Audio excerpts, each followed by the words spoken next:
Good evening, John. How are you? Me? I'm fine. Good. Oh, there's Mark. Hi. It's good to Hello. talk to you. Good. Good to see you. Yeah. I think Jan followed up with a lot of that stuff, and so did Tony. So we should be in pretty good shape. Okay. Good. Thank Just you. a reminder, at this time, we are live on YouTube. Carissa, is the pony image going to stay up through most of this? During this time, yes, it will. But again, Okay. audio can be heard on YouTube right now.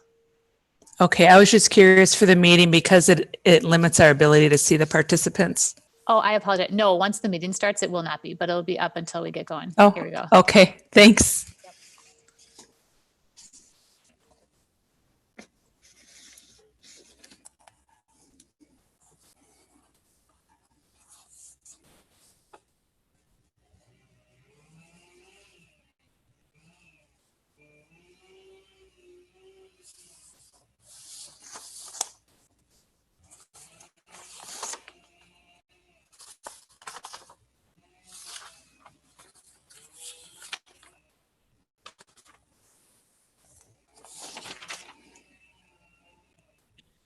Mic check. My mic is working. I can hear you. Do you Jan. want it to? Just wanted to check, and I'm turning it off. And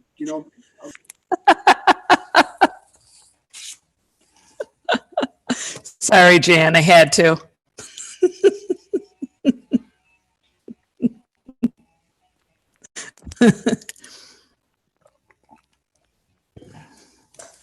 Tina, can you hear me okay?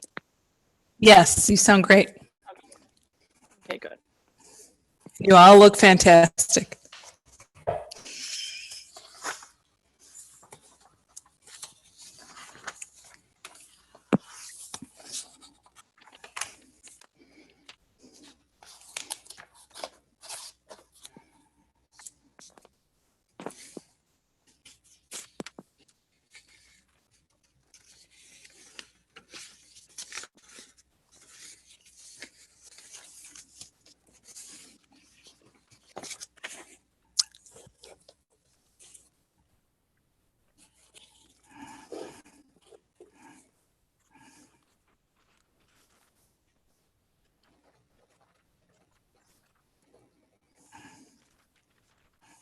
I can't hear anything. Can you guys hear me?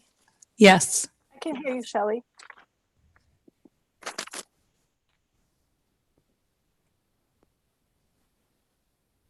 Shelly, there Can you is hear a me, volume Shelley? control on your headset on the wire that might be turned down. You'll probably have to send her a Can't hear anything. text. I'll call her.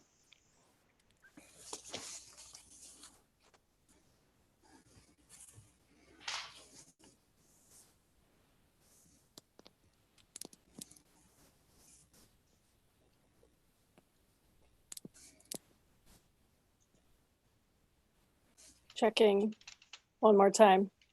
Can Sound anyone hear great. me? Yes. Okay, thank you. I'm nervous. I had problems yesterday.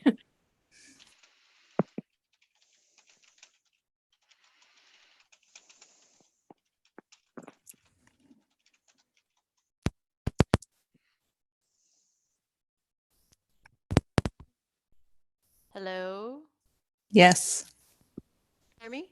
Yes. Check. I can hear you. For your headset, Yeah. about halfway down, there's a volume control. Okay.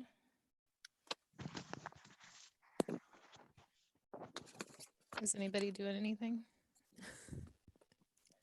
Can you hear me, Shelley? Now I do. Okay. All Hello. right, thank you.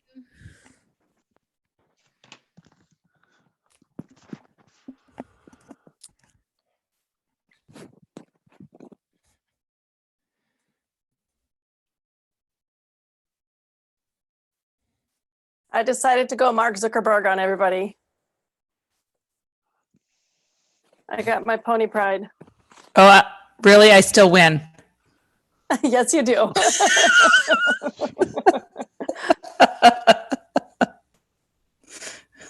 That's pretty cool.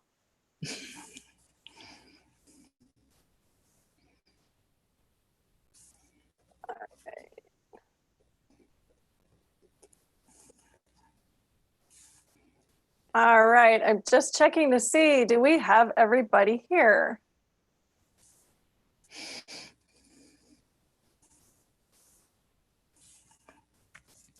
Hi, Kuluk. I don't know if you can hear me or Hi, not. I'm really glad. Hi, Elise. I'm so glad you guys could join us tonight. Hi. Yeah, thank you for It's having good to us. see you. Yeah. you guys too. All right. Well, I think if everybody's ready, John, do I have the go ahead to start the meeting? We are good to go. All right. So I call into session this regular school board business meeting of Stillwater Area Public Schools on April 23rd, 2020.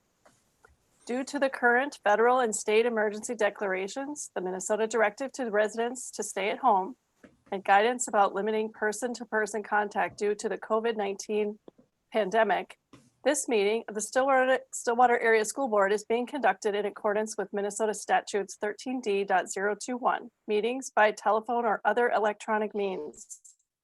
Due to the health pandemic, the school board determined that it is not feasible for at least one board member, the superintendent, or the school district's legal counsel to be physically present at the regular meeting location, and that it is not feasible for the public to attend this meeting at the regular meeting location due to the health pandemic. Persons may monitor this meeting from a remote location by live stream on YouTube via the link on the school district website. School board members wishing to speak have been asked to raise their hand and please wait to be recognized. All votes in tonight's meeting will be conducted by roll call. Each school board member should wait until their name is called before voting and indicate by saying yes or no clearly, and also use a thumbs up to indicate for a yes. This meeting is being recorded. Access to the recording will be made available on the school district's website as soon as it is reasonably possible. And with that, let's begin the meeting. I would like to ask Sherry if you would start us out with the roll call. Certainly. Chair Stibland, Here. Vice Chair Pearson, Here. Treasurer Riley, Here. Clerk Potachik. You're on mute, Mike.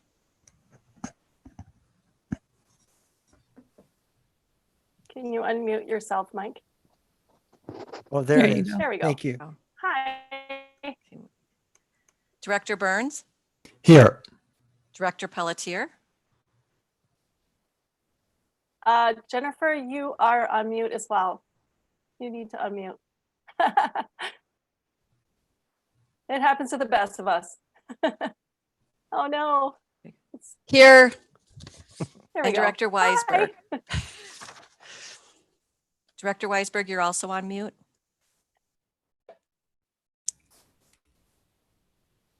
Here. Are you here? Oh, there we Yep. go. Can you hear me? Welcome. Yes, okay, you Yes. have a quorum, Chair. Thank you very much, Sherry. And our next item is the approval of the agenda. Can I get a motion to approve tonight's agenda? So moved. I can second. That's Director Riley, and we have a second from Director Pearson. All in favor? We need to do a roll call. Sherry, if you could do the honors. Director Burns, Yes. Vice Chair Pearson, Yes. Director Pelletier, Yes. Clerk Potachik, Yes. Treasurer Riley, Yes. Chair Stibland, Yes. Director Weisberg. Director Weisberg, can you hear? Yes. Can you hear me? We need a Yes. thumbs up. You're approving the agenda. Okay, Thank you. okay. You have a unanimous. Thank you very much. All right, and the next thing I'm very excited to announce, we have a student report tonight. I didn't check between Elise and Kuluk, which one wants to go first? I will go first. All right, Okay, we so typed something- Elise, we typed a Elise little something Pinnaker. up, so I'm gonna read off of that. All right. Hi, Okay, it's good very to be good. You back. have the floor. Okay, thank you. So it's good to be back. Even though our school situation is obviously a lot different, we thought we'd mention a few things since it's been a while since we've given a student report. So first things first, for student council, we had elections for the new student council presidents for the 2020-2021 school year last Wednesday, and the student body elected Mara Doe and Bryn Wergler to be those two presidents. So we're gonna introduce them, I think, at a meeting maybe May 23rd. Correct me if I'm wrong, Sherry, but I think that's when we're gonna introduce them. And then Kulik and I held an info meeting this last Monday on the 20th for any underclassmen who are interested in running for student council. And we had over 75 students attend, which we are convinced is some sort of info meeting record because we've never had that many in the past. And then Congratulations.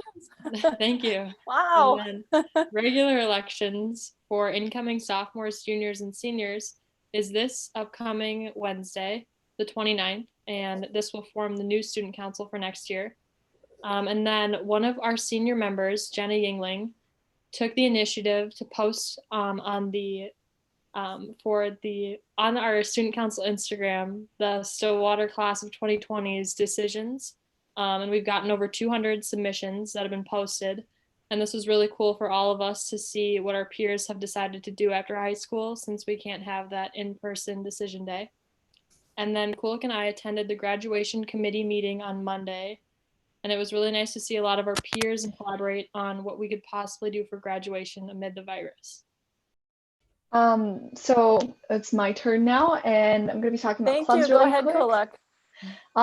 Yes. Clubs are finding a new way to keep in touch during these crazy times. For example, student council, we've been meeting almost every week just to have like a short meeting to talk about what they've been doing, and also about just like the updates. Usually around this time we would be planning some of the dances or just like closing days.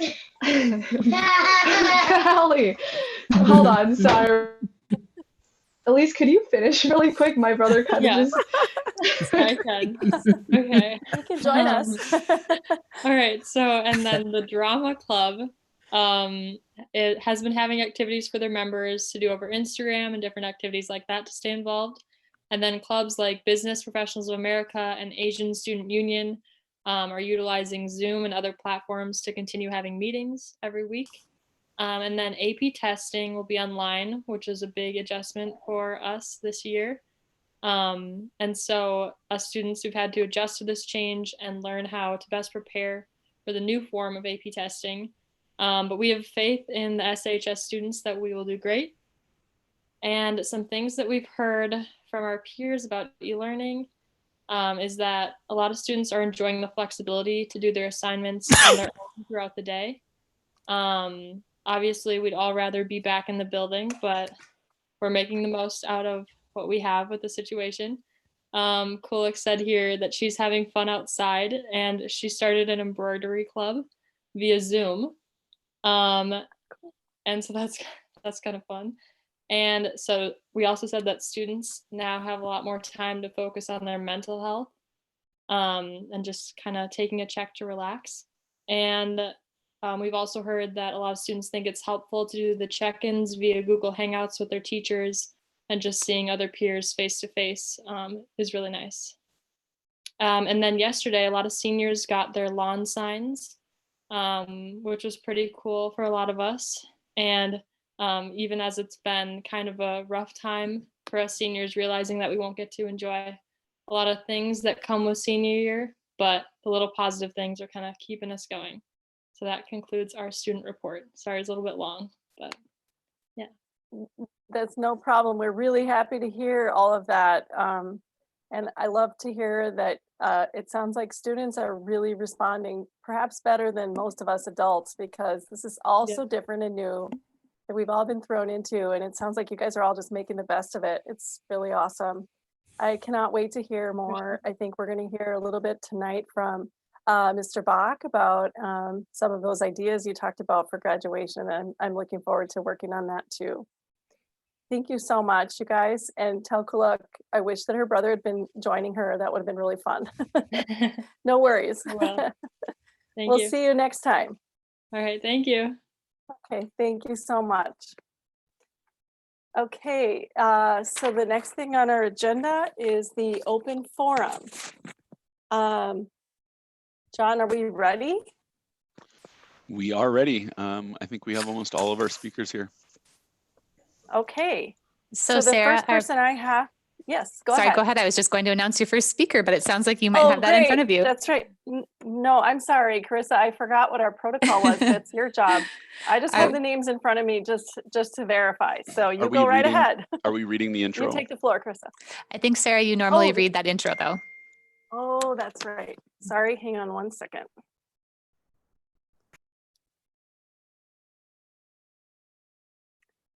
I have the packet on my phone.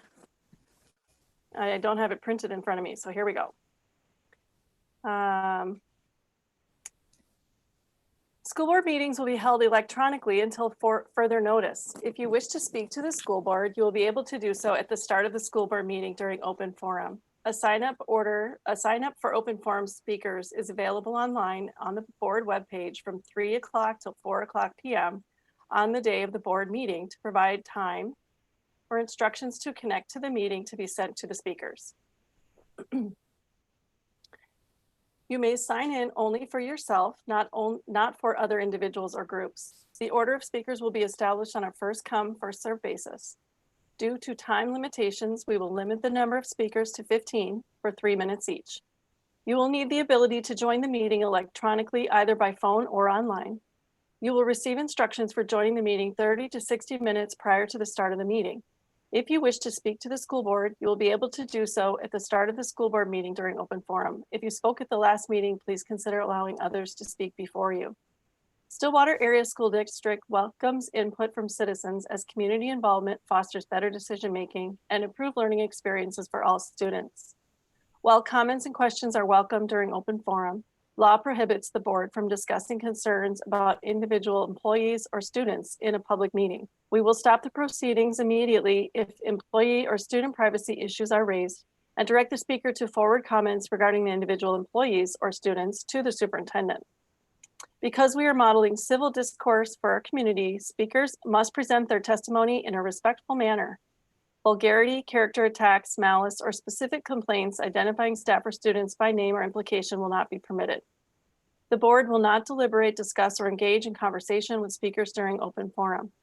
However, the board may ask administration to review the concerns presented.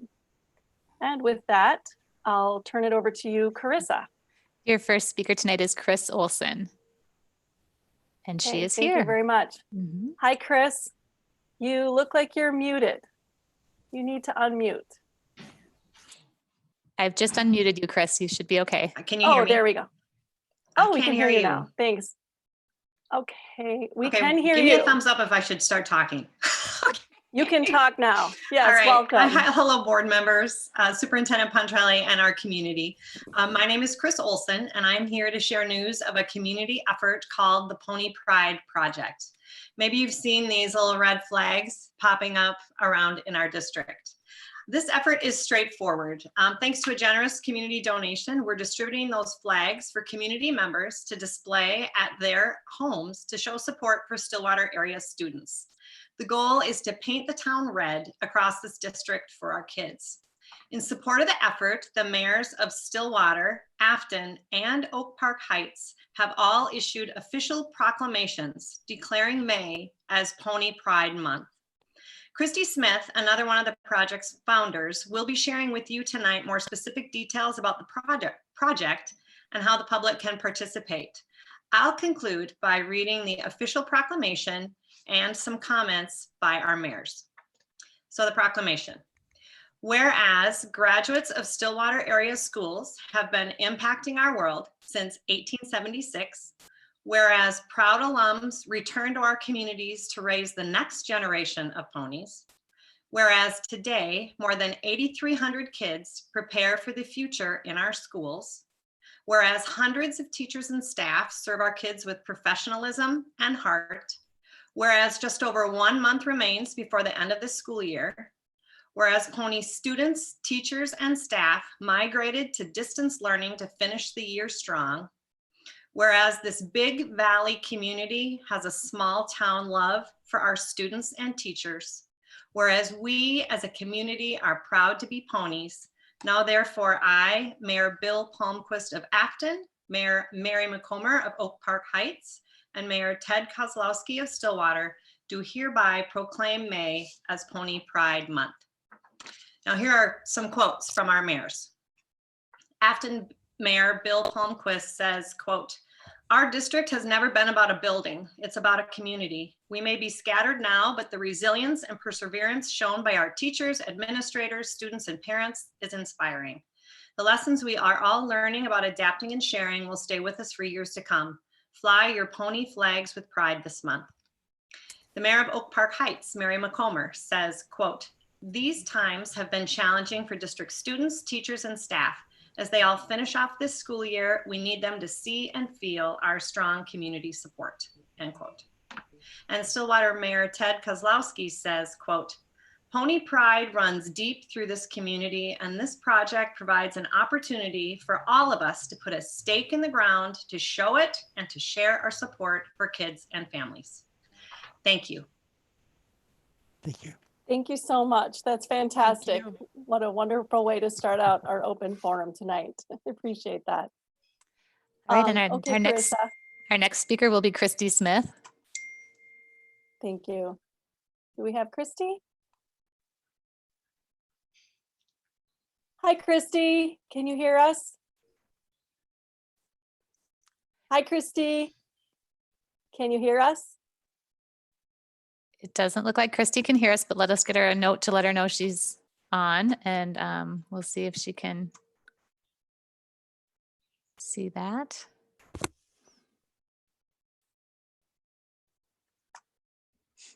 I'm going to ask John if he can send her a note to make sure she knows that she's on. Oh, we can't hear her. I'm sending her a note now. Okay. All right, bear with us for a moment as we make sure that her audio works. Okay. Should we go on to our next person or just want to wait a minute? Let's just wait one moment and see. John was trying to get a hold of her to see if we can get this resolved quickly. Okay. Hear her. There we go. Hello, is everyone there? Can you hear me? We can hear you now, Christy. Yes, Okay. I can hear you. Make sure that Hi, Christy. Go ahead. Go ahead when you're ready. I apologize for that. Should we go on to our next person? No, I'm ready. Wait a minute. Let's just wait one moment and see. John was trying to get a hold of her. Sounds like we're getting some of our YouTube feedback here. Someone's got YouTube on. So go ahead, Christy, when you're ready. Yeah. Okay. There we go. There we go. I think we're back now. Thanks for the time there. Hello, Superintendent Pontrelli, school board members, and Stillwater community. My name is Christy Smith. I am a parent of two proud ponies, one who's graduated and one who is a senior at Stillwater High School this year. I'm part of the grassroots effort to bring connection to kids, teachers, and staff and families from across our district through the Pony Pride Project. As Chris Olson mentioned, May is Pony Pride Month. I wanted to tell you a little bit more about the project and how you can participate. The Pony Pride Project began distributing 2,500 flags on Monday via a no-contact network of neighborhood captains who each placed a supply of flags outside of their homes. The response has been incredibly heartwarming. We've had so many comments about the pride here in our district and the need to connect that so many are feeling right now. And if you haven't gotten a flag yet, residents and business can find their closest pickup sites by visiting the website www.ponyprideproject.org. While you're on the Pony Pride Project website, you can also pin your flags on a map showcasing where flags are flying across the St. Croix Valley and Wausau, Wisconsin, and Burnsville and some other areas too, which is really exciting. You can also share photos of flags in your neighborhood on social media with the hashtag Pony Pride Project. As a grassroots effort, we're encouraging everyone to paint the town red in May with your own ideas to share Pony Pride all month long. We've got 2,500 flags out in the community already and another 2,500 on order from the very generous grant that a community member gave to us. And we hope that you will look for your flags and fly them proud. Go ponies. Thank Thank you, you. Christy. That's great. That's fantastic. I can't wait to get my flag. All right, Carissa, who's our next speaker? Your next speaker is John Franklin. Okay. Hi, John. Can you hear us?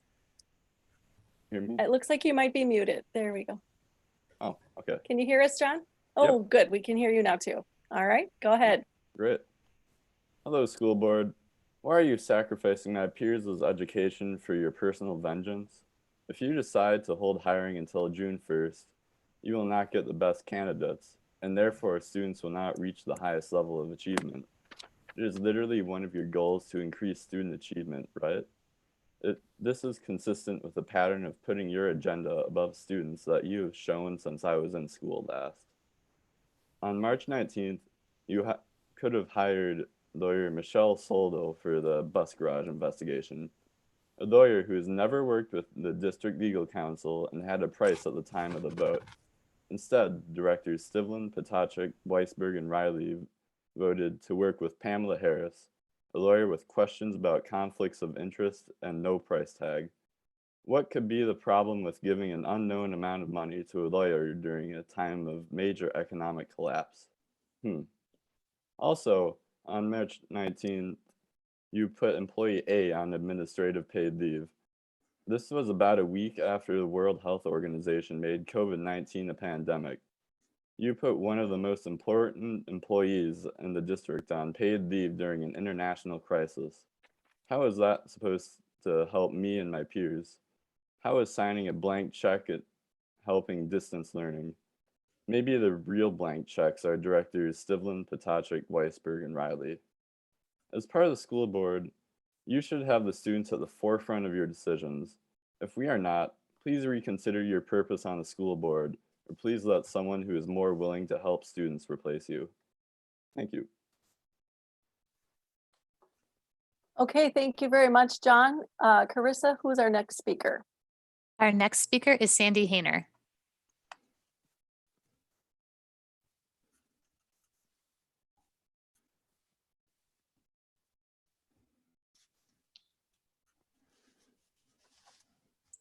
Okay, just waiting for Sandy.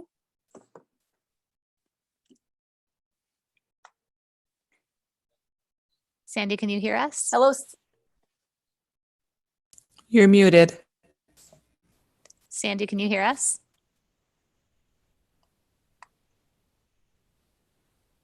It's a nice picture. Just give us a second. I know John's trying to work with Sandy here. Just one moment. Okay. Hello? There you are, Sandy. We can Hi. hear you. Okay, good. Let me get to what I'm saying. Okay, my name is Sandy Hayner, Stillwater, Minnesota. Hello, board and Superintendent Petrelli and all the listeners. I hope you all made it a priority to watch the Lake Elmo City Council meeting last week. Not only was the school district a very important topic, but also I'm hoping you felt encouraged and inspired about the professional way in which the Lake Elmo City Council members conduct business. It was refreshing. My hope is that moving forward, this board might incorporate a similar style and request the same of those who come before the board. The revelations that have come to light regarding this bus garage are downright humiliating for this district. It is by definition a true boondoggle. We know the writing was on the wall. We know administrative staff were warned of things going downhill, and we have no evidence that any of this was shared with the board in real time. We can also see that very significant amendments were made to the purchase agreement without the full board's knowledge, much less approval. This is not comparable to the marine sale, nor its publicly made amendments. These secret amendments changed the scope of the agreement and also eliminated our ability to walk away from a dead-end real estate deal. Director Pelletier is the only board member who signed this, and coincidentally is also the only current board member who voted for this bus garage, comparing it to a microwave. She is also one of only 2 board members who voted against an investigation into the matter. The superintendent's signature is found on these documents as well. When this was discovered by the media, was any responsibility taken? Did anyone apologize or try to reconcile? No, just blame, excuses, and deflection while doubling down on bad practices. This same tactic was used in the last 2 Lake Elmo meetings regarding the bus garage property. The district was in hot water for giving misleading statements about events regarding the permits and approval, and then admin sends in a lawyer to then make more misleading statements. They really thought that more of the same was the solution and the best way to demand cooperation.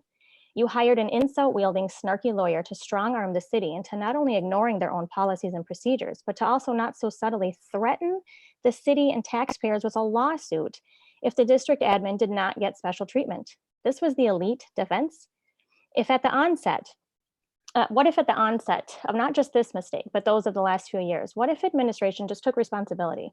What if they'd said, hey, look, we're sorry about things. We had a couple employees go rogue on us, and we weren't really kept in the loop. We've terminated those employees and we're doing our best to set things right. Is there anything we can do to make up for the lost ground, or maybe meet in the middle? Do you think it would have worked out differently had you done that? I do. The secret keeping, the blame gaming, excuse making, word twisting, cover-up tactics are not working. All we have to show for it is a $7.8 million unusable bus garage that will take 62 years to break even on, a broken community, and a levy that is no doubt dead in the water. It's time to change course. Executive level administration seems unable to make their own course correction. Director Pelletier appears to suffer from the same deficit. The remaining board has a responsibility and duty to make this correction for them. If that means firing those unwilling to humbly resign, then do it. If not, you're an enabler and just as much part of the problem, as well as the ensuing legacy of utter embarrassment. Thank you. Okay, thank you, Sandy. Carissa, who is our next speaker? Your next speaker is Jim Franklin. Okay. Great, thank you. Is that Jim? Jim, Can you hear us, Jim?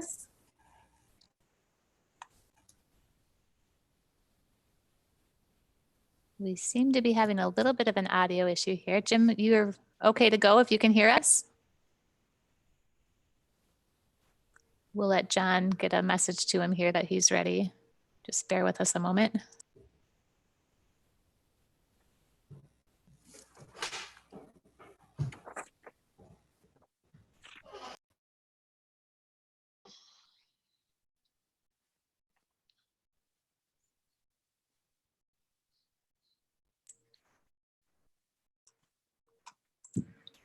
Jim, can you go ahead and try? There we go. Can you hear me?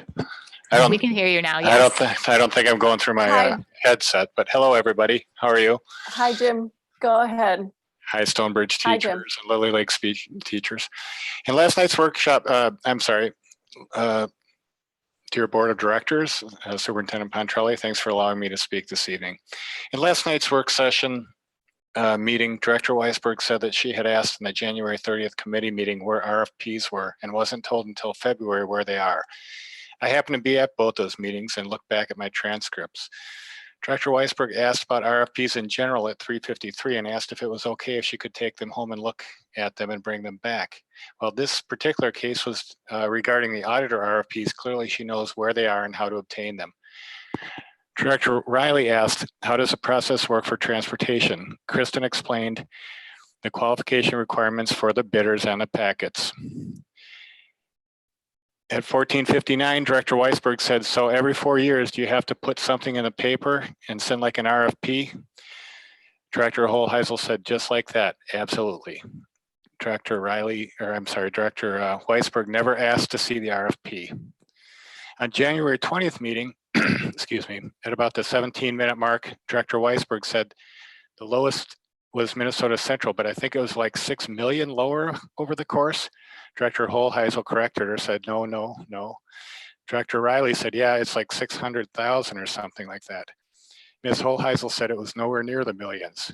Director Weisberg said, so I mean, can we see the RFPs from them? Ms. Holheisel said, absolutely. They're sitting, like I said, outside. RFPs that I receive are always outside of Sherry's office space, always. Director Riley also claimed during the meeting that incorrect information presented in the January meeting would have changed the direction of the meeting. As shown on the last slide of last night's workshop meeting, the low bid with the corrections would have been $437 less than the lowest bidding. After further negotiation, this difference was widened indeed to $605,000. Last night, Director Riley also stated that she was told we were only allowed to negotiate with the lowest bidder. This is not true. That was never stated. The process was explained, and Director Holheisel actually asked if they were okay with that. It's a very cordial meeting. There were no arguments. Director Holheisel explained precisely in that meeting how the negotiations would have gone in the past. There was no issue at all by the committee members on the use of this method, other than Director Pelletier when she asked about price gouging. Holheisel explained, we can step up the ladder if that's apparent. With no undue persuasion, the entire committee said yes. Director Riley never questioned the process at all. Director Riley also stated that initially the lowest bidder was $600,000 difference, $1 million over 4 years. The million was never meant as a price comparison. The $1 million she was referring to was discussed by Finance Director Holheisel at the 1830 mark of the January 30 meeting. That was not comparing vendors, but was just compounding for budget's sake, for the budget, just like a contract negotiation example of how the budget works. This was not thrown out as a comparison saving. In fact, the $600,000 number, as previously stated, was subsequently used at the continuation of both meetings by Director Riley herself. The real question is, why is it that the company is still is the lowest bidding? There's 0 problems noted, and they have a good business relationship for approximately 8 years. Why would we change? There is 0 reason to consider changing if they are the lowest bidder by $600,000. The board was very happy on the January 30th meeting with the proposal. In fact, was directed by Ms. Holheisel to proceed directed Ms. Holheisel to proceed with negotiations and go to full board approval. Days before the February 20th full board meeting, it was pulled from the agenda. There was 0 change in the bus terminal situation up to that day of the committee meeting. I'm not sure what changed for the 2 board members on the committee. Director Weisberg and Riley. I do know that on February 10th, a flyer was distributed among transportation drivers in the district entitled School Bus Facility Issues. The story was a letter downloaded from a community website and angered the board majority members. I believe that is a real reason for seeking a change to the bus contract. It is a pattern of revenge that is unfortunately seen or perceived of the board majority by the public. If price is a reason, they still are by far the lowest bidding. Although cost does not seem to be an issue here, spending unbudgeted numbers does not seem to be an issue in the hiring of unbudgeted attorneys for an investigation that is led by Director Chairwoman Stivlin herself. Thank you. Thank you, Jim. Carissa, who is our next speaker? Your next speaker is Melanie Zoller. Okay, great, thank you.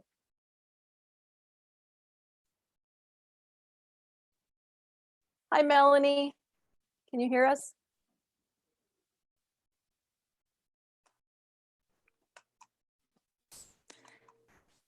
There we go. Hi, Melanie. Go ahead whenever you're ready. Okay. Melanie Zoller, Stillwater. There's only been one thing that has stirred up and divided this community as much as when the bold plan was forced upon this community, and that's the bus terminal. So let's take a little trip down memory lane and look at a high-level recap of this purchase. Included in the bond was $3.5 million to purchase a bus terminal. Land was found in Lake Elmo for 11 acres at a purchase price of $5 million. No worries, the previous board used $1.5 million in interest from the bond to put towards the bus terminal. Against Lake Elmo's recommendation, the financial director plowed forward with the plan to get the property ready to house buses and invested another $2 million in upgrades. According to her calculations, the $3.5 million that was approved by the taxpayers was now $7 million, $5 million for the land and $2 million for the upgrades. Then permits were not applied for, and our previous bus site was no longer available. So the financial director made the decision to go ahead and move buses to the site in October. Well, as you can imagine, Lake Elmo was not happy at all about the code violations and voted in December to not renew the conditional use permit. So then the district lawyered up and presented their case to the Lake Elmo City Council. The district's lawyers said there might have been some misunderstandings around what permits were needed and that mutual mistakes were made. After being lectured at, the City Council voted to begin the process to revoke the conditional use permit. A final decision will be made in early May, but it's clear that they will not allow the district to use that space for a bus terminal without hooking up to city sewer and water. So just a little recap. $7 million already spent on the land and upgrades. the district lawyers offered up that the district would be willing to spend an additional $1 million on a fire suppression system, an additional additional $250,000 for a larger temporary septic. That would put the investment at $8,250,000. We haven't even factored in the legal fees for this since last August, and the property is still not hooked up to city sewer and water. So thank you, Directors Pearson, Stivlin, Weisberg, Riley, and Potacek for voting to move forward with an investigation to find out how the school district has already spent well over $7 million on an asset that is headed towards a decision by Lake Elmo that will render it unusable as a bus terminal. I just wish the previous board would have listened to Directors Pearson, Stivlin, and Potacek, who all voted no on this original purchase when they were part of the previous board. I would love to hear from the other board member that voted for this purchase and voted against the investigation to see if she still thinks it's a smart use of our money. This reckless spending can never happen again, and the people responsible for this purchase need to be fired for misuse of millions of dollars, taxpayers' money.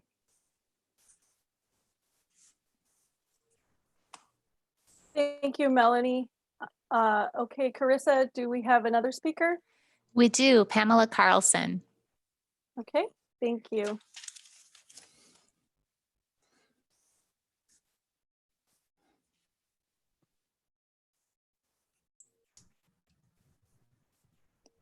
Pamela, are you all Hi, set? Pam. Lost. All right, let's give her Looks a like second we might here. have lost.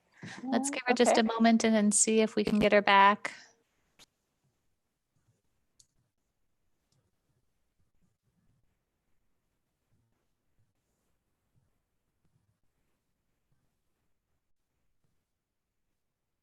Bear with us just one moment here. All right. Oh, you know what? I'm going to turn my computer off. I actually was watching on my computer. Can you hear me now? Pam, I think we can hear you. Yes, we can't see you, but I think we can hear you. Oh, okay, great. So I just wanted, good evening. Hi, Pam. Go ahead whenever you're ready. Oh, did we lose her? Pam, are you still there? Hello? There you are, Pam. We can hear you, but we can't see you. Oh, okay. Well, as long as you can hear me. We can hear you. Go ahead. Okay, thank you very much. So good evening, everyone, board directors, and of course, the administration, Superintendent Pontrelli. Hello. So I reside in West Lakeland Township. We've been here for about 20 years now. We have two kids, and one of them graduated from Stillwater High School a few years ago, and we have a child who's still in the high school. Shout out to Principal Bach and all those wonderful teachers. Things are going so well. And certainly I want to thank the band directors, Lindsay and Brian in particular, for all the extra practicing that I'm listening to. So once again, appreciate everything that's being done for our students. So what I want to talk a little bit about tonight really was a follow-up to a letter that I sent out to you all today on the board, as well as I sent to the administration. Are you still able to hear me? Yes, we can hear you. Okay, great. So the reason I wanted to talk and kind of get into a few things was, you know, I became aware of what was going on with the school board and the district last summer. And I've kind of kept a close eye on things in the last several months. And I've been sending quite a few letters in, and I've attended a lot of the board meetings. And so I feel very comfortable in being familiar with what we're doing in the district. We're doing a lot of great things, and we're doing some things that I think we can improve upon. I think in one of the recent letters I sent to you, I called out the school board goals, because that's something in my previous careers, I'm now retired in management. We did a lot around goal, setting and looking to SMART goals and trying to understand really what we're trying to do here in the school district. But in particular of late, since, some of the things that have transpired with the secondary curriculum, adding in letters for $96,000.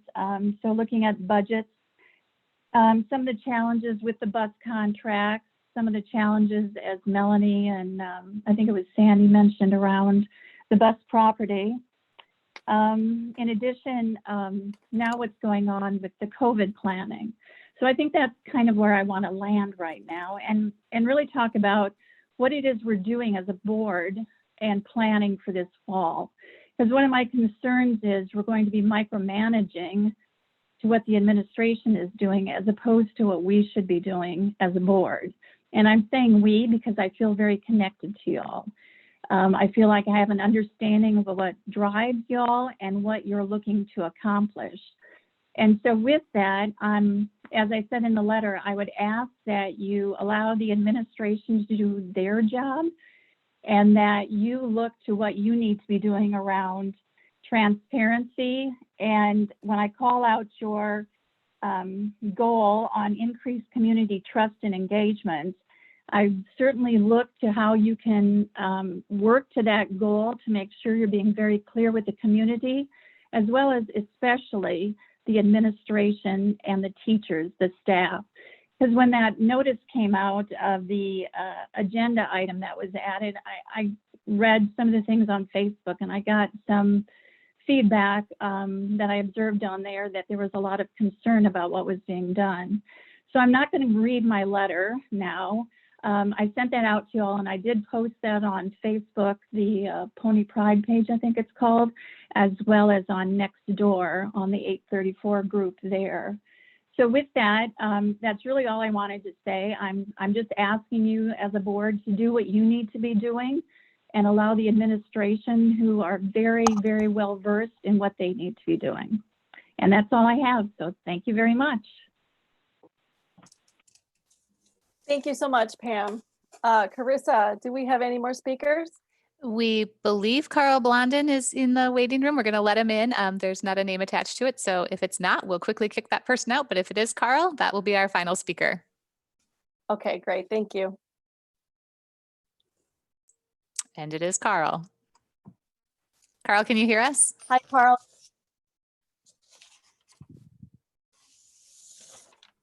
Hi, Carl. Can you hear us?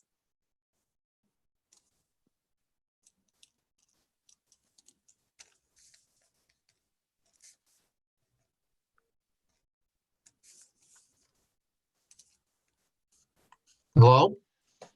We can hear Hi you. there. We can Hello. hear you, Carl. Go ahead when you're ready. Okay. Thank you. Carl Blondin, Stillwater, Minnesota.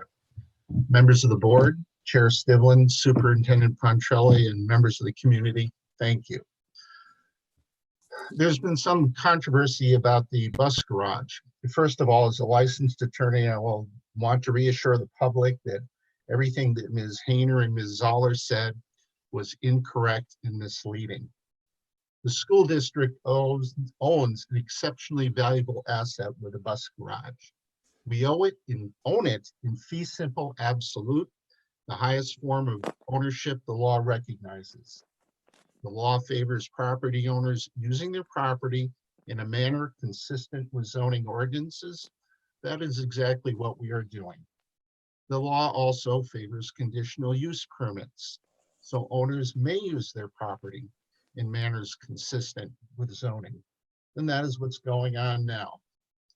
Lake Elmo's threat to revoke the conditional use permit is a hollow political threat. They could just as well pass a resolution declaring that the moon is made out of green cheese.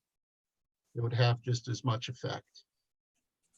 Before the district could be removed from the property, Lake Elmo would have to bring suit to remove us.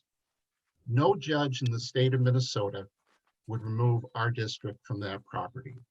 The law is on our side, the facts are on our side.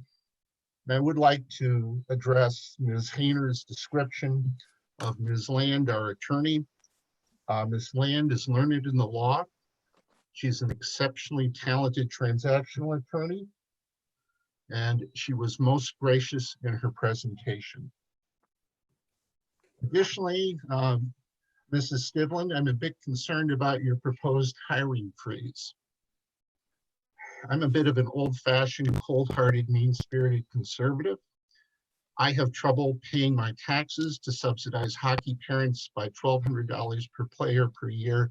In the best of times, I certainly don't want to be paying taxes to subsidize hockey parents while you plan to put a freeze on the hiring of teachers and an assistant superintendent. The assistant superintendent and teachers are important positions that improve academics. I disapprove of your punishing academics and pandering to the sports lobby. Thank you. Thank you, Carl. Carissa, That was are there our any other last speaker, speakers? Sarah. That was our last speaker. Okay, great. Thank you very much. Mike, did you have something to say? Yes, I'm looking at the agenda here and I don't see a place where it lists superintendent report. Is that where we go? That is correct. Actually, Mike, that's interesting that you ask. We discussed this at our chair superintendent meeting this week. For the time being, the superintendent report has been replaced by the distance learning COVID-19 update from Superintendent Pontrelli. And we intend to keep that in place until it seems like we can go back to having it in its normal place on our agenda. So it's 7A. For the time being, it's in the reports. It's section A. Got it. Yep. Thank you. Yep. But good question. Thank you. We'll bring it back as soon as we can.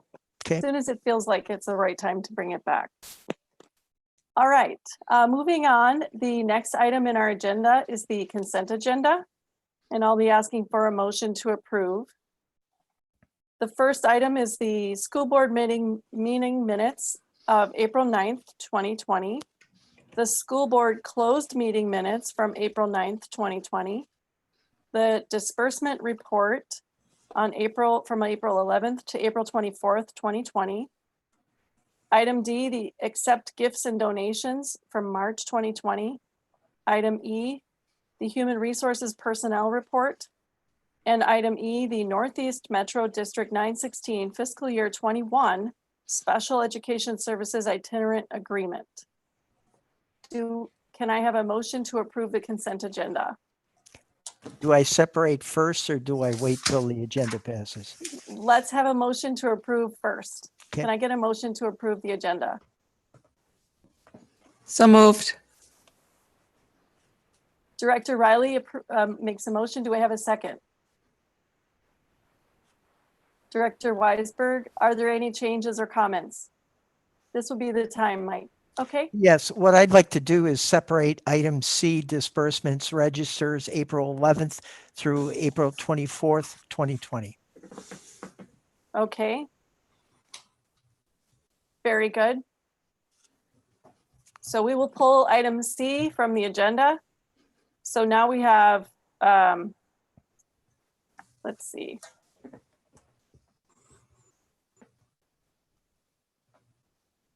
I apologize. I just did do it a little bit differently than we normally do. If you're making a motion to pull, we'll just do it very formally right now. You're making a motion to pull item C from the agenda. You don't need to have a second for that. Okay. So therefore, our motion now is to approve A, B, D, E, and F. Roll call. Can we get a roll call to approve A, B, D, E, and F? Director Burns, Yes. Vice Chair Pearson, Yes. Director Pelletier, Yes. Clerk Potacek, Yes. Treasurer Riley, Yes. Chair Stivland, Yes. Director Weisberg. Yes. Could you hear me? You have unanimous? Yes, Unanimous we can vote? hear you. Yes. Yes, that's a unanimous vote. Thank you very much. Okay, go ahead, Mike, with your question or comment on item C. Yes, and item C is really a comment.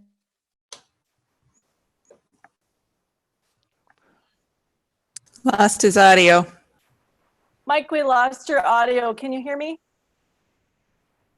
Mike, we can't hear you.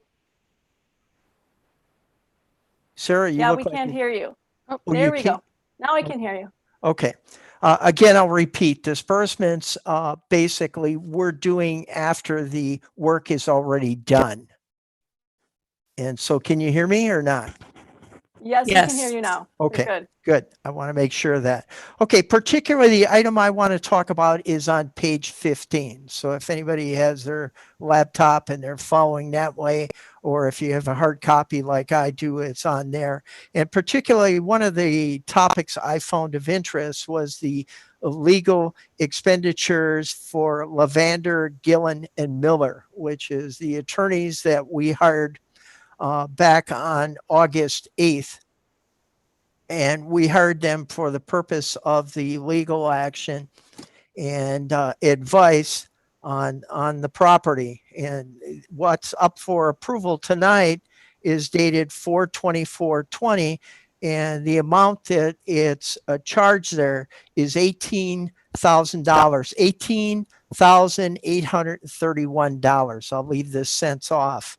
And so that aroused my curiosity. So basically what I did is I went back to the beginning of the year, and this particular item, I wanted to see how much we had been spending for our legal fees over this time period. Because I think, and I didn't know our speaker was going, or several of our speakers were going to reference this tonight. But perhaps this is some factual information for the public, regardless if you favor this or don't favor this. And be aware, I'm not opposed to having legal representation. I think we'd be very, very foolish at this point not to have it. What I will point out is that's costing us. And it's not, what's not included in this is August 8th till the end of December. But as I mentioned, the first bill is for 4/24/20, and it was $18,831. If you go to 4/10, which was the last meeting that we had, there was an expenditure of $27,860. If you go back to 3/6/20, there was another $11,966. And the last one that I found in that group for 2020 was 1/24/20, and that amount was $2,222. So very, very roughly, what you're going to find here is if you add those amounts, it's a little over $60,000. One of the things that came up last night when we were talking about the bus terminal and a bus contract in that was this goes back to the referendum that I saw voted on for 2015.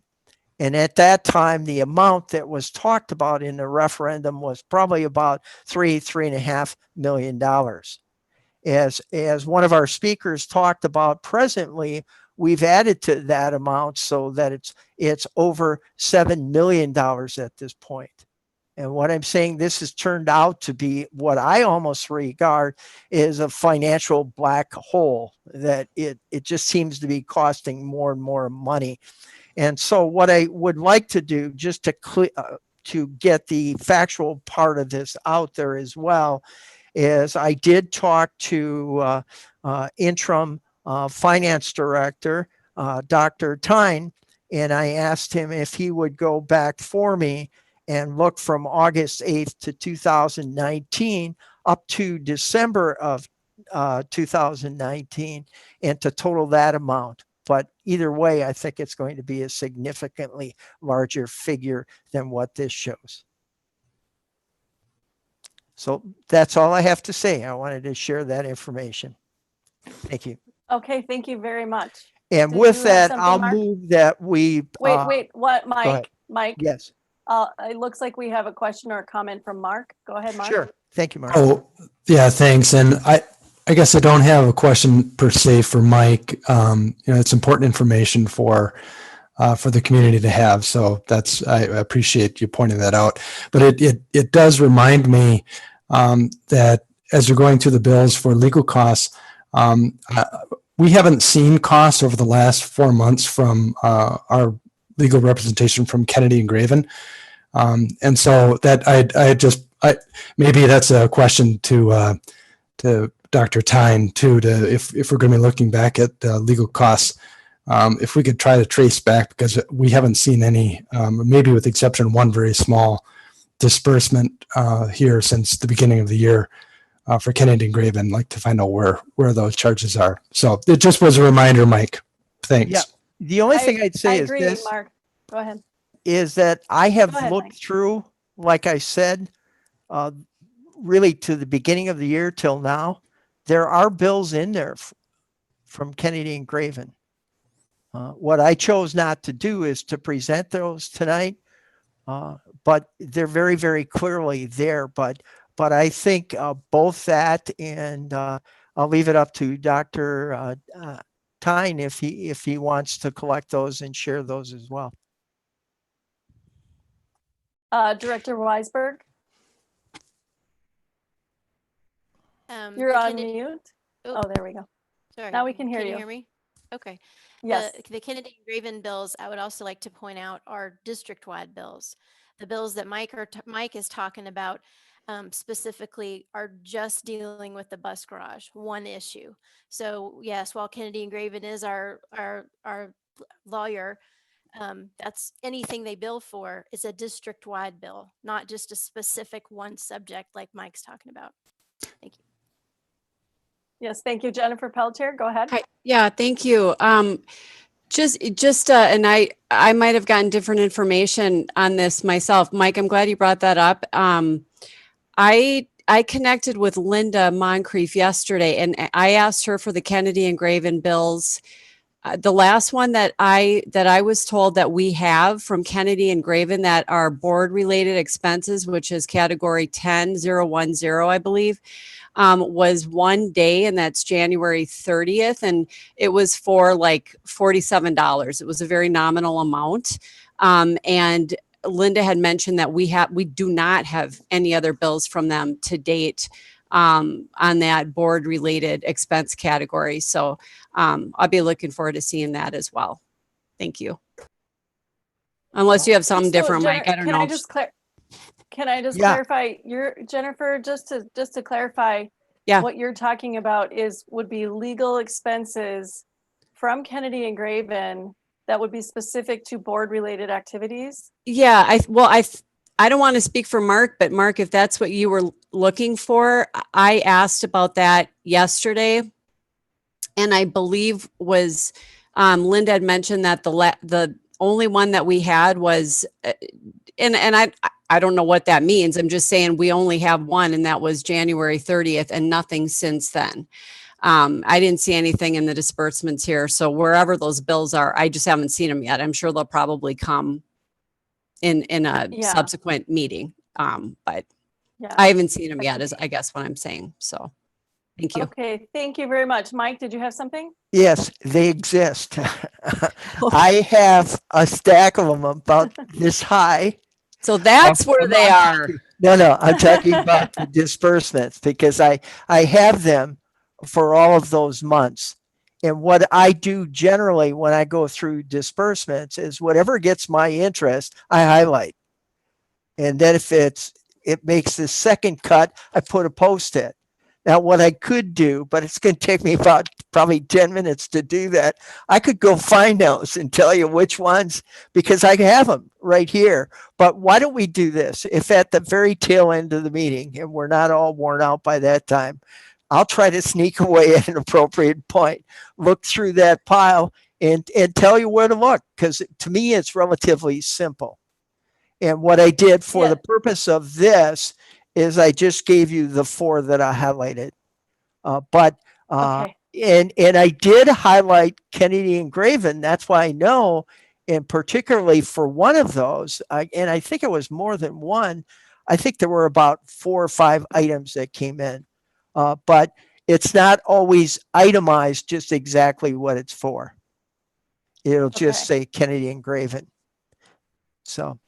Okay, thank you, Mike. I think it's great that we keep an eye on this expense. And Mark, maybe you can quickly just say, I think your reference earlier, your question was more of the totality. What are our legal expenses as a whole, just to be able to put the costs of the Gill and Miller expenses sort of in a perspective, just to be able to see how much of that is the, total cost of our expenses as a general rule. But I think this is a really interesting topic. I think we should, keep an eye on it, obviously.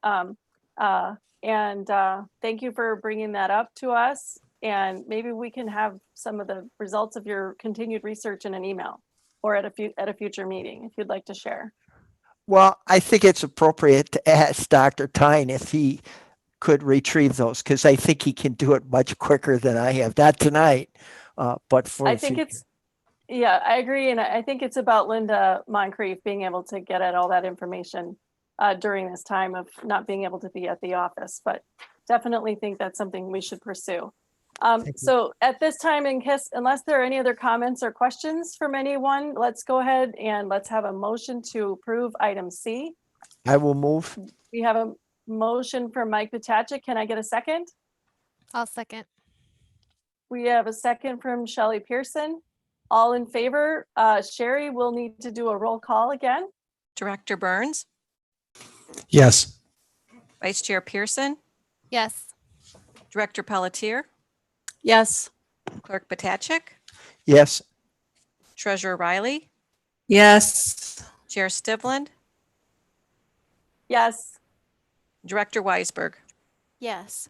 You have a unanimous vote. Thank you very much. Our next item on the agenda is the COVID-19 distance learning update, and I will turn it over to Superintendent Denise Pontrelli. All right, thank you, Chair Stivlin. I have several things to share with you this evening, and we are responding to some of the things that the board has asked for us to look into also. So I'm asking a few people to join me as we go through this report. But first of all, I'd like to share that earlier this afternoon, Governor Walz announced that all Minnesota schools will remain closed for the remainder of the 2019-2020 school year.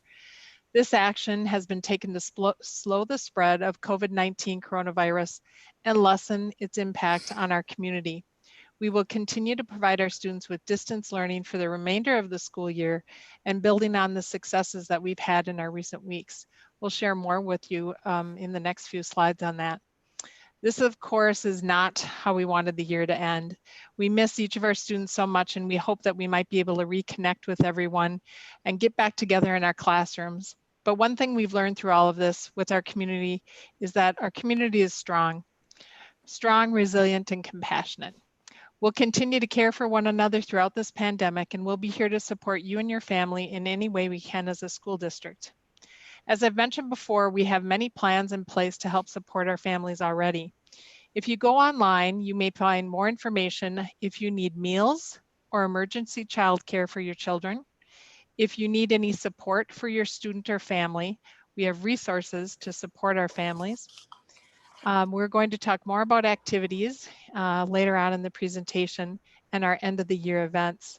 We know that this is a really challenging time for our families. It's not what any of us had planned for. And we know that you're balancing a lot to take care of your student needs while many of you are working and navigating your own life, work, and stress. So one of the things you'll see, and we have on the slide right now is, I'll have you go back, back one please, is just how we're supporting our parents. Please give yourselves grace, parents, when you're trying to work with your students at home. Don't hesitate to reach out to our teachers or principals if you need any support. We're happy to help you and we're there for you. If you look at the left-hand side of the slide, you can see that we have a message that many of our families at home are not teachers, and we get it. And we really just want you to help focus on the social emotional learning needs of your student. Our teachers are experts. When they come back in the classroom, anything that needs to happen to get our students back on track, if they've slipped a little, we are happy to do that and we'll be able to do that. Our teachers are experts at that. So your love, care, and concern and support for them as you can is most important right now. Listed on the right side of the screen, you'll see that we have many things in place for family supports. The first is that community education is offering an online parent support group, and it's more like a class with different topics each week. And so if you are interested in that, please go to the community education webpage and you can sign up for that small group to learn more about how to support your students at home. We also have a Coping with COVID blog with weekly tips and advice from our Wellness Center. Julia Geigel, one of our counselors over there, helps put things in place for students and families each week. So please take a look at that. We also have resources, like I mentioned earlier, to help you with food, access to mental health, or even financial support. And you can look online for the links to have direct support. Then finally, we have virtual counseling sessions for our students with their counselors or mental health providers. So we encourage our community to take advantage of those offerings. One of the other things that's very exciting that we're doing is supporting our families through distance learning. This is going to be a webinar, and it's going to be a series that provides tips and strategies for our families to survive in this new normal. The first session is already next week, April 29th, and it's called Avoid the Pitfalls of Parenting Shame and Guilt During Distance Learning. And for even of those of us who are educators and are at home trying to educate our students and help our own students, we know that there are challenges. So take a look at the topics that are coming up at the website on the lower left-hand corner, and hopefully you'll join us for one of those distance learning opportunities. Some of the topics that we're going to talk about this evening, we've been getting a lot of questions about. And so I've asked Rob Bach will be here in just a minute to talk to us about high school graduation. We'll speak a little bit about activities and athletics, how student attendance looks in our district, and then finally the board has asked for an update on budget items. And with that, I'm going to ask John Perry to have Rob Bach, our principal at the high school, join us for a conversation on high school graduation.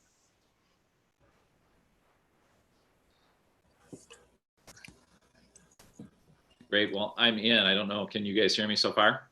We can hear you. Yes, we can Yes. hear you. No delay there at all, right? Well, good evening, everyone. Board Chair Stivland, Superintendent Pontrelli, members of the board, thank you very much for giving me an opportunity to check in with you. It's a pleasure to talk a little bit about graduation and kind of what we know. Elise and Kulik during their student report gave a little update, and they referenced the student meeting that we held earlier this week on Monday. We had thrown out an application to all of our seniors asking them if they would be interested in joining a graduation committee to start talking about what the ceremony might look like and start to gather some student feedback. Super bittersweet meeting. It was great to see kids' faces and great to interact again a little bit, but admittedly it was very difficult because we knew that we were talking about things that were obviously not going to be our first choice for how we wanted to do this. We're proud of our graduation ceremony, the way that it's run, and just to even have to talk about doing something different is tough. Bottom line, we discussed 4 options, and actually the kids kind of organically brought up a 5th option. So those are all pieces that we have spent some time investigating. The first option, and all of these I'll preface by saying at various degrees along our timeline may or may not continue to be options. And we talked about that with the kids, that we have to continue to pay attention to the governor's directives. We have to work as good stewards in our community with our district leaders and obey social distancing guidelines, and that public health obviously is paramount in making and guiding whatever decision we wind up making regarding graduation. But with that said, we talked through option number 1, which was kind of as is. And at the time that wasn't really, at least formally, off the table, although all of us could kind of see the writing on the wall that probably was not going to happen. That being our typical graduation ceremony at Roy Wilkins on May 30th. Given that the governor's directive is official today, that we're out for the remainder of school, again, it's very likely that we'll probably be under some kind of either stay at home. And even if we're not under stay at home, we know that there's going to be a number of people that aren't going to be comfortable in a large public gathering place anyway. And so regardless of whether there's rules around large public gatherings, we know that that's kind of a tough one. But with that said, we did talk with the kids and let them know that several weeks ago we reached out to Roy Wilkins, and we did secure 2 backup dates at Roy Wilkins for later in the summer to secure that as options if that's something that they're interested in. We have one backup date of July 20th, and we have another backup date of August 1st. And again, right now we're in a little bit of a gray area, not knowing how long the pandemic is going to stay with us and how long that's going to continue to influence directives that we have to live under. But the bottom line is at least we have that date secured so that if there is a release and people are comfortable, that's something at least that can be talked about. A third option that we discussed is we were a little bit ahead of the game and actually started talking with an outfit that now has become kind of an in vogue or popular idea, and that's the idea of a virtual or online ceremony. Admittedly, this one was not popular with our students at all, and we have a number of students that had very little interest in that, and sentimentally, certainly we understand that. But that is something that we've engaged in talks with, so at least we're familiar with kind of how that would work and what that might look like if we choose to do that. A fourth option that we talked about was kind of a combination of a live ceremony and the virtual or online video piece. With the virtual piece, basically the way that would work is you would upload all kinds of either video content or picture content, and basically you would be able to play that. You could even host like a premiere, but basically it would turn out to be essentially a YouTube video. Families could view that at their leisure or as their flexible schedule allows, or like I said, we could actually kind of unveil it at a certain specific time so that everybody could kind of log in at a specific time. The fourth option, like I said, that we talked about was kind of a combination of a live ceremony and some of that video content. And the really unique aspect of that is we've actually had a lot of conversation with Matamidi High School and talked about partnering with them to try to share some of the costs that might be associated with doing that. And we've looked into the Washington County Fairgrounds and looked into the possibility of hosting almost like a drive-in type of setup where students and families would come in their cars. They'd be directed to remain in the cars throughout the course of the ceremony. And then we'd have a large video screen that would be able to show some of the pre-recorded video content, but at least that would give students an opportunity to sort of collectively gather with their classmates, be all in one spot. As far as speakers, whether it's a staff speaker, a student speaker, some of those speaking pieces could potentially be done live and not have to be pre-recorded, which might add a little bit more of a realistic element to it.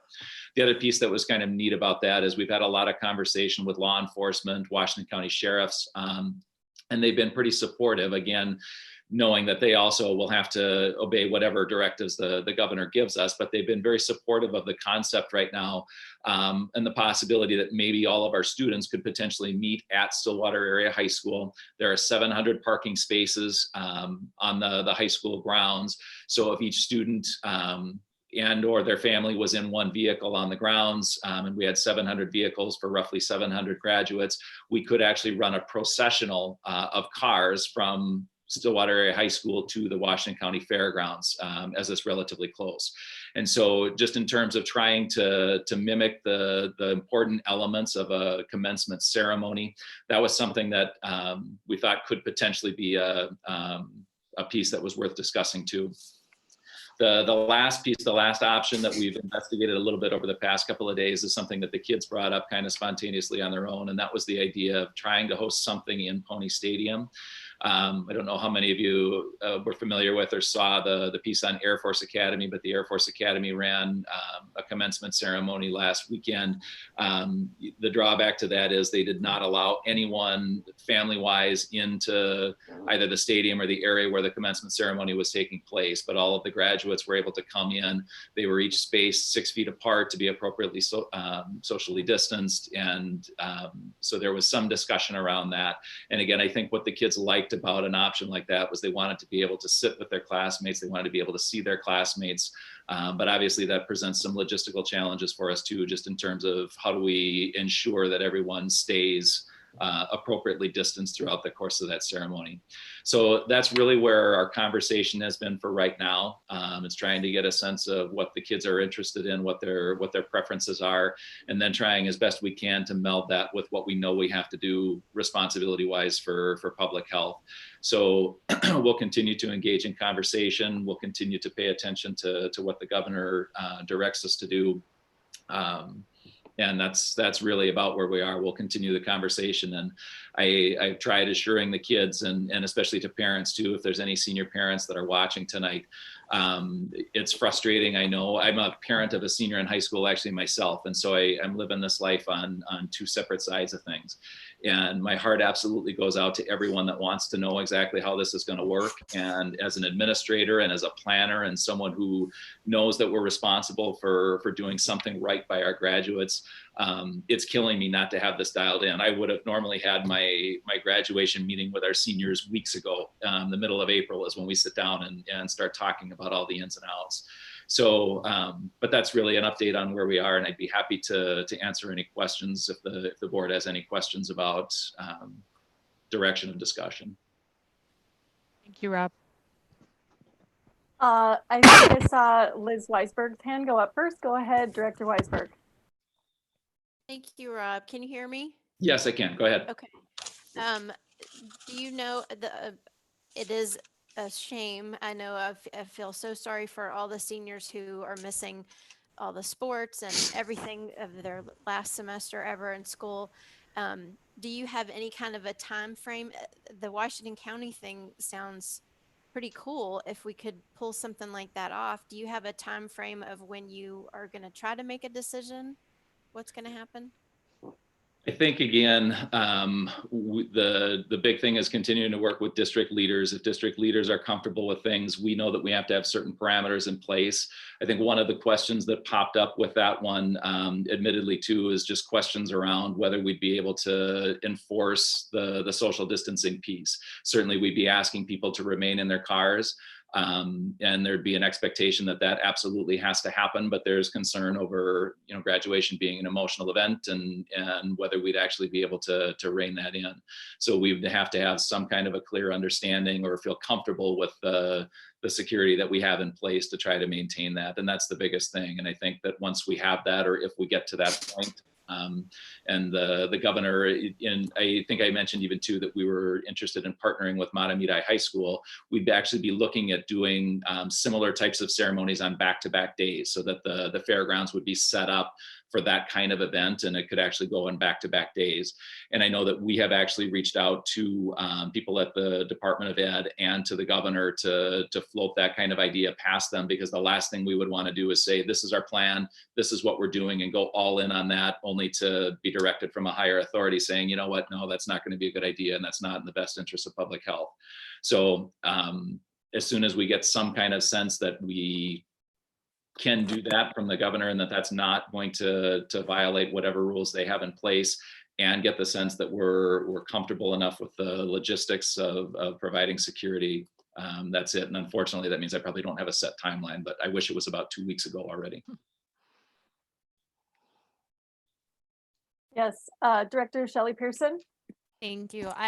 Rob, want to say thank you I know this is devastating for our kids, and the fact that you and others are working so hard. I know that they notice, and I know that it makes a difference for them, and they'll still be disappointed, but I just appreciate seeing the staff and the community really rallying around these kids.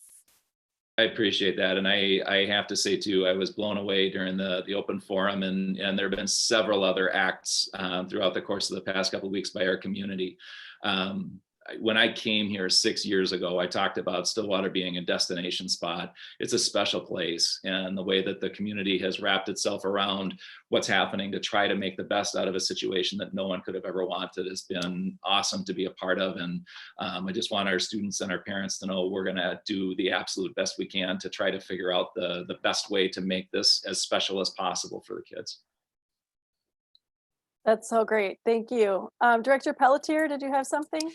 Yeah, actually, Rob, you answered it, my question, but so just a comment question. I got an email today from a concerned individual, and it was more along the lines of just kind of the safety question, given Governor Walls's, when he made the comment about arena style, something like that in his speech. So, I think that was something that resonated with me as well, given the fact that I look back a year ago and I was a sobbing mess at that graduation, and social distance, forget about it. So, I just want to commend you for your efforts and for working with the kids and trying to make this special for these kids and these parents. You know, it's such an emotional time of year for so many reasons, and there's so many unknowns. So my question was, are you going to kind of vet this with the governor per se? Assuming, of course, you are, and you already answered that. But I just you're the one for this, Rob. I have full confidence in you, and thank you so much for doing your very best to make this great for our kids. It's very appreciated. I appreciate that, Yeah. Jen. And I just have to say, though, there's a ton of people that are forming the team that makes this thing work.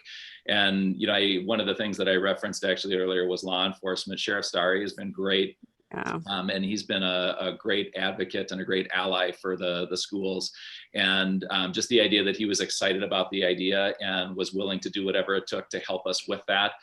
Obviously, he serves under the direction of the governor. And so he's been very clear that whatever we do is going to have to be in accordance with whatever guidelines are in place. But just knowing that that partnership already exists, you know, helps me feel better, because this will not be a decision that's made in isolation. There's a lot of partners that are involved. Thank you so much. Thanks. Thank you. Director Potacek? Yes. One of the things, Rob, I echo all my colleagues in their thanks to you. And this hurts. And I can remember even on my walk running into a senior girl and her mom. And this was probably a month ago. And already they were kind of mourning the whole thing. One of the things, though, and it's a small token, it's not going to replace graduation, but one of the things I saw this afternoon as I walked, and I do walk in my neighborhoods quite a bit, is there's a lot of signs that are posted. I saw probably 4 or 5 of those today that said Pony Senior on them. And that's impressive. And I've never seen that before, except I've seen advertisements for senior parties, but not necessarily identify individual households that had a Pony grad. And Thank you for pointing that out, Mike. Yeah, that was a great effort. And I have to give a shout out to Kathy Lund, who's a parent of one of our seniors and an employee of the district also, who really championed that effort and reached out and just really stopped at nothing to try to make that happen. And so, you know, when we figured out a way to make that happen for all of our almost 700 kids that are in 12th grade, she organized parent volunteers who were willing to stand in and donate their time to get those signs out and do it in a way that was germ-free and publicly responsible. It's just been awesome to be a part of. So it was great. Kudos to everyone in the community, and especially shout out to Kathy for that effort. Yeah. And I think Jennifer touched on it, is the importance emotionally. The message we want to kids is they're special, and that's their special day. The advantage to the signs, they'll be up for a while. Thank you. You're welcome. That's right. Yeah, thank you so much. Anybody else have any questions or comments for Rob Bach? Okay, Denise, Chair Stivlin, thank you. Yeah, before we leave, before Rob leaves us, one more thing that I'd like to talk about on our bulleted list of things to cover with you this evening is, unfortunately, we received a message also from the Minnesota State High School League today, and the formal announcement that we are not going to be able to hold spring sports or activities for the remainder of the year. And I think many people understood that when the executive order to have distance learning would continue, probably understand that. I think a few of us were hanging on, hoping that there would be some way that we could still figure this out.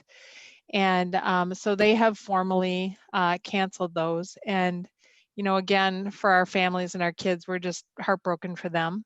But we are committed to seeing what we can do with all the restrictions in place to, again, try to have some special activities for our students, because it's so important for them. So just for the community to know that that's the formal announcement, but that we'll be working with Rob and others if there's opportunities to do some things differently. I wish a magic cloud could come over in July and clean everything up for us, but we'll just have to follow the commissioner and governor's recommendations. The other piece that I just want to mention that Rob had talked about is After the formal recommendation today to continue the distance learning, the governor and crew will now work with the commissioner to help us with some guidance on many things: graduation, grading, how the rest of the year is going to look. And for those that are listening, May 1st and 4th will be not student contact days. There'll be days that we'll be working and planning with staff for what the remainder of the year looks like and providing professional development for distance learning. So May 1st and May 4th are non-student contact days, non-distance learning days. Rob, is there anything else before we let you go that you want to comment on? No, other than maybe just in a generic sense, I saw some of the other bulleted items that you had on your list there to address, and just from my standpoint and vantage point as a principal, obviously I was nervous as heck going into the whole concept of distance learning and just knowing that the magnitude of the task that we had to undertake, but I was also just concerned about what that might mean for our students and whether students would continue to be as engaged. Obviously, no one knew what to expect going into this. And I have to say that the greatest piece that's come out of this has been the number of kids who have stayed actively connected to school, when really this could be a reason for so many kids to go completely off the reservation. And they just haven't done that. They've stayed connected with our teachers. They've stayed connected with school. And it's heartwarming. So just a massive shout out to our kids. They've been great. Thanks, Rob. And that's the perfect segue to Dr. McDowell, who's going to talk. Denise, can you pause for 1 second? Sure. Tina, did you have Director Riley, did you have something you wanted to say? Yeah, I just wanted to say thanks to Rob and to thank his teachers. I know we've had a really great experience at our house with the teachers in our high school. We don't have the elementary curriculum going on here, so I can't address that though. But at the high school level, we've had a really great experience, and just the attitude is incredible going forward in everything that we've gone through with this. So I appreciate it, and I really appreciate the creativity that I've seen come out of staff. So thanks.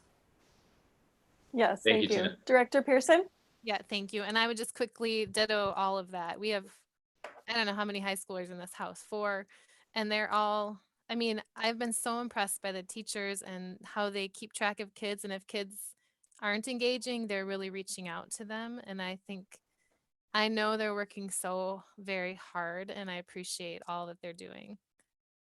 Our teachers have done amazing work. And I had a conversation with Assistant Superintendent McDowell the other day, and we were talking about just some of the procedures and some of the parameters in place. And as far as the communication loops are concerned, teachers have taken on more since the switch and the transition to distance learning than they had previously. And they've done that without even batting an eye, recognizing that that's what it's going to take to keep kids engaged the way that we want it to. So our staff, absolutely kudos to our staff. They have done an amazing job. That's great to hear. I think, our motto, I ask this all the time. Our motto is where curiosity thrives here.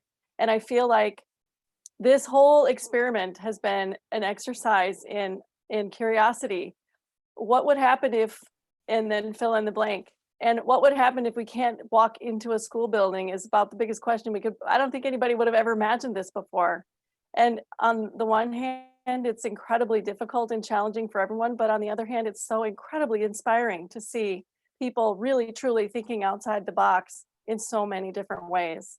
And I think it's a testament to your leadership as well, and all of our other principals in the district to provide that support and guidance that everybody needs to be able to be successful. So thank you very much for working so hard on behalf of our kids. You're welcome. I appreciate that. And it's just it's a great team. Yeah. Thank you so much for the update. I look forward to hearing more about graduation. All right. Thank you. Take care. Thanks. Okay. All right. And then, so Denise, were you about to introduce Dr. McDowell? Thank you. Yes. Dr. McDowell is going to share a little bit with you about attendance. Okay. Yeah, so great. good evening, everyone. One of the things that's come up the last couple of weeks, I know Director Pearson had asked, how are we tracking whether our kids are engaged?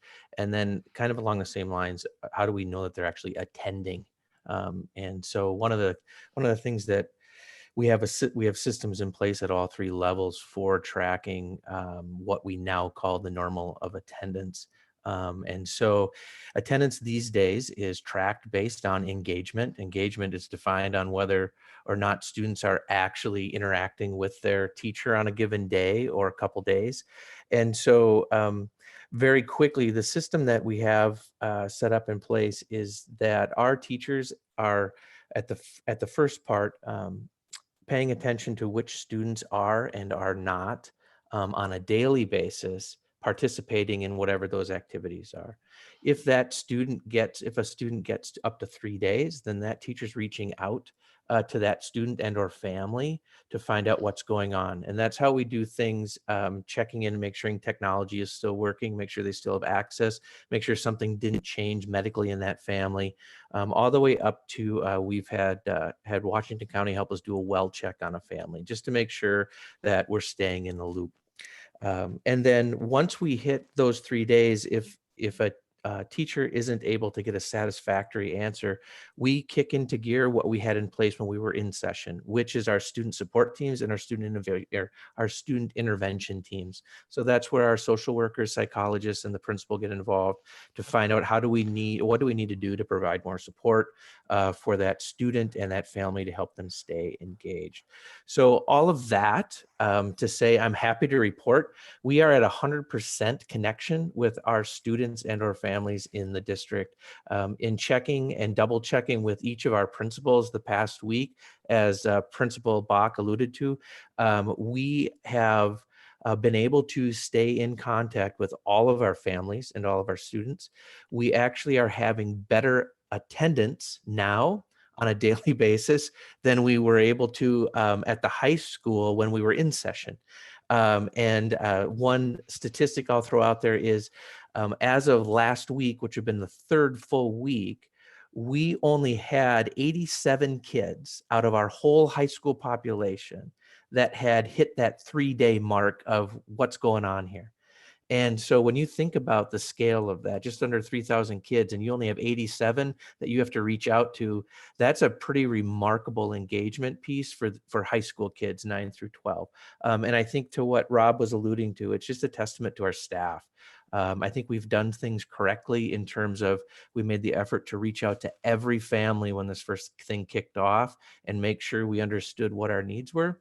But with regard to attendance, we're at 100% right now, and keeping up on those kids who fall off for a couple days here or there, and make sure we get them back on track.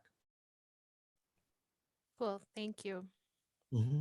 That's very awesome to hear. That's really incredible. I'm just thinking, making me smile. Is it easier for a student to attend school when they don't literally have to get out of bed? I think that depends on the age. Nice. As long as the work gets done, we don't really care where they are, right? I mean, other than with the fact that we love to be together. Director Riley? You're muted. You're on mute. Yo, you need to. Sorry, we had puppies barking again. So you gave us an update on how the kids were, responding to all this, and they are positively engaged and doing well. What is the perception of the teachers? Have you heard how the teachers kind of feel the kids are doing? Are they grasping? Is it been a good experience as well coming on from their side? The best information I have there is what the principals are telling me. And so we meet with principals twice a week, met with principals today, in fact. And from what they're saying, teachers are feeling really positive about the ability for them to connect with kids and deliver what it is that they need to deliver. I think one thing that has really made a difference is our ability to get not only devices out to families, but also hotspots to families. So right now we don't have any family that's requested a need for a device that doesn't have one, and we don't have anyone that's requested a hotspot for access that hasn't been able to get it.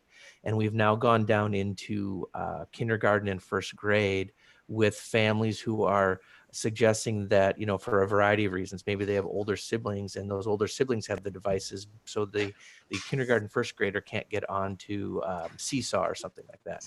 So all of that has helped, I think, with what the teachers are reporting and their ability to connect. But again, our teaching staff is just amazing. So we have teachers that are going out driveway to driveway of their class lists and waving and checking in. And so truly it's back to it takes a valley here, and everybody is stepping up. And when it seems like when someone gets tired, there's someone right behind them picking up where that person needs a break. So yeah, it's really going well, it seems like. Awesome. That's fantastic. Director Pearson? I'm sorry, Director Potacek? Yes, just a question, and not for tonight, but for future reports on what's happening, particularly with distance learning. What I come across in the literature, and particularly I'm talking about our coalitions, whether it's AMSD or School Boards Association, is some question about how well we're meeting the needs of kids with special needs. So I think it would be just helpful to kind of paint a visual image of what's happening. And perhaps, I don't know, maybe Paul's the best situated to do some of that. So as you think about future, I like what you told us today about attendance, but that might be another topic worth giving a peek at, some of the things. So I can give you a little bit of that right now. So we've got Caitlin Willis and Caroline Ziske and Paul Lee, amongst others, that this has been their world. And in fact, the minute that we went into distance learning, the team was right in there with what's called an distance learning IEP. And so we've transferred all of our IEPs into distance learning IEPs. We've pulled paraprofessionals out of our mix for child care, and those paraprofessionals are providing the indirect and direct minutes in support of our students with special needs. One of the reports that we've had this last week was that we're seeing some of our level 3 elementary kids, so whether that's our DCD students or our ASD, our autistic kids, they're actually completing more work now than they did when they were in session. And what they're finding is that the anxiety level for some of those kids has gone way down, because now they can do things at their own pace. They can do them in a comfortable spot. They can ask questions when they need to, and they don't have all the social anxiety that's going along with what they experience on a daily basis. So we're seeing I would argue, quite a bit of success with our special needs students. And then we also, on the EL landscape, we are actually bringing in people who speak our most spoken languages other than English to help provide lessons for students in their first language if they need it. And so we're really trying to push things through that larger equity lens, and making sure that we're taking things from the angle of what's our most difficult student's experience going to be, and how do we create that to be successful and work our way up to the students who don't need as much support. And I think that's where we're seeing a lot of success. But I can bring in Paul and or Caitlin and the team so that they could give you some specifics at a later date of what that actually looks like for some of those students. Thank you. Thank you. I'm really glad to hear. I think I've heard that a couple of times, that some of our students are truly thriving in this new model. I've heard it from a couple of parents too. They can't believe how much work their kids are getting done, because they can do, like you said, at their own pace, in their own way, in a comfortable place, if there's not as much anxiety. And I think we have heard from a couple of people in the community just in the past week saying, maybe we should think about continuing this even after the pandemic is over. This is kind of a cool thing. We got to keep this at least on our minds as possibly we provide an online option in the future. I don't know. It's kind of something cool to think about. TBD. Yeah, there we go. Does anybody else have any other questions for Dr. McDowell before we leave? Let him leave. Okay. Oh, Director Pelletier, you're on mute. Thank you. I just wanted to thank you for all the hard work, Bob. I know this is, again, we've said it 20 million times, but it's uncharted waters. I worry about stress on our staff, and at the same time, I'm amazed at how they rise to the challenge. And I absolutely know it's under the leadership with you and Denise and the rest of the staff. So I just wanted to really thank you for setting such a strong tone for our staff as well as our families. And it's an ask, but I'm sure, Denise, I'm asking that it's precipitous, but I'd love to, I'm assuming at some point we're going to have discussions about, where are we going to go from here? What does this mean long term? What is professional development going to look like? How can we support this new arena that we're in? So I'm right now we're in a bit of a crisis mode, but down the line, I guess I do look forward to having those conversations. So just to close it out again, thank you so much, you guys. Really well done. Thank you. Appreciate it. Yep. I agree. Thank you so much for saying that. Thank you, guys. Yep. Anything else? Krista, can you bring up, we have a couple of more slides, a few more things that'll go, I think, a little bit more quickly. Thank you, Bob. Okay. Thank you, Bob.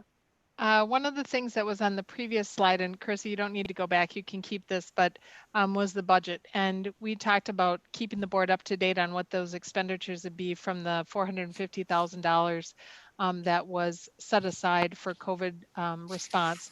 And we are still at about $100,000 in technology between the software for staff to be able to answer phones from their computers to hotspots and devices. And so we haven't really spent more than that right now, but that's just a budget snapshot of where we are with the dollars spent. In addition, we received a donation from the Whitson Foundation for $10,000. The $10,000 is to go towards families who may need meals, hotspots, technology, whatever we see as a need moving forward. So I'd like to thank Diane Plasek and the Whitson Foundation for that support. If you look at the slide in front of you by the numbers, we've served over 10,000 meals and they're distributed each week. As I said earlier, 14 different places around the district where we have amazing meals. Our food services, just if you see what those meals are, you're like, oh, this is looking pretty good, very healthy and appetizing for our families. We have about 45 children in emergency child care daily. That changes on any given day depending on our healthcare and emergency child care workers' schedules. We have about 988 devices that were provided to students who didn't previously have access. And we have 150 hotspots that were provided to families who didn't have internet access. This last slide is just to thank again the partnerships. As you see here, we have some of our staff members and Lakeview Hospital community members and our students who have been making PPE, as you've heard, personal protective equipment to help keep our healthcare workers safe. And I want to thank John Perry and our technology staff and our teachers who've helped figure out ways to take the supplies that we have to help keep our healthcare workers safe. And they've been delivering those consistently over to Lakeview Hospital and other places. So kudos and hats off to our staff for helping support other people within the Valley. The last thing I'd like to mention today is just what are we doing next? And Director Pelletier had asked about, what are we going to be working on? And although this has been a crisis, school district administrators are always looking 6 months at the very least ahead of what needs to happen. And so we're currently working on what does it look like when our students return to school in the fall, if indeed that happens? What happens if we're fully distance learning model still and we aren't able to return as we normally have? What might it look like with a blended learning model where students and families have choice? We know that even if we come back to school, some of our families who are at high risk may not see that as an option for them. We also need to talk about developing our staff with appropriate professional development so that they can support students in a meaningful way. We might have to look at flexible schedules. We'll need to consider how do we help manage our healthcare needs of our students who are in and out of school. We'll need to consider technology access. I know this morning at the Finance and Operations Working Group, which it seems like a long time ago, it's been a long day. But John Perry shared about, our Chromebooks. Some of them are on year 8, and to be able to do the testing that the state will most likely continue to expect from us, we'll need to do something with our technology and the access for our students. We're looking at summer supportive learning, what that looks like for our students. And then of course, we'll need to continue providing food and childcare for our emergency care workers we expect over the summer. So those are some of the things that we need to start planning for the fall. Thank you. Great, thank you so much, Superintendent Pontrelli. Does anybody have any questions, any further questions or follow-up after that report? Director Pearson? Thank you, Superintendent Pontrelli. Can you, just with the budget, how are we doing with, we talked about needing to pay some staff members for whom we weren't getting revenue in for. I don't know if that was preschool or what that was. Can you speak to how that's going? Right. So typically for community education, the classes and the childcare and all those kind of things are fee-based. And so right now we're continuing to provide services for emergency care workers and not our regular families that we get funding for. So it will have an impact our community education budget. And this morning, I believe Director Riley, can correct me if I misspeak this, but I think one of the things we talked about is bringing a snapshot to the board of what that looks like with community education expenses. Will be okay month to month, but it certainly will have an impact that we'll have to consider. And I don't think it's not quite as much as we originally thought. Is that correct? The need maybe wasn't as high as it could have been for the emergency childcare. Yeah, I think it'll be interesting after the governor's data today saying that we haven't hit our peak yet. I'm not sure if that will increase. I think the biggest piece is just not getting that funding in from families that we normally do to help support community education. Thank you. Mm-hmm. Director Riley? Shelley, so next finance meeting, you can tune in if you want to watch. We're going to have Annette come and John will present that particular budget and go over it with us. So it'll probably be a really informative session if you want to click on that link. Thank you. Do you know what the day is? That's a great idea. Director Burns? Yes, I do. I think you said it was May 28th. I think you're correct, Sarah. While you look for that, Director Riley, I'll let Yes. Director Burns go ahead. May 28th. It's May 28th. Okay. All right, go ahead, Mark.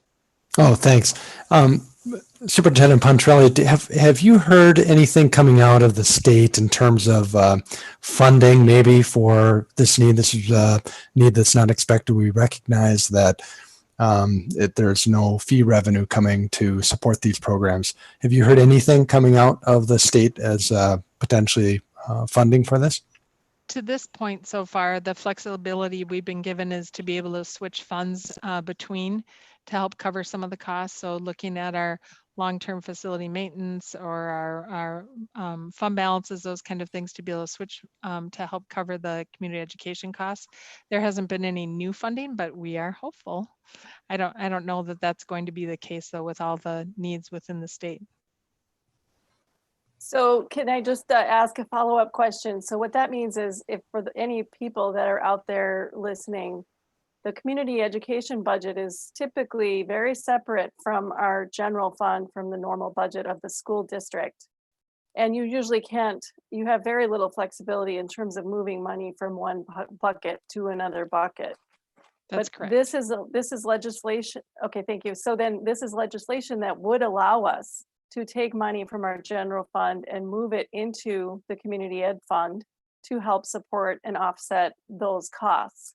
Of course, there's costs or there's pros and cons of doing that. You don't want to take one-time money, to cover it. We'd have to probably look in the details of whether or not that seems like a good idea, but that would be an option. Is that right? Right. And one of the helpful things is, that'll be towards the end of the legislative session. So we'll know what to expect there. We'll have a good idea of what May looks like for community education, and then we'll have to plan for June. Okay, great. Thank you. Director Ptacic? Yes, a couple things I want to get in now because I think they're going to be relevant for topics we're going to study or talk about later tonight. If the first one, and I don't know if all of you get this or not, but in case you don't, is the governor is going to address a virtual meeting tomorrow morning, and it goes from 11:15 to 11:45. Anybody who is a school board member can listen to that presentation or go online to hear that. They will send the link out. So if you're That's interested, MSBA, correct? Mike, that's MSBA, correct? correct. So if Yes. you want to do that, now what I've been told in the instructions I read here, that's going to be limited to the first 1,000. So it's not like it's going to be a personalized meeting, but perhaps they'll touch some of those topics. So that's number one. And if you need any further information, or if you want me to further or forward this to you, if you didn't get it, just send me an email and I'll gladly forward this to you. Then secondly, and I think this is important, and Denise touched on it, is what you need to know is both with the House and with the Senate, they have had committee meetings. And one of those that's particularly important is that there were 2 legislative committee hearings of note this morning. That, when I say this morning, that was Monday. That was April 21st, I believe. And the Senate Finance Committee, and basically, I'm going to shorten this. They brought in the Management and Budget Commissioner. They brought in the State Budget Director, and they brought in the State Economist. Now, the question they're all pursuing is, where is the state financially? Now, going into all of this, and I'm talking, it sounds like ancient history at that time, everybody anticipated a surplus. Whether there's anything left there or what, they don't know that at this point.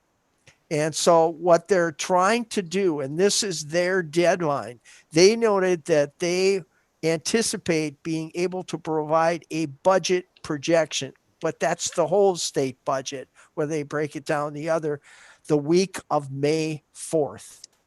But it's only the same forecast, or rather at this time, the update will focus on the current fiscal year only.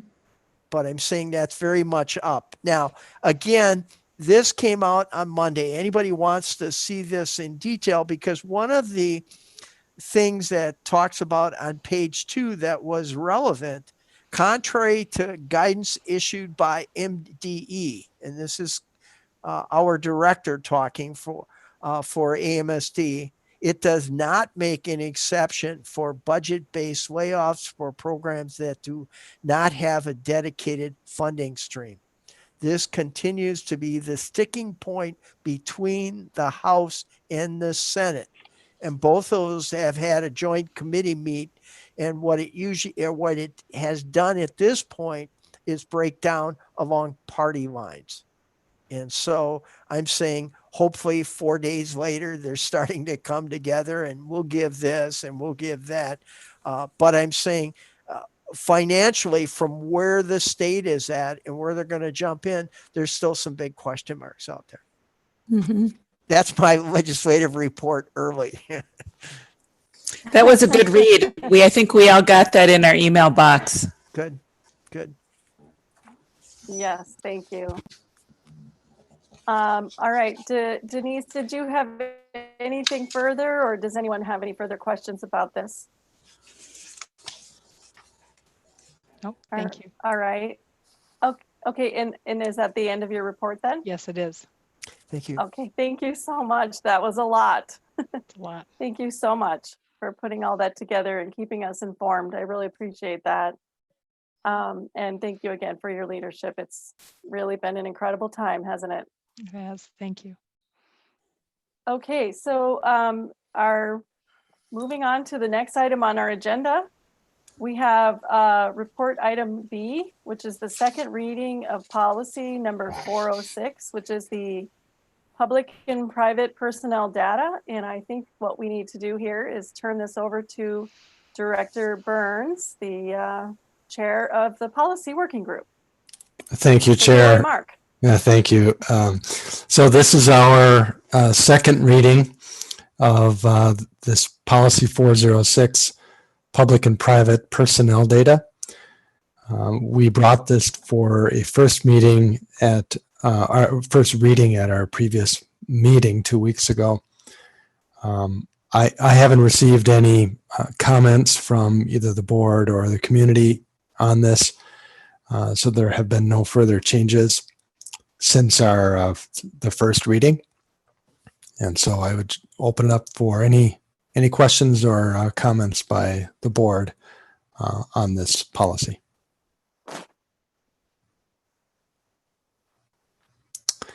Does anybody have anything on policy 406? Seeing that we don't, this will then be brought at our next meeting for an action item to adopt this policy. And certainly, if there are if there are questions by either the board or community about this policy, please reach out to us. We will have another policy working group meeting between now and our next meeting, so we would have an opportunity to address those concerns if you do bring it to our attention. All right, great. Thank you so much, Mark. All right, that was easy. Let's move on to the next item. This is item C, which is the Clifton Larson Allen LLP Auditor Engagement Letter. And I think that the person who is going to help us with that is Dr. John Tyne. And John, it looks like you're muted. You need to unmute so we can hear you. It might be better if There I we stayed go. muted, right? Good evening, everybody. Thank you so much. Thank you again for allowing me to be part of the 834 family. Before you, in your packet, you have an engagement letter from Clifton, Larson, and Allen to conduct an audit for Stillwater Public Schools. The firm that you're going to be dealing with, I'm very familiar with. There's an old saying, if you live long enough, you get to meet everybody. And the principal in this project is Dennis Hogelveen, and I've worked with him before in another district. They're a very professional firm. This lays out the charges that they have. And I know this is going to be brought back to the board for final approval at the May 14th meeting, I believe. So if you have any questions, I would try to answer them. If I'm not able to, I'll make sure I get the information and forward it to you before the meeting on the 14th. Thank you very much. Are there any questions about the new auditor, Clifton Larson Allen? Any board member comments or questions at this time?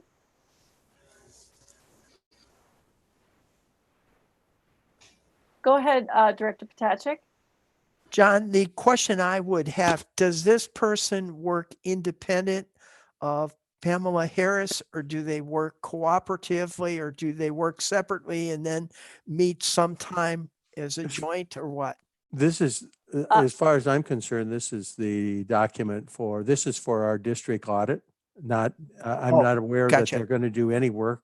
And Dennis is a consummate professional. He'll do a very good job. He makes an excellent presentation, and he is in constant contact with his team. He has a lead auditor that he brings in that is responsible for the audit.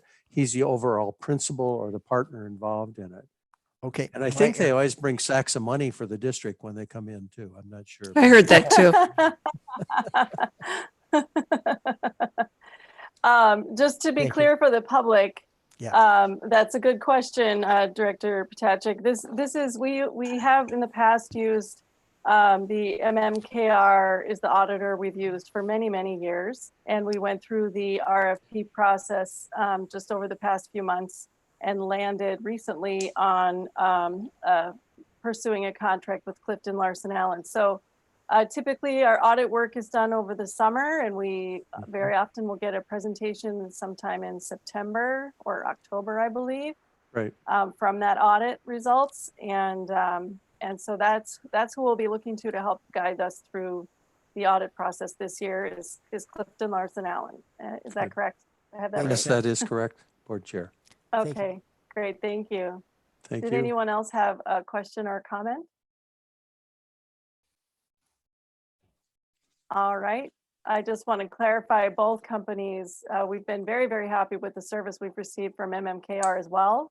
But I think it's good practice to switch it up from time to time. You don't want to have too much longevity with these types of companies. You need to keep it fresh, and it seems that this is appropriate time for us to go in a different direction right now. So I would encourage the board members to take a close look at that contract and make sure you don't have any red flags or question marks. Share them with John if you do. And as he said, we'll be having this as an action item at our next meeting on May 14th. Thank you. Do you have anything else? No, I don't. Okay. Thank you, Board Chair. Okay. Thank you very much. We'll move right on to item D, which is the web redesign contract. And it looks like our leaders for this topic are Carissa Keister and John Perry. Thank you, Board Chair Stivlin, members of the board, Superintendent Pontrelli. John's just going to be here to answer any other technical or difficult questions that you might have to throw at us. Otherwise, I'm going to try to get through this quickly, knowing you have a lot left on your agenda. Tonight in your board packet, you will see a contract with Final Site that we're going to ask you to review and consider.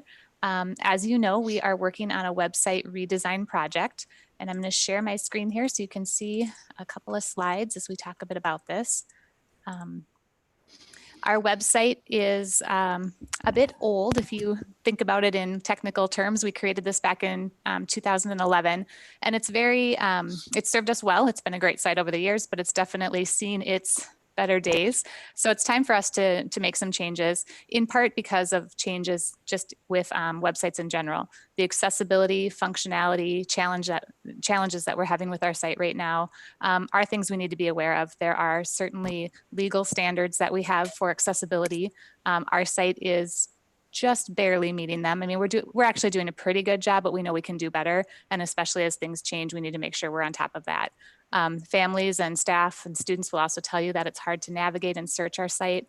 For our staff who use it on a regular basis to try to maintain and update information can be very challenging. In fact, my team often pulls our hair out as we're trying to do things just because of the slow load time, just some of the limitations that we have with our current site. So we are very much ready for a change, and I think our public is as well.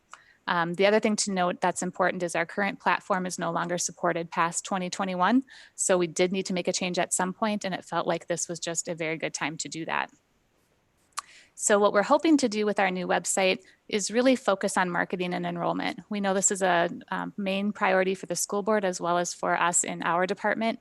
And so we want to use this as an opportunity to make a fresh, new, modern website that has a focus on marketing so that people looking and kind of doing that school shopping that we know people do can find really great information, can be drawn into a welcoming and friendly site, and hopefully be able to be curious, as Sarah said earlier, about our district and dig deeper. We also just want to make sure we're providing a better user experience for everyone who comes to our site, that it's easy to find what they're looking for, it's simple to navigate, that it's mobile friendly. We know the majority of people are using our site on a mobile device now. Our current site is not made for that. New site design is very different and has that mobile friendly feel that we need to look for. And we want for our staff to be able to have something that just is easy to maintain, that we can make those updates quickly, and that is helping us to enhance communication with our families, our staff, and our community. So with that, the process we used is much like we've been doing in a lot of our work. We've used the human-centered design process to go out and talk to our users, both our staff, students, and parents, to find out what's working and not working with our current site. We also held a meeting with staff who are currently working on the site on a regular basis to get their feedback. We looked back at our parent communication survey that we did in 2018. We did a really large scale survey of our community of parents and got some great feedback that helped us as we were thinking about what we needed to do differently. Google Analytics also provides us with some great information about where people are going on our site, what they're looking for. And so we have all of that to help us as we move forward. We had a redesign team that was made up of staff members that went through a process of interviewing website vendors. And from that, we picked top 3 vendors that we asked to submit an RFQ. And from there, we then have recommended a particular vendor, Final Site, and that's the contract that you have before you. And you'll notice, as I have mentioned to the board in a couple of communications previously, that our annual website costs we've been already paying on a regular basis. It's already budgeted for. So there's no new costs really for that part of it. The only new costs with this contract are the design startup costs, and that is something that we had already built into our budget for this year. So again, no new funding that isn't out in our budget already. So that's a very quick overview, but I'm more than happy to answer any questions you have. And as I said, John is also here and can step in if we need him. Great, thank you so much. I love those words. There are no new costs. It's already been budgeted. This is wonderful. And also very exciting. I think it's going to be really cool to see what we end up with. Exciting times. Anybody have any questions? I think I see Director Burns. Oh, thank you. Carissa, I've got just a few questions on, I'm looking at the contract with Final Site. I believe it is page 3 of the contract. At the top, it identifies what it calls special provisions. And there are a few items in there. I just wanted an explanation of what those are. One is, I think, a program called Feeds Premium. Another program is Weglot or Weglo.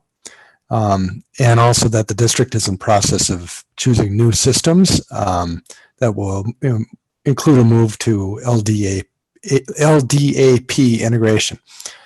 If I could get just a quick explanation of what those are. I'm going to refer to John for a couple of these things. I know that LDAP you said is LDAP. I know how to pronounce it, but I have no idea what that means. So John can come in on that. I know it's one of our back end data pieces. Some of the other things that you mentioned, the Weglot is a translation service. So that actually allows us to be able to translate our site.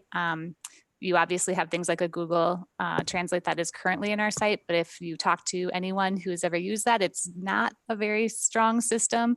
Very often it doesn't have accurate context or accurate translations. So Weglot is a system that actually has some smart translation built into it, that if you translate a word a certain way one time, it will always translate that word moving forward unless you tell it not to. So some of those things are built in to just try to help us as we're working with our mainly Spanish speaking families, but also Somali and Hmong are the other languages that we're really interested in being able to translate on our site. So that's the one example. I'm going to see if John can talk about the LDAP piece. Yeah, so LDAP is an authentication server. So anytime you have a website, you're going to have some kind of authentication to it, certainly by staff. And one of the things we've been looking at as we move forward is how can we create more of an integrated environment for our parents and students. So having the ability on that site for everybody to log in would mean that after logging in, the website would know who you are, and it would hold your single sign-on credential, so that as you click to other systems within the Stillwater ethos, if you authenticated to our website, you would probably already be authenticated to that other service. And that's dependent on all systems supporting the same kind of single sign-on. But everything we buy now, we're looking for systems that have those SSO components, and then we're enabling them and trying to tie all that stuff together. So we move to a place where, in theory, in the future, you could come to our website, log in, it would say, great, you're a parent, here's parent information. And if you click into any of those parent systems, they already know who you are and let you through. The other one that was brought up was Feeds. And Feeds really lets you tie all of your messaging together. So you could have a number of different messaging channels, whether it's Twitter or Facebook. We do a lot through, I believe it's GovConnects today. There's all these different methods we have of pushing out information. And what we want is, no matter what we're pushing out, we want that to live on our website. And so it gives you the ability to create messaging that then feeds out to multiple resources for our public, and that same message goes to all locations. Thank you. Mm-hmm.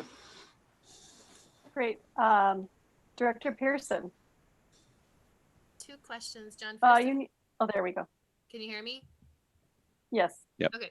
We can. This is a follow-up to the single sign-on. So is that what I've been hoping for with Schoology and Skyward, or is that something different? It's a piece of that. we've talked a little bit. We have an RFP posted right now for student information system. We'll see if that's something we move forward with or not.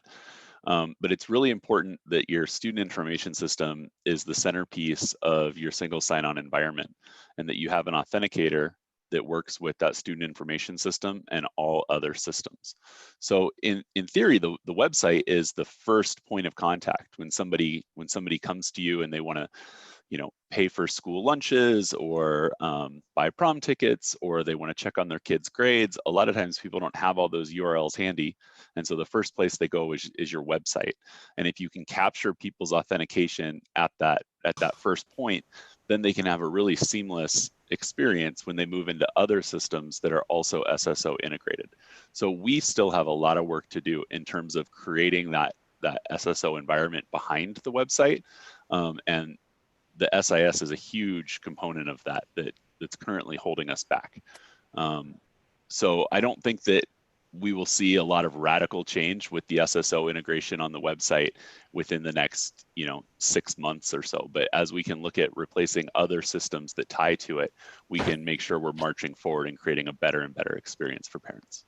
So it is a part of it. I know I speak for a lot of parents that would be huge. Yeah. When we get to that point. My second question is just on the slideshow, it says it's a 4-year contract, but in the contract, it looks like it's a 5-year. So is it 4 or 5? I don't have the contract in front of me. I'm sorry. Page 3, it says the initial term of this order is for the 5-year period beginning from the effective date. I just want to clarify whether it's a 4 or 5-year. I see what you're looking at. It does go through 2024. So I think it's listed as 5 periods. I see that too, what you're looking at, but it's from 2020 to 2024. So that's a good question. We might have to look into that a little bit more to answer that for you, but I think they're probably looking at it from the years of 2020 to 2024, but broken into 5 periods. Okay. John and I can look at that a little bit deeper. Yeah. Thank you.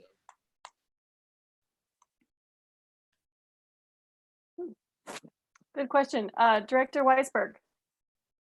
And I know that I've mentioned this to both of you. I just wanted to say it publicly.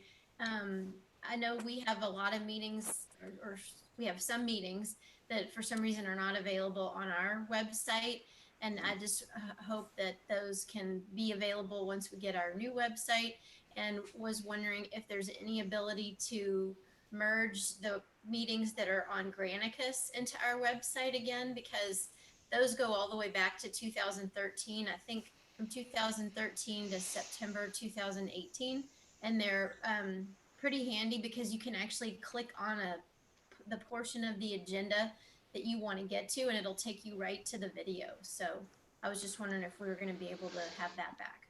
Yeah, the problem, yes. I mean, the short answer is yes, we can get it back. The process is that we actually need to convert all of those videos and have them re-uploaded. And it's just, it's generally speaking, you can do about a video a day in terms of the time it takes for a computer to convert it, and then the time it takes to upload it. And a lot of that has to do with the fact that when you upload things to YouTube or Google, they squeeze that pipe. They let you upload kind of as much as you want, but they don't let you upload very fast. And that's by design of the software. And so what we really need is we've had this project going on for a while now, we've had people doing periodically district archival work. So we have millions of records in the district in paper form that need to be digitally archived so that they can be stored for long term and located more easily and not kept in kind of outdoor warehouse spaces that don't have a lot of protection from the elements. A part of that archiving process includes things like media and video. And so I would kind of put the video sort of at the front of that list, but we need to put somebody in the position to do that work. And so generally it's itinerant work. You don't need to hire a full-time staff member to do that kind of stuff, but it just takes a lot of time, and we need somebody in the spot to do it. And we had somebody doing that work for a while, and we lost that person some time ago, and haven't really resolved what we're doing with the position in terms of how we're going to pay for it moving forward and all that. We are hoping with the new website to be able to provide a new and better interface for people looking for board materials, whether that's the calendar, minutes, agendas, historical videos, all of that. So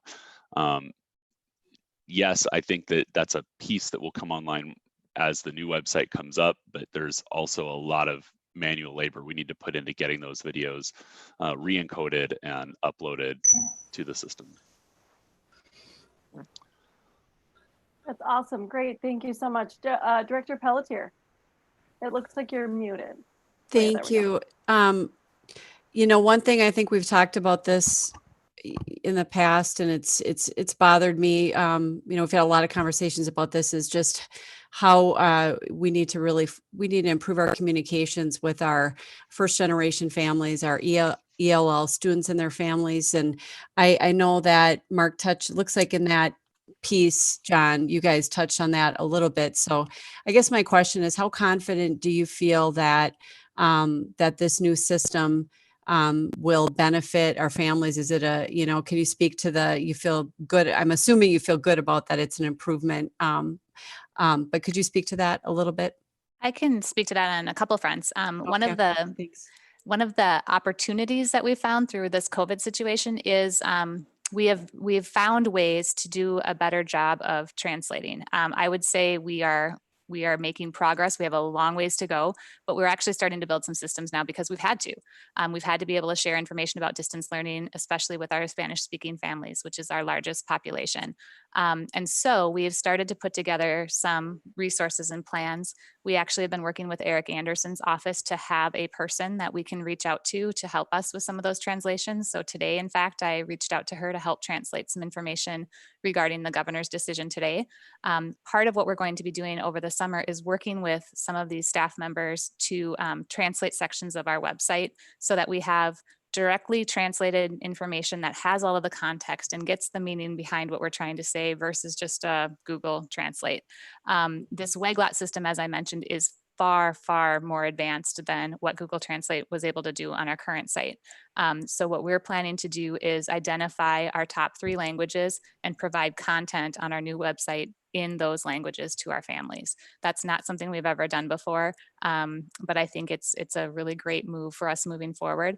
Through that process, though, we're also having intentional conversations with our families to get feedback on what's the most important thing. I mean, it doesn't make sense to translate a whole website if we find out from families they're not going to the website and they're getting their information in another way. So that's another really important part of the conversation we're having right now, is to talk to our families and say, what information are you looking for and how should we get that to you?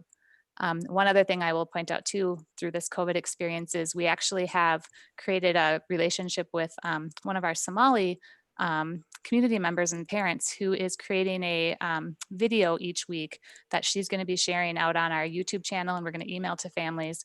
That's helping to, again, build those community connections, sharing some information about what's going on in the district. If it's something that needs to be shared about distance learning, was the first one we did, or if it's more of just having that connection, someone in your own language speaking to you about what's going on in the schools. That's another piece that we're starting to do and put up on our website and will be built out into this new plan as well. So it's something we're definitely aware of. We're making some really cool inroads already and have a lot more work to do, and look forward to having that be a part of our new site. That makes me so happy to hear. Thank you so much for that feedback, Krissa. Appreciate it. That is really awesome to hear. And how awesome that we're building a partnership right now. Again, sometimes crisis situations create opportunities for us to work with people that we might not have worked with in the past. And how awesome that we're creating a new partnership with someone who's helping our whole community. So cool. That's very cool to hear. Does anybody else have a comment or a question regarding the new website design? Good job. Yes, excellent. Very Wonderful. exciting. Thank you. Well, we will bring this back at the next meeting then. Thank you. Thank you. Okay, thanks so much. All right, very good. And that is the end of our reports for tonight. It's time to move on to our action items. The first one is action item A, which is the Stillwater Middle School partial roof replacement and the Stillwater Area High School wall panel installation. And it looks like I need to turn this over once again to Dr. John Tyne. Good evening again. In your packet, you will find a memo describing the project and the bids that took place. What we're going to be asking for tonight is approval to start the work on the Stillwater area middle school roof replacement, and also the Stillwater area high school metal panels to help protect the walls from water and water damage. The bid was originally put in at 500, or the budget was originally set at 590,000. And I'm very happy to say that the bids came in considerably under that. The bids were reviewed by BWBR. And what we are recommending is going to be to accept the bids from Destination at our diverse construction company at the middle school for $321,397, and at the high school from Burwell Roofing Company for $86,300. I would ask your approval, Board Chair. Very good. Thank you, Director Potacek. Also move. Oh, we have a Appropriate. motion to approve the expenditure for these projects. Do I have a second? I'll second. Director Pelletier seconds. Any further questions or comments about these projects? It's always good to hear that the bid is actually coming in lower than what we expected. Always good news. Rather have it that way than the other way around. Absolutely. I would like to Yeah. mention one other thing, that the funding from this comes from the alternative, or from the long-term facility budget. So just so you're aware of that, and I think everybody is. Right. Yes, thank you very much. Appreciate that. Anything further? No, thank you. All right, so without any further ado, we need to take a roll call vote to approve this expenditure. And so I'm going to ask Sherry to step up and help us out. Director Burns, Yes. Vice Chair Pearson, Yes. Director Pelletier, Yes. Clerk Potacek, Yes. Treasurer Riley, Yes. Chair Stivland, Yes. and Director Weisberg. I saw a yes, but you are muted, Director Yeah. Weisberg. Try again. Yes. There we go. Thank you. You have a unanimous vote. Thank you very much, Sherry. All right, and then moving on to item B on the action items, the district-wide building renovation, and I'll turn it back over to you, John. Thank you. Board Chair, Superintendent, board members, in your packet, you'll find a memo that describes the district-wide projects that are going to be put forward in three elementary schools and a middle school. And these are really important projects because they really affect the comfort of not only the students, but the staff and the community as they use these schools. The total bid was set at project budget was set at $1,766,000, and the bids came in at $1,416,000.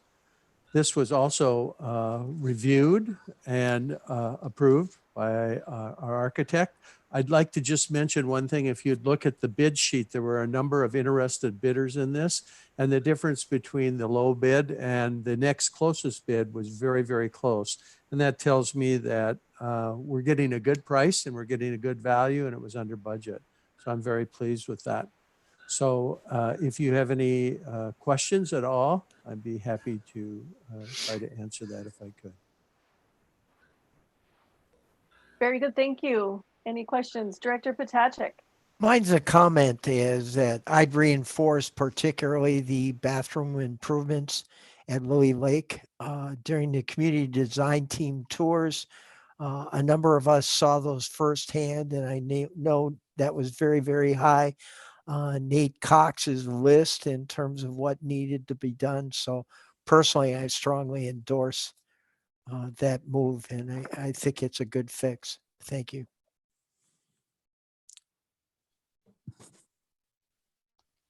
All Sorry about that. Thank you, Director Pearson. Thank you. And I apologize if you don't know the answer to this right offhand, but it says Stonebridge Elementary replace operable walls. Is that with fixed walls or is that just with new operable walls? Do you know? I'm not exactly sure. I have to be completely honest. I've never been in the building. I'm joined by, and that's because, and they've never seen me either. I've never seen them. But I do know this, and I can tell you that it really makes a difference to the students and the staff when the building looks good. And it really is a welcoming thing for our students to have a safe, secure, clean, and neat building. And especially the restrooms, that does make a difference to our community and our staff. We need them to be safe. I can find that out for you and I'll make sure the message gets back. Thank you. Thank you. Great, thank you. Any other questions? Director Burns? Not a question. I was just going to move to approve the district-wide renovation project. Second. Okay, thank you. We have a motion and Director Potacek would second. Any further comments or questions on this? All right, seeing none. Sherry? Let's Director have a roll Burns, call. Yes. Vice Chair Pearson, Yes. Director Pelletier, Yes. Clerk Potacek, Yes. Treasurer Riley, Yes. Chair Stivland, Yes. Director Weisberg. Yes. Thank you. You have a unanimous vote. Thank you. And the kids All thank right, you thank too. you very much. Yes, that's right. All right, moving on to item D, the Oakland Middle School tile replacement. The tile replacement, did we miss one there? Did we Yes. miss the tuck pointing? I See. think. See. Oh, I'm so Okay. sorry. No problem. Oh my gosh. I skipped two of them. I'm sorry, getting way ahead of myself. Let's go to item C, the Stillwater Area High School tuck pointing. Okay. I'm happy to report that the tuck pointing at the high school is going to be completed this year. It was originally set aside, $150,000 was set aside out of the long-term facility funding. Tuck pointing is it's a very labor intensive situation, and it's hard to find people who are really skilled and talented at that. In fact, you can tell by the bids, I think we only had 2 bidders and there was quite a separation between the two. And BRW, our architect did review the bid and it came in considerably under the other and considerably under the budget at $65,500. And it seems like a very good value. And Tony feels that this is an excellent firm to work with and feels very comfortable with it. So I would recommend that you approve that. And if it doesn't work out, it'll be Tony's fault. No, it's a good, it's a good bid. It's a good bid. I trust you. So move. All right, thank you. We have a motion from Director Potacek. Do I'll we have second. a second? Jennifer Pelletier seconds. Any further questions or comments on the tuck pointing? Director Burns. Thank you. Just a quick one. I know at our last meeting, I brought up a question about, we're going to be putting money into the auditorium wall when, there's a chance that we may be removing or renovating the auditorium as part of our the CDD recommendation. But I think after speaking with you, John, and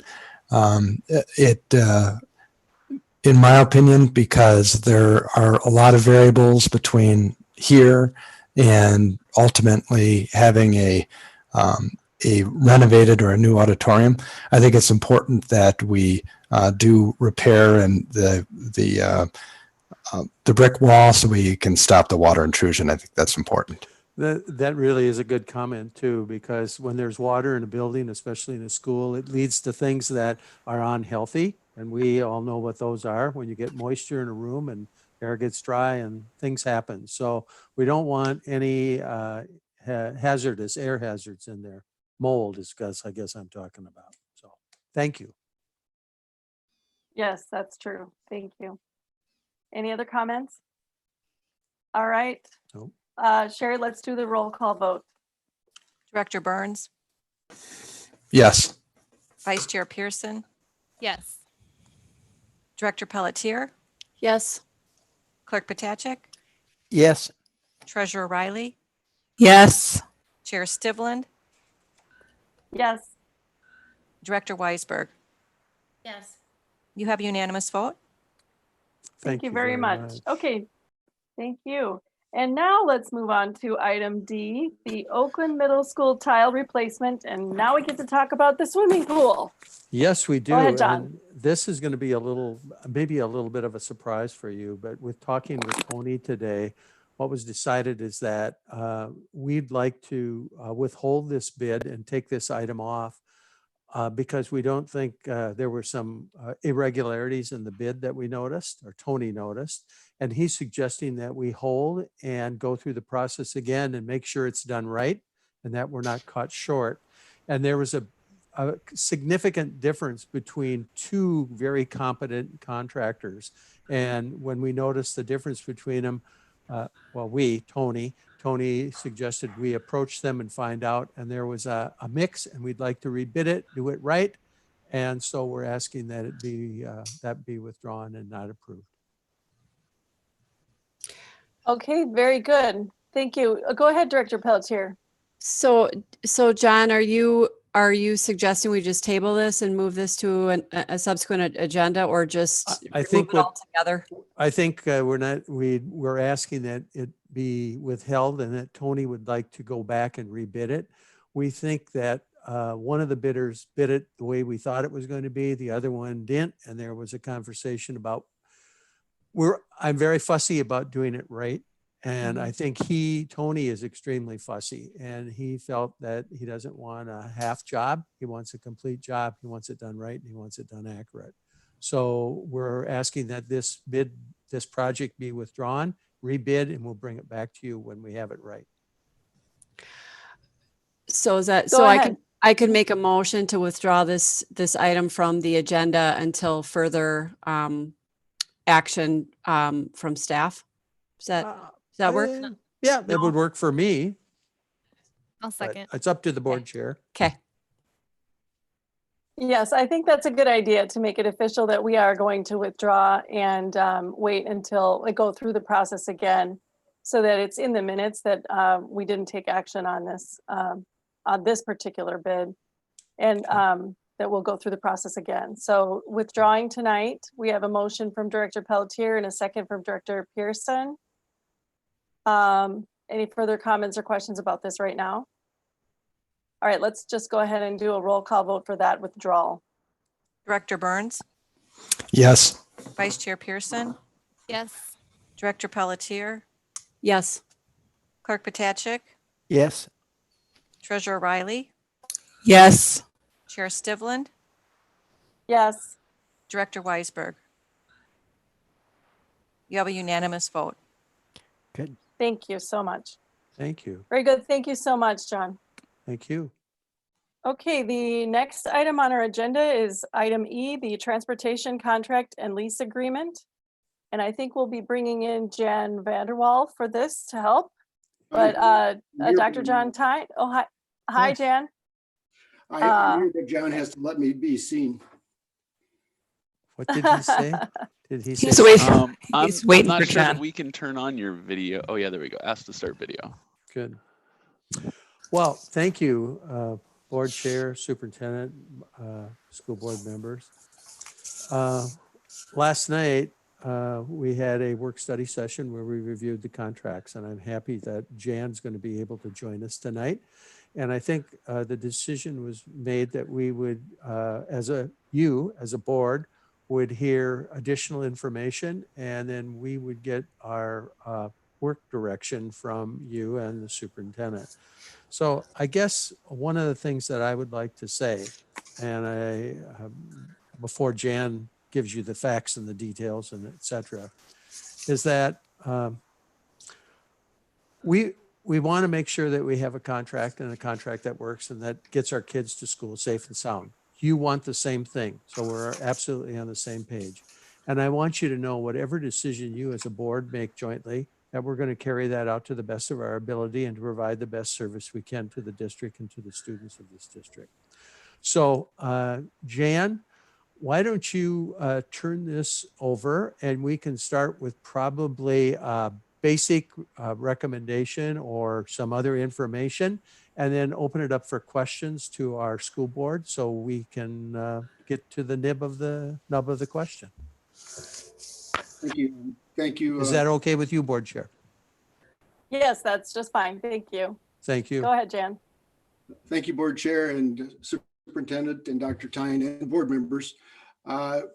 We discussed last night that there are different ways of calculating this, and I did get correspondence from one board member, I think it was Member Burns, that suggested that the quoted prices that were submitted before negotiations were in fact a way to look at it that was with all things being equal. And so that was the option on the table. I think we've come with a recommendation, and I still support the recommendation that we go with the incumbent vendor. We've got, two issues going on here. The terminal is an issue, but it's not what we're talking about today. We're talking about getting the transportation company set up for the coming school year. If we have transportation, that's a good question at this time, but certainly with all of the other things that are changing, I go back to the idea that the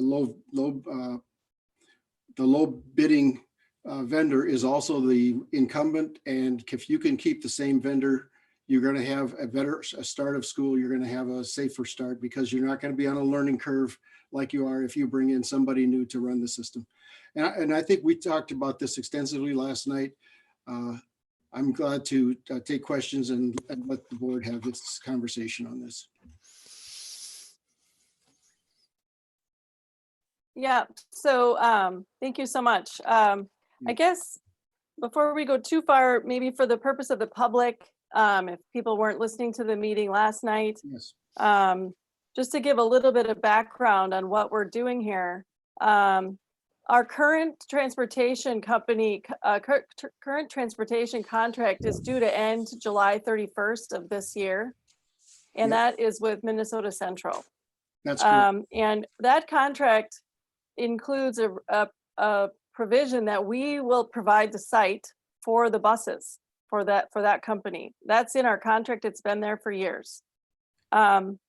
And we knew that this time was coming, that we would need to have a new contract. And so last November, our director of finance and operation went out for an RFP, and we received responses from, I believe, 5 companies in December. And however, in January, we learned that there may be issues with our bus terminal.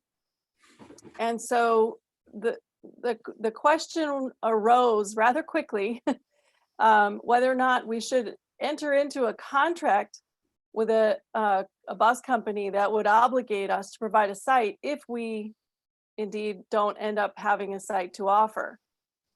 We don't want to sign a 4-year contract with a company that obligates us to provide a site if we don't have a site to offer. And so the question was raised, could we go out for RFPs and ask the companies to consider providing proposals without providing a site, without the site included. And there were, just without going into too much complication, there was a lot of issues with doing that as well. And anyway, now we are here today. And we have to make a decision on who our contract is going to be with for next year, and then perhaps the coming years, who will provide our busing services for our students. The question of the site, for me, is a separate issue, but it certainly obviously kind of plays a part. I think what I felt all along is we have a plan A, which is problematic, so therefore we really do need a plan B. And so I think what we've been looking at and what we talked about a lot last night is, what does the plan B look like if we enter into a contract with a company to provide our busing services? Do we have a plan B for providing a place for them to store those buses?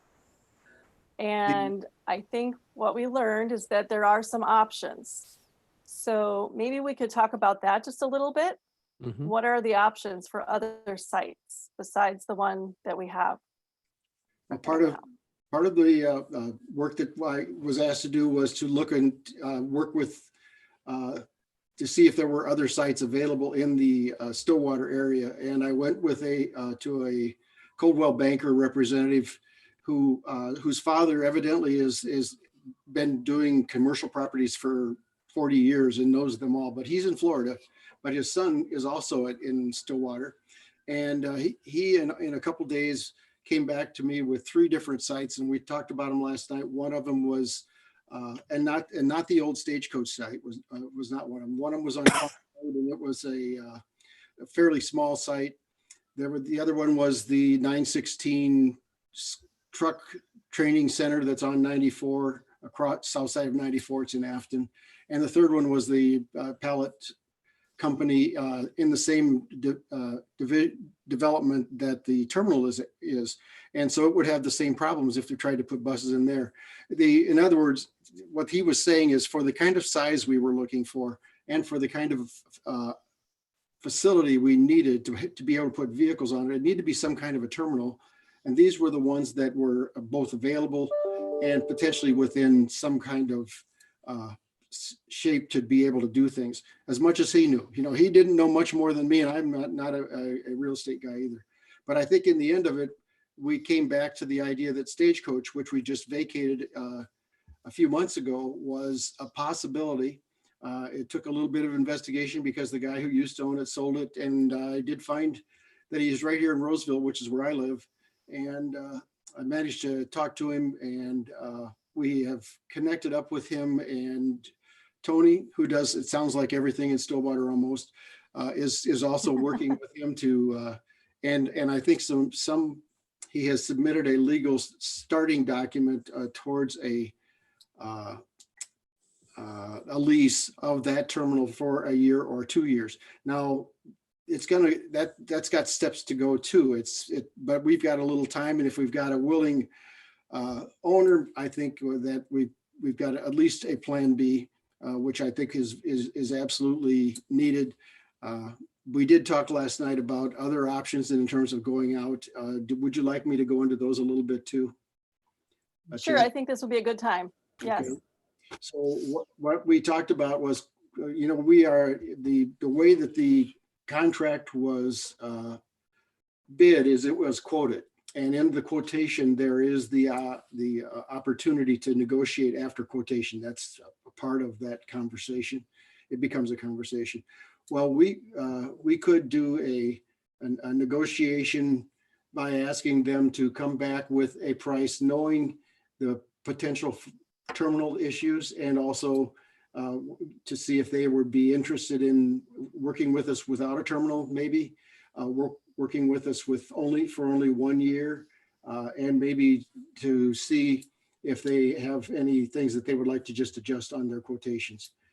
Along those lines, I would see this as being we would go out with the same quotation format that we did on the first document. By the way, I started on this project in I think it was late February, early March. So I kind of came in at the end, and it is a bit of a learning curve, but we can take that out to the 3 vendors who are still actively engaged in this, and that's the Minnesota Central, Minnesota Transportation Network, and also Minnesota Coaches or Monarch, whichever they are going under. And we could ask each of them to come back with a quote and respond to it. And I've been thinking about it. You could also take the format and turn it into a 1-year format, and then have them maybe do a 4-year format as well with their prices, and see where it goes from there. Thank you very much. John, go ahead. Board Chair, I think Jan too, one of the questions was last night, not only about the Stagecoach property, but there were some other questions about other properties. One was the fairgrounds, et cetera. So John asked me to kind of look into that. Well, you know, my expertise is to go to the guy that knows everything about real estate. So I called Tony, and Tony has had some experience because we've had some buses on that property before. And he said when they went back and were exploring what they might be able to do, the fair board this is the Washington County Fair Board was not enthusiastic about having buses on that property.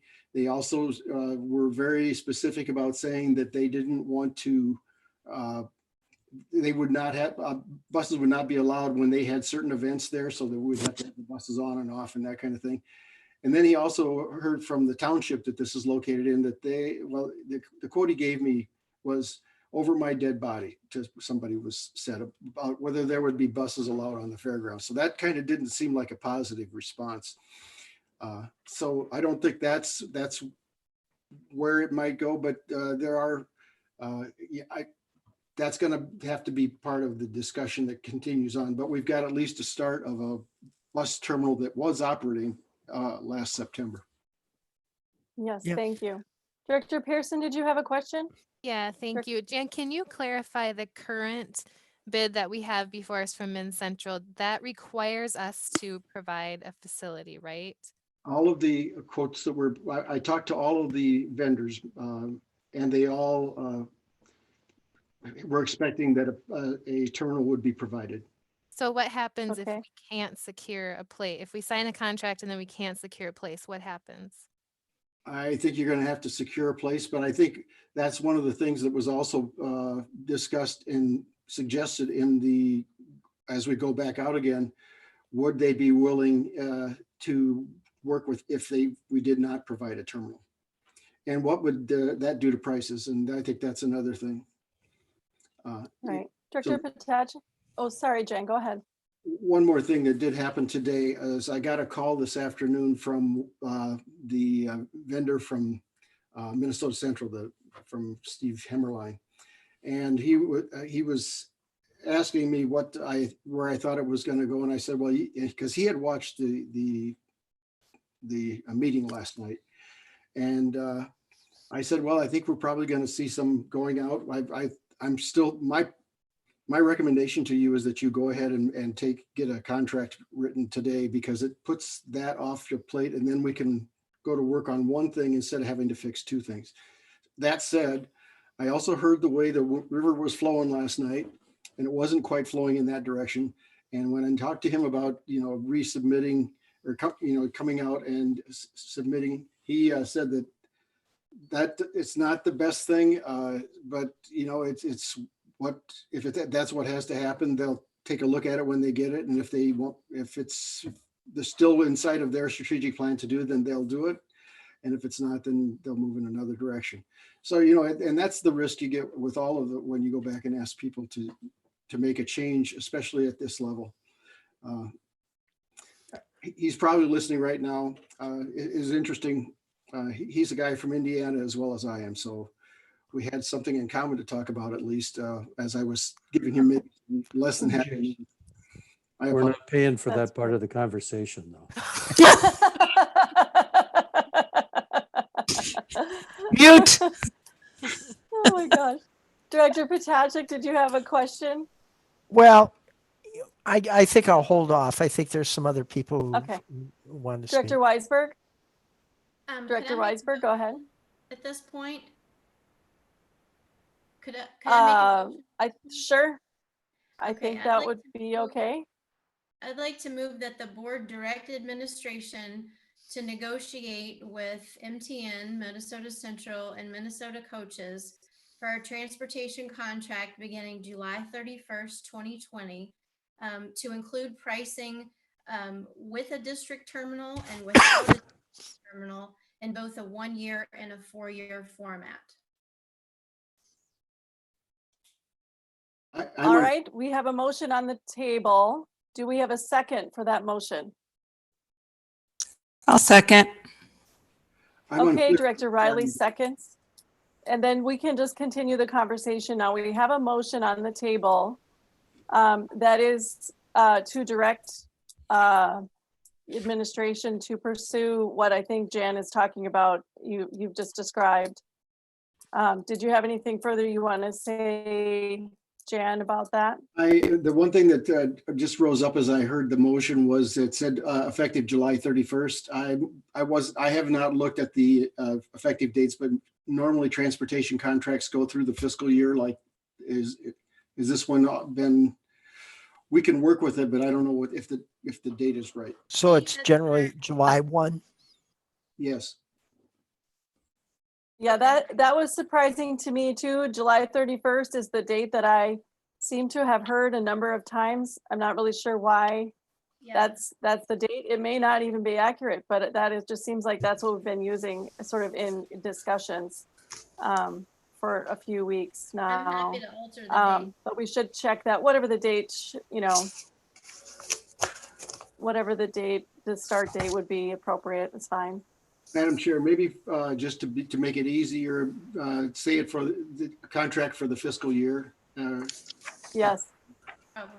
Okay.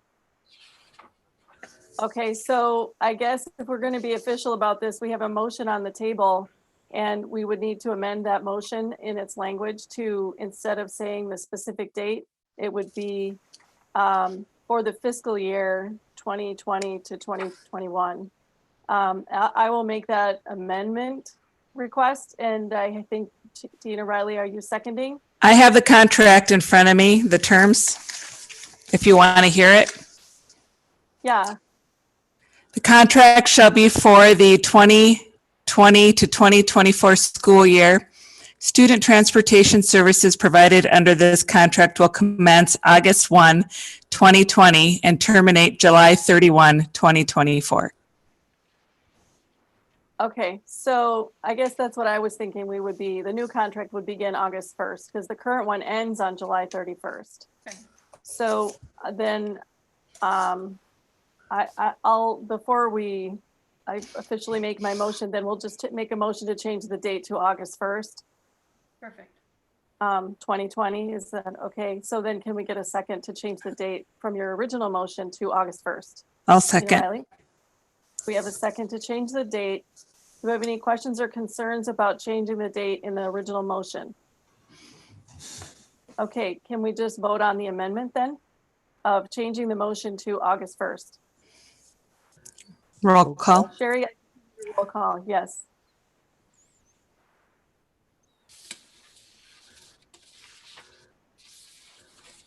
Director Burns, Yes. Vice Chair Pearson, Yes. Director Pelletier, Yes. Clerk Potachik, Yes. Treasurer Riley, Yes. Chair Stibland, Yes. Director Weisberg. Yes. You have a unanimous vote. Okay, so thank you so much, Sherry. So Director Weisberg, could you, if you don't mind, could you reread your motion with the Please. corrected date as amended? Yep. I motion that the board direct administration to negotiate, with MTN Minnesota Central and Minnesota coaches for a transportation contract beginning August 1st, 2020, with pricing including a district terminal and without a district terminal, and with terms of 1 year and 4-year format. Okay, thank you very much. Did everybody hear that just fine? Okay, Director Burns, go right ahead. Thank you. So, Director Weisberg, you use the term negotiate. Jan, what did you have in mind if the persuasion of the board is to, in fact, if you will, go out for new terms? Would that be through a bid or a quote? What would be the terminology that you would suggest that that we as a board adopt if we are going to, in fact, try to go out, if you will, for new terms? Well, actually, negotiates the proper term. What has happened is you have already gone out for requests for quotes. The quote law allows you to receive quotes and then negotiate afterwards. You can negotiate with one vendor or you can negotiate with many vendors. And negotiation can take several forms. One of them is you bring them all in a room and you have them, keep bidding it down until there's, they out quit bidding till one of them does. You might call that reverse auction. I think it's very dangerous. The way I propose that we would do this is we would go and ask them for one best price, knowing the difference. And I think Board Member Riley was concerned that they didn't all have the opportunity to make a second opportunity to put a price in. And this would be the way that we would then negotiate with all of them. That was exactly the way that was negotiated with Minnesota coaches or Minnesota Central the first time. So the terminology works. The other part of it that I will say is that Friday I received the invoice for February from the bus company, and I would change the evaluation tool, which is a spreadsheet, you saw it last night, to include some different counts of uses of the services that the company would provide, you know, the buses, the bus aids as well, and summer school. And so that it becomes, in effect, the evaluation would also show us the budget effect in the most complete way. And we would give that to the vendors that they would see how we're going to evaluate them as they submit it. Thank you. So Director Riley? I'm sorry, just a very, very quick follow-up. So do we need to specify that type of negotiation in our motion? Generally not. Generally, that's just done as an administrative activity in the history that I've been with, because you know it's down to the technical parts of, do you want to know, you know, how many wheels are on the bus? All they're usually 6, by the way. You know, things like that. I'm just giving you kind of the transparent overview so that you know that we're giving them a transparent view of the system. By the way, the other thing I would suggest that we do is give each of them the quote information provided by all the other vendors so that they all are working from the same basis, because it has been out in the public eye. Some who live near here may have an easier way of getting it than others who don't live as close.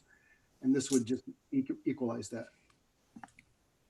Thank you. That's a great idea. Director Riley? So are you talking about going out to, when we go out to approach these for negotiation, the bottom 3 vendors, that we then keep everything the same? Like, because when Min Central came and brought back, or when they brought their RFP back response, they had different things entered that nobody else had entered? Or is that kind of what you're talking about there? No, the piece that they entered that nobody else entered was the type 3 vehicle pricing. I wasn't talking about leaving that out. If nobody else submits on that, then I would throw it out of the evaluation process. There were some other areas when I went through it with the bill that I saw, compared to the way it was evaluated to the spreadsheet and the way the numbers were in there, that I felt like we could be more accurate with it and start with that so that everybody knows what we're doing. You know, part of the issue was that the evaluation in the back of the RFP document was a very simple, only taking the bus usage and not any of the extracurricular buses, any of those things. Right. I appreciate that. And do you think that maybe we should adjust the RFP going forward in years to come?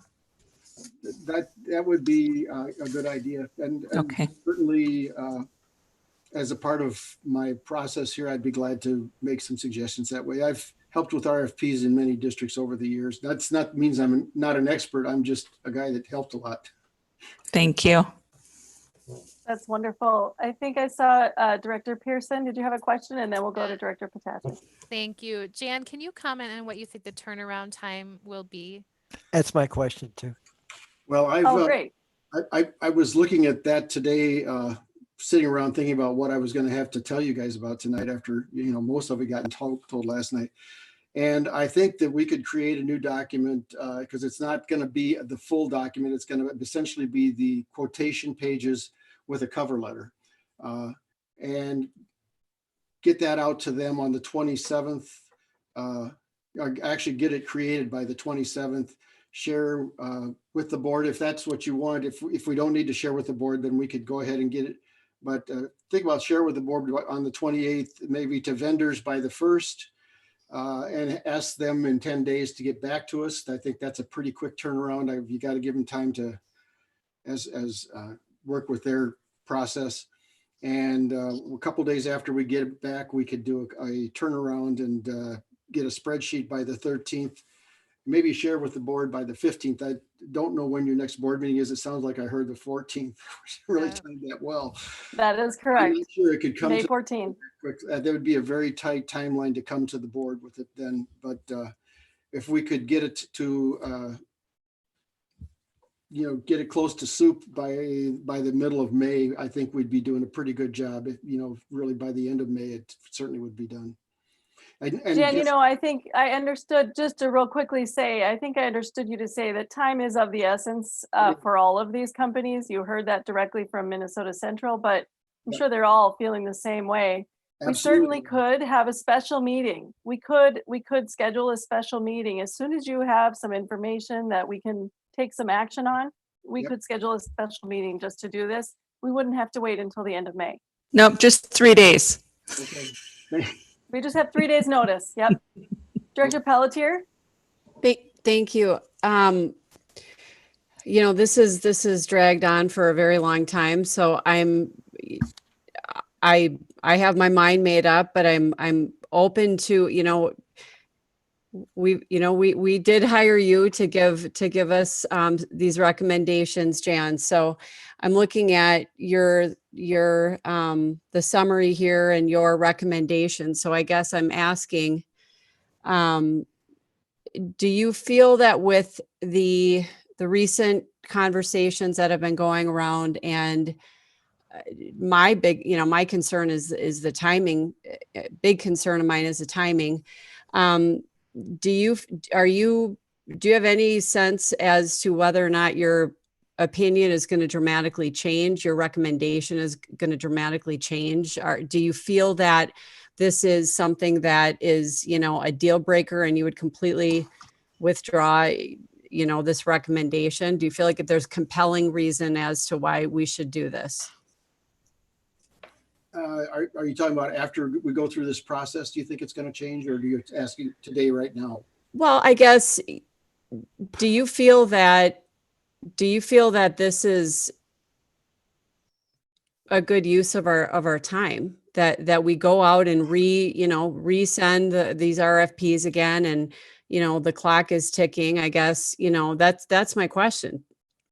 The clock is ticking. The best solution to solving this problem today is to vote a contract today, but the board doesn't have that consensus. And so what I see as the next consensus is to get us back to the table with a process that the board is comfortable with, that will give everybody some say, and you'll see a process that will be trustworthy to you. I say one other thing. So when we come back, if we turn out that everybody is within like $20,000 or $50,000, then you have to start thinking about, is $50,000 better than getting rid of the incumbent? And because it's not $5. Certainly at $5, you'd say we'd stay with the incumbent because that's the guy that knows everything. They're going to be able to do it as well as better than anybody else. And so you can start thinking about where's your number, and you've got a month or a little less. I hope. I really hope. Yeah. Go ahead. Thank you. Just a quick follow-up to that. Yes. Do you feel that the process has been unfair? No, I don't. But the process was done in the way that I've seen many districts do it. The process, you go out, you get some quotes in, you work with the incumbent or the low quoter, in this case, both of those. In some districts, the reverse auction style is to say, well, would you match the lowest quoter? They say that to the incumbent because they want to keep that guy. And then the other guy, they don't know him, so they don't want him. And so they leave him. And that's a legal process. It's not necessarily a process I endorse, because I think that the reason people put in bids is they think that they can do it for that business, the business for that price. And I know that the Minnesota Central felt that they had a very sharp pencil, and they got asked by the school administration to sharpen it a little bit more, and they were glad to do that. Not really happy glad, but they did it. And he said, if I'd have known that it was a matter of controversy, he said, I'd have never done that. We would, because then we wouldn't have had, people who felt that we got an unfair advantage. It wasn't something that they had sought out to do, because they already had the low quote in. Even in the earlier totals, the totals are different today than they were then. But the net result of all of it is that they are still the lowest responsible quoter in there. By the way, there were 6 quoters. One quoter only quoted one area of the specification, and so that one was dropped and not considered in the and then the other 2, First Student and Craft Bus Company for the public, said that this has gone on too long and we can't do a good job of getting a contract put together in your area, so we're going to back out. And so they would like you to bid a 1-year contract and then come back and let them have a chance next year. Thank you, Jan. That's good to go. Director Pelletier, I appreciate your questions. I agree with you. Time is of the essence. I feel like we've been talking about doing this process right here for quite a few months, and I'm really happy that we're actually getting there. I think to try to answer, for me personally, to try to answer what your concern is, first of all, the biggest question for me is just what has happened with the site. We received these responses to the RFPs in December. We really at that time did not know that there were going to be any questions about having the site. And since then, we clearly have some questions about the site. So it really doesn't seem like a good idea to sign a contract without really thinking through, like, do we need to obligate ourselves to 4 years of providing a site if it's going to be a big problem for us? So that's the first thing. The other thing is we got those RFPs in December, and now here it is, almost May. A lot of things have changed. A lot of time has passed. And clearly the pandemic, of course, makes a big difference. So I think it seems really wise for us to at least go back and say, look, 3 companies, is this really your best number at this point? I mean, a lot of things have changed. Maybe the unemployment maybe finding bus drivers is going to be easier. The fuel costs are cheaper. I mean, everybody sharpen your pencils and give us your very, very, very best number. And then the final thing is just simply what I think Jan was just talking to, is that, even though it's fair, even though it's legal, apparently it's something that a lot of people do. They give the opportunity for the lowest bidder to negotiate and not everybody else. I personally don't like that. I think all of the bidders should have had a chance to negotiate at some point. So maybe that's a conversation for a future time, but I really like the idea of giving all 3 of the lowest bidders the chance to sort of say, all right, here's your last chance, give us your absolute best number, and then we'll consider all 3 equally. Director Weisberg? You're on mute. You're muted. I don't think that anybody was thinking there was a problem with the process of the companies that put in for bids. I think the breakdown was with the district process. So I just want to make that clear that we're not blaming any of the companies who submitted proposals and saying they did anything wrong. I think the breakdown was with us. And just like Sarah said, I think we should have negotiated with the 3 people that are still interested, and that's why I put the motion on the table tonight. Thank you. Director Potacek? I think Shelley was ahead of me, I think. Oh, no, thanks, Oh, Mike. sorry. Director Pearson? Okay. I just, for me, just to clarify that, I want to make sure we have a bid that includes whether we have a facility or not, and then that time is certainly of the essence. So as quick as we can get this done, I think the better. Yeah. Again, Shelley, you read my mind. No, but I think if you go to the motion, there's more flexibility in the motion. It covers 1 year, 4 years. It covers terminal, no terminal. And that may be, it gives you a more complex bid than we. Yes. Oh, we just lost your sound. Mike, we lost your sound. And yours. Is everybody still on? Okay. Yep. Sometimes it's me. I can't tell if it's me or if it's him. He's kind of frozen. Okay, so Yep, we'll come back to him. Go ahead, Director Riley. You know, I could have commented a lot tonight, but I refrained because it's kind of like beating a dead horse after you've said it so many times. I was not confident with the way things went. We asked for change in February, even starting by email, to go out and get this fixed and cleaned up right away. We've had really, really hard conversations, and it just would not move. It has been such a frustrating experience trying to get to the point we are at today, and I'm so thankful that we are finally there. Okay, thank you. Mike, we lost, are you there, Mike? Yeah. Yeah, we lost you there in mid-sentence. Oh, okay. And again, just to repeat, and I'll try to be short. I think the motion as it's presented, as it reads right now, has a lot of variable in it. What it does is, one, it has both a 1 year and a 4 year.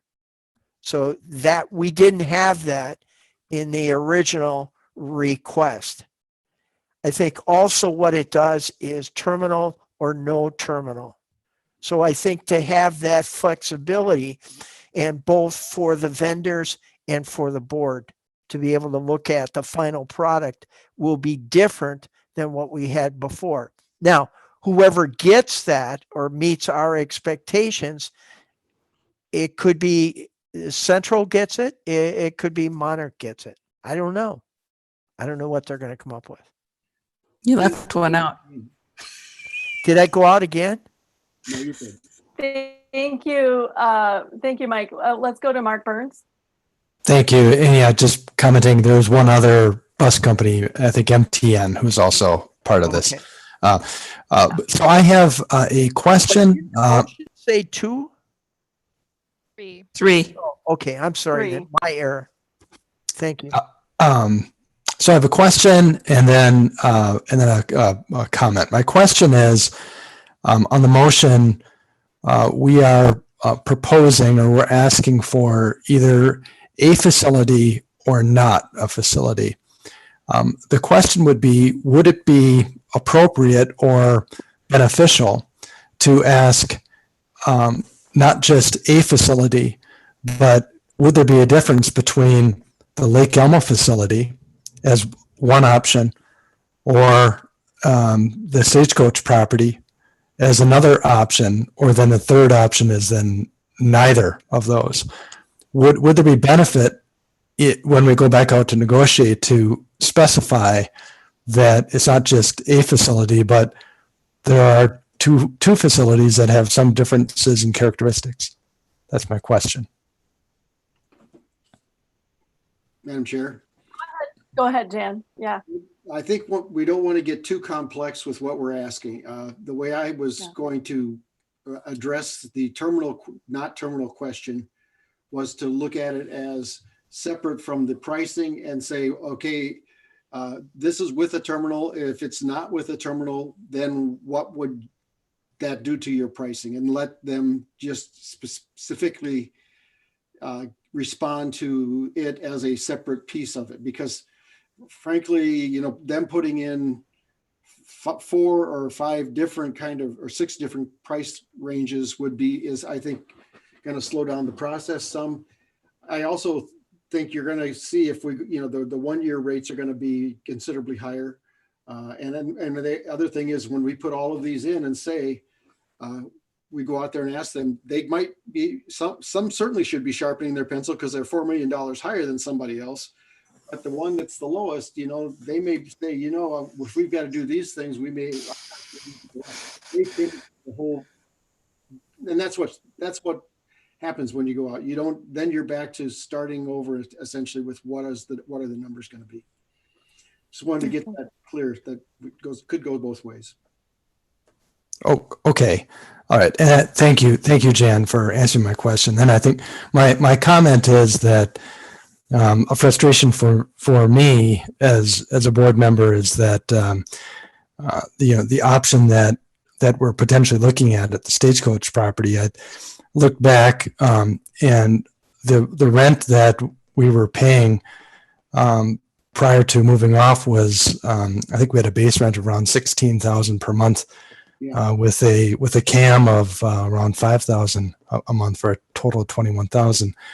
And if it turns out that we may, that's one of the options we're looking at, and up to this point, the offers that we've received are for substantially more than that, maybe 50% higher than that.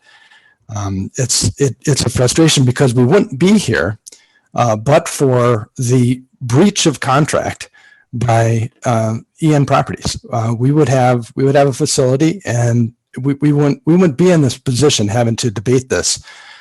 So that's a frustration of mine, and I think it should be of all board members, that really we wouldn't be here, and having the potential of having higher costs, but for the breach of contract by EN Properties. I think that our district, we heard from some public forum speakers, and we're trying to do what is best with the asset that we own, which is a valuable asset. And I think the characterizations that we've heard from some members of the public, and even frankly from the city of Lake Elmo, I think are a bit unfair. I think as a board, we all, at least should be, we need to be viewing that property as a valuable asset that can help our position financially. And so to hear commentary even from the Lake Elmo City Council that they've bent over backwards for us, I'm not sure that's entirely true. The Lake Elmo City Council has chosen not to enforce its development contract with the developer. Okay. Again, Mark, if I could just, I'm sorry. I really appreciate everything you are having to say here, but I really think that the what is the current status and the upcoming status of the Hudson Road site and our concerns with Lake Elmo and all of that, although incredibly valid, I just don't think that that is what we're talking about tonight. I think what we're talking about tonight is trying to get a transportation contract with a company for 1 year or 4 years. And whether it's the Hudson site or a Stagecoach or some other site is kind of a separate issue. So we have a motion on the table to direct district administration, Jan, to go ahead and do negotiations with these 3 companies. And so if you could keep the comments to just whether the motion on the table is what other questions or comments we have on the motion on the table. I appreciate that. This has been our only opportunity. This has been our only opportunity to talk about the bus garage. In a public, for me, for this board. Yeah, I promise you we'll have more time to talk about it. I promise. I just feel like tonight we need to focus on the transportation contract. And it is very important that we talk about it. So I agree with you. I just want to make sure we're staying on topic right now. Thank you. Director Pelletier? Thank you. I think I have such a different interpretation of the work that Jan has put into this. I have looked at his recommendations. I don't see that his recommendations have changed. Our current bus drivers have a special relationship with our special needs students. And it is a fact, we're not going to retain if we move every single one of these bus drivers. That is a fact. And with all due respect, yes, we've been told repeatedly that we need to keep it separate. At the same time, one of the bus companies that I feel that the vote's going to go this way. I won't support that, but that one of these bus companies, when Jan has repeatedly said, when you have someone that said, I'll make it happen, I'll do whatever it takes. Hey, I'll pay $7 million for the terminal, and I'll go low, and I'll find a place to put your buses, and I'll just do everything you need. That is a red flag. So I guess for me, I'm deeply concerned about that. And we should all be concerned about that. That should, for our district, for our taxpayers, for our students, for our staff, for our bus drivers, we should all be concerned. With all due respect, Director Pelletier, with all due respect, I would agree with you. We need to proceed with whatever decisions we make regarding the Hudson Road site with extreme caution and care and consideration as we would any other negotiation. And I think what I'm trying to say is that, to me, is a separate issue from what we're trying to decide tonight. And the motion on the table is to give direction to our administrators to go and negotiate with the 3 lowest bidders, the current partners who are interested in serving our students. We need to do that. Time is of the essence. And I think we just need to focus on that and talk about at whatever length we need to talk about the Hudson site and what happens with that going forward in a separate setting. It is a very important topic. We do need to talk about it, but I'm just saying it's not right now. So that's all I'm saying about that. Director Riley? I think it's also important to note that we haven't received any of our information back yet. And so to assume or to speculate that the board has made up their mind on something is premature and does not do us any favors. So I think we need to hold off a little bit on assuming or insinuating something is because I honestly am not, and I don't know where I'm at yet. There's lots of things that I want to put into my evaluation moving forward, and I'm looking forward to getting those bids back. Yes, thank you. Go ahead, Jan. One more thing. Yes, go ahead. I neglected to mention to you that I'm going to ask that they give us their plan for making sure they're ready for school to start September 1. Beautiful. We know this about our incumbent, but we don't know this about other companies. So I'm going to ask that as a separate part, but it also, I think, will be something that you will want to see because you'll want to make sure that you believe that they're going to be able to do it.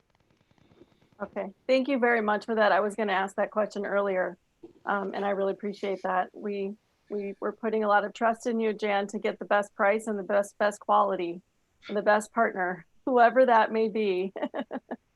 Does anybody have any further questions or comments? Go ahead, John. You're muted right now. Yep, gotta unmute. One of the things I go. want to mention too is that, of course, Jan's time is not going to be free, and there's going to be some cost involved with him doing this. But one of the things I want to assure you is that you're going to get a return on your investment, okay? And that we're going to get a contract, if you approve this, that's going to be fair, it's going to be equitable, and it's going to take care of our kids. We're going to try to cover all the bases for you. And I just want to make sure up front that I would recommend that we work that way rather than try to do it too much in-house, use his expertise. If you're in for a penny, you might as well be in for a pound, I guess. And I'm not saying give him a blank check, but I know that he's going to have some costs involved in doing this, but I think you're going to get a rebate or a return on your investment. And, you know, we've got some time invested in him. I think we should use them. And I hope you understand that's part of this process, right? So I just wanted to make sure you knew that. I didn't pay him to say that. And don't worry, 35 years. I'll squeeze them pretty tight. I thought Shelley. All right, thank you very much. Yeah, did anybody have anything else? Shelley? You're muted. You're muted, Shelley. You're muted, sorry. Sorry, I just wanted to vote. You're calling the question, are you? Okay, we do have a motion on the table. Director Weisberg, if you wouldn't mind, I did not write down the language. I think it would be good for you to. Sherry has it now. Could we get I have it. reading of the motion? Awesome, thank you, Sherry. So I have the amended motion by Member Stivlin to amend the motion that the board direct administration to negotiate with MTN, Minnesota Central, and Minnesota Coaches for our transportation contract beginning August 1st, 2020, to include pricing with the district terminal and without a district terminal in a 1-year and a 4-year format, was seconded by Member Riley. Very good. Any final questions or concerns? Hearing none, let's go ahead with the roll call vote. Sherry? Director Burns, Yes. Vice Chair Pearson, Yes. Director Pelletier. Oh, you're muted. Oh, you're muted. You're muted, Director Pelletier. Yes. Sorry. No. No. Clerk Potachik, Yes. Treasurer Riley, Yes. Chair Stivland, Yes. and Director Weisberg. Yes. You have a 6-1 vote. It passes. Okay, thank you very much. So before we move on from this topic, I think there's another issue that we need to address. Director Potachik, did you have Could we something? take a 5-minute break?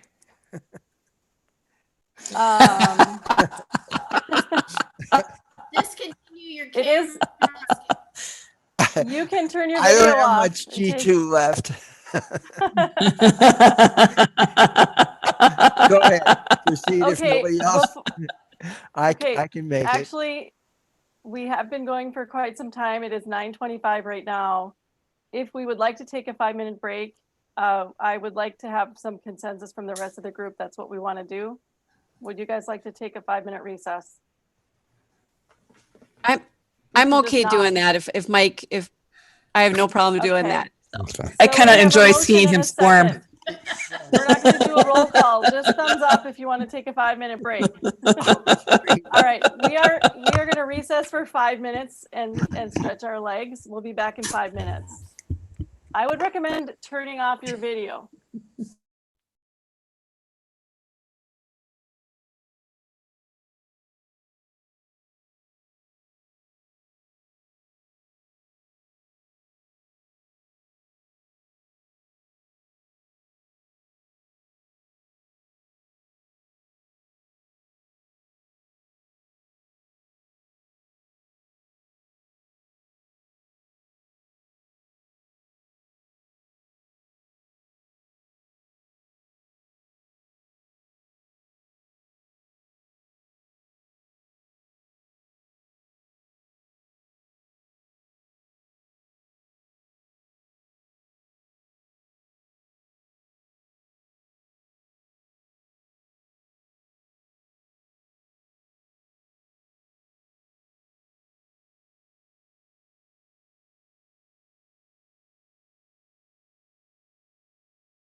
Hello, can anyone hear me?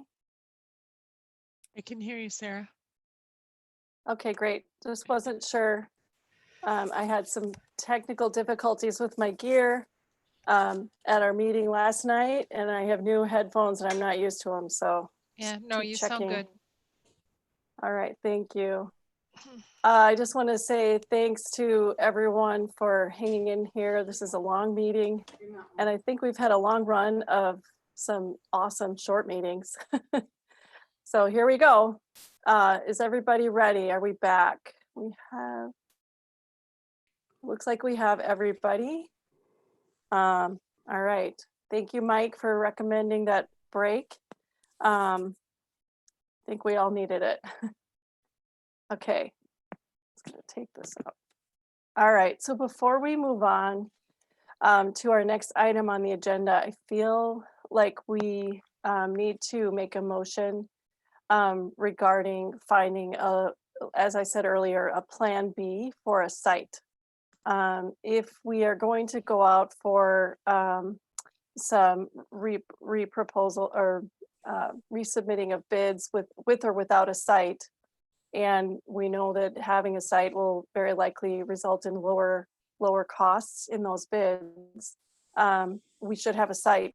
Not only that, we have a contract with the current company until July 31st that requires us to provide a site for them.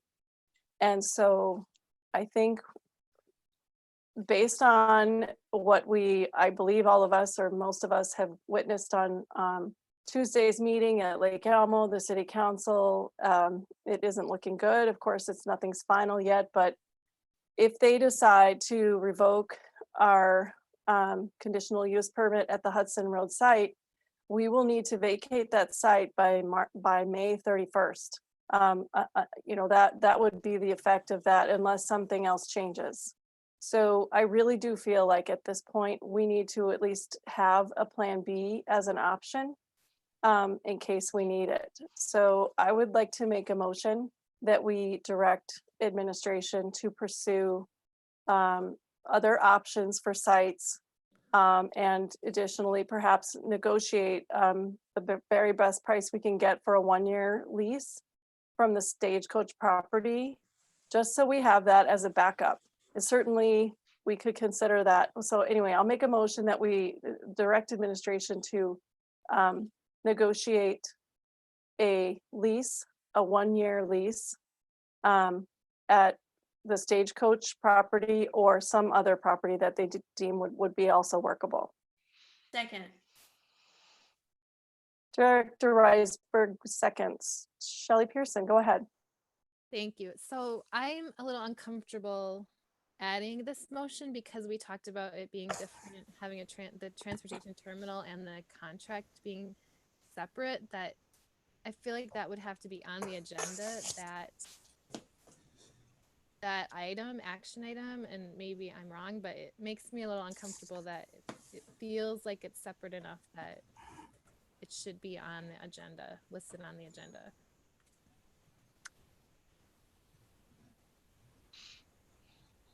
Maybe I'm the only one.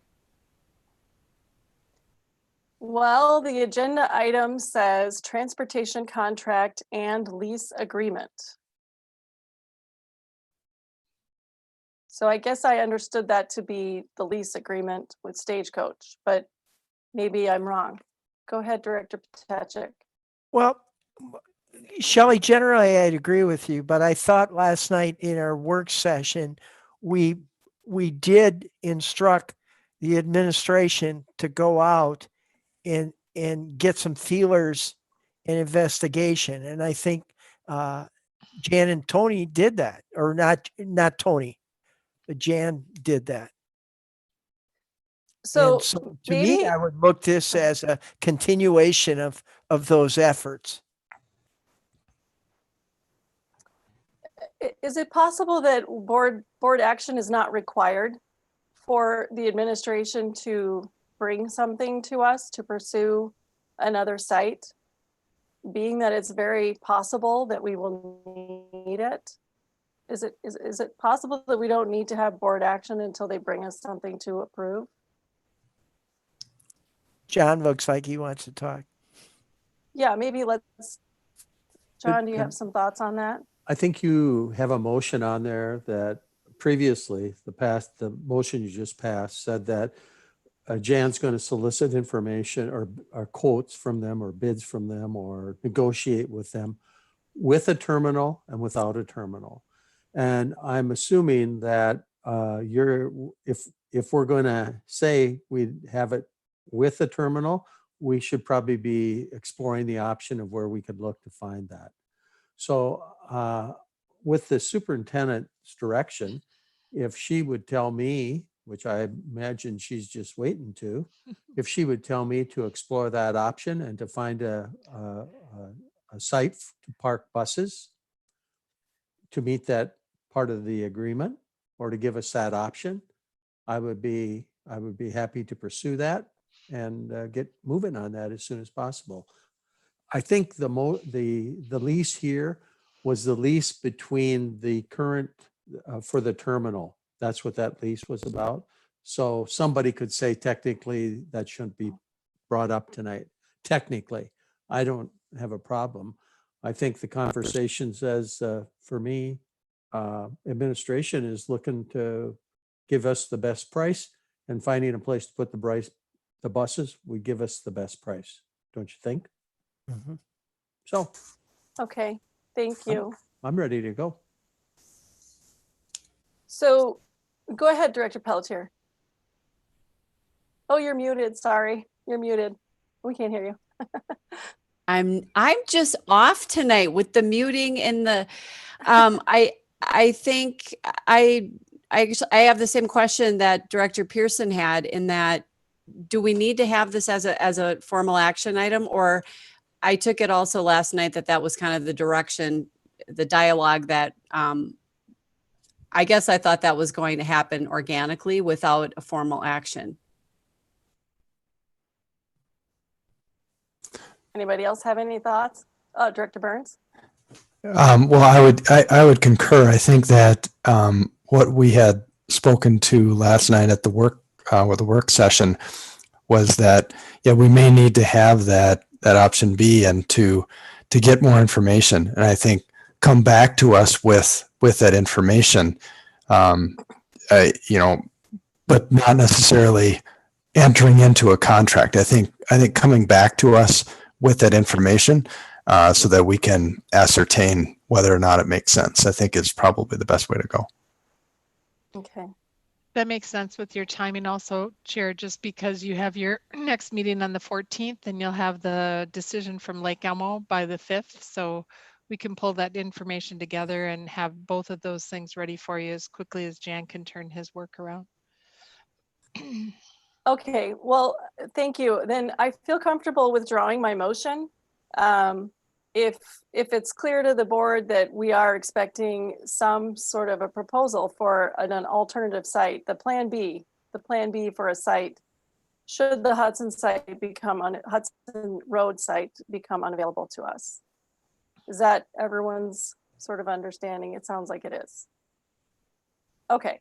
Well, I appreciate the conversation, and also I appreciate Director Pearson, Shelley. I appreciate you bringing that up. I agree. We need to make sure we follow the protocols. And I apologize if I didn't quite do that. Okay, I feel better now knowing that is something we're going to go forward with. Okay. Does anybody else have anything further on this before we move on? Okay. Okay, thank you very much. Okay, so we're moving on to item F in the action. This is the proposed approach for all new hires. That is, I gotta find, hold on one sec. Find my stuff. So by way of a little bit of background, I don't think it's super controversial to say that the economic outlook relating to this pandemic is very unknown right now. It's turbulent. We don't know what to expect. I have an article here from the Twin Cities Business News that states at the top, Minnesota braces for the largest unemployment benefit payout in state history. And we're not done. That's just in the first 2 weeks. I have an article here from Politico that says there are no words for this. 10 million workers filed jobless claims in just 2 weeks. 3.3 in the first week, 6.6 in the next week, nearly 7 after that. And in this article, the quote from the labor secretary, let's see, sorry.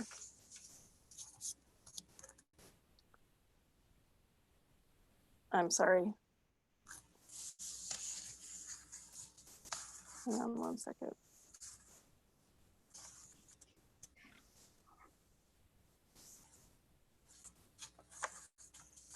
Okay, well, I'm sorry. I thought I had it all teed up and now I can't find it. But in any case, you know, there's just a lot that we don't understand. We don't know.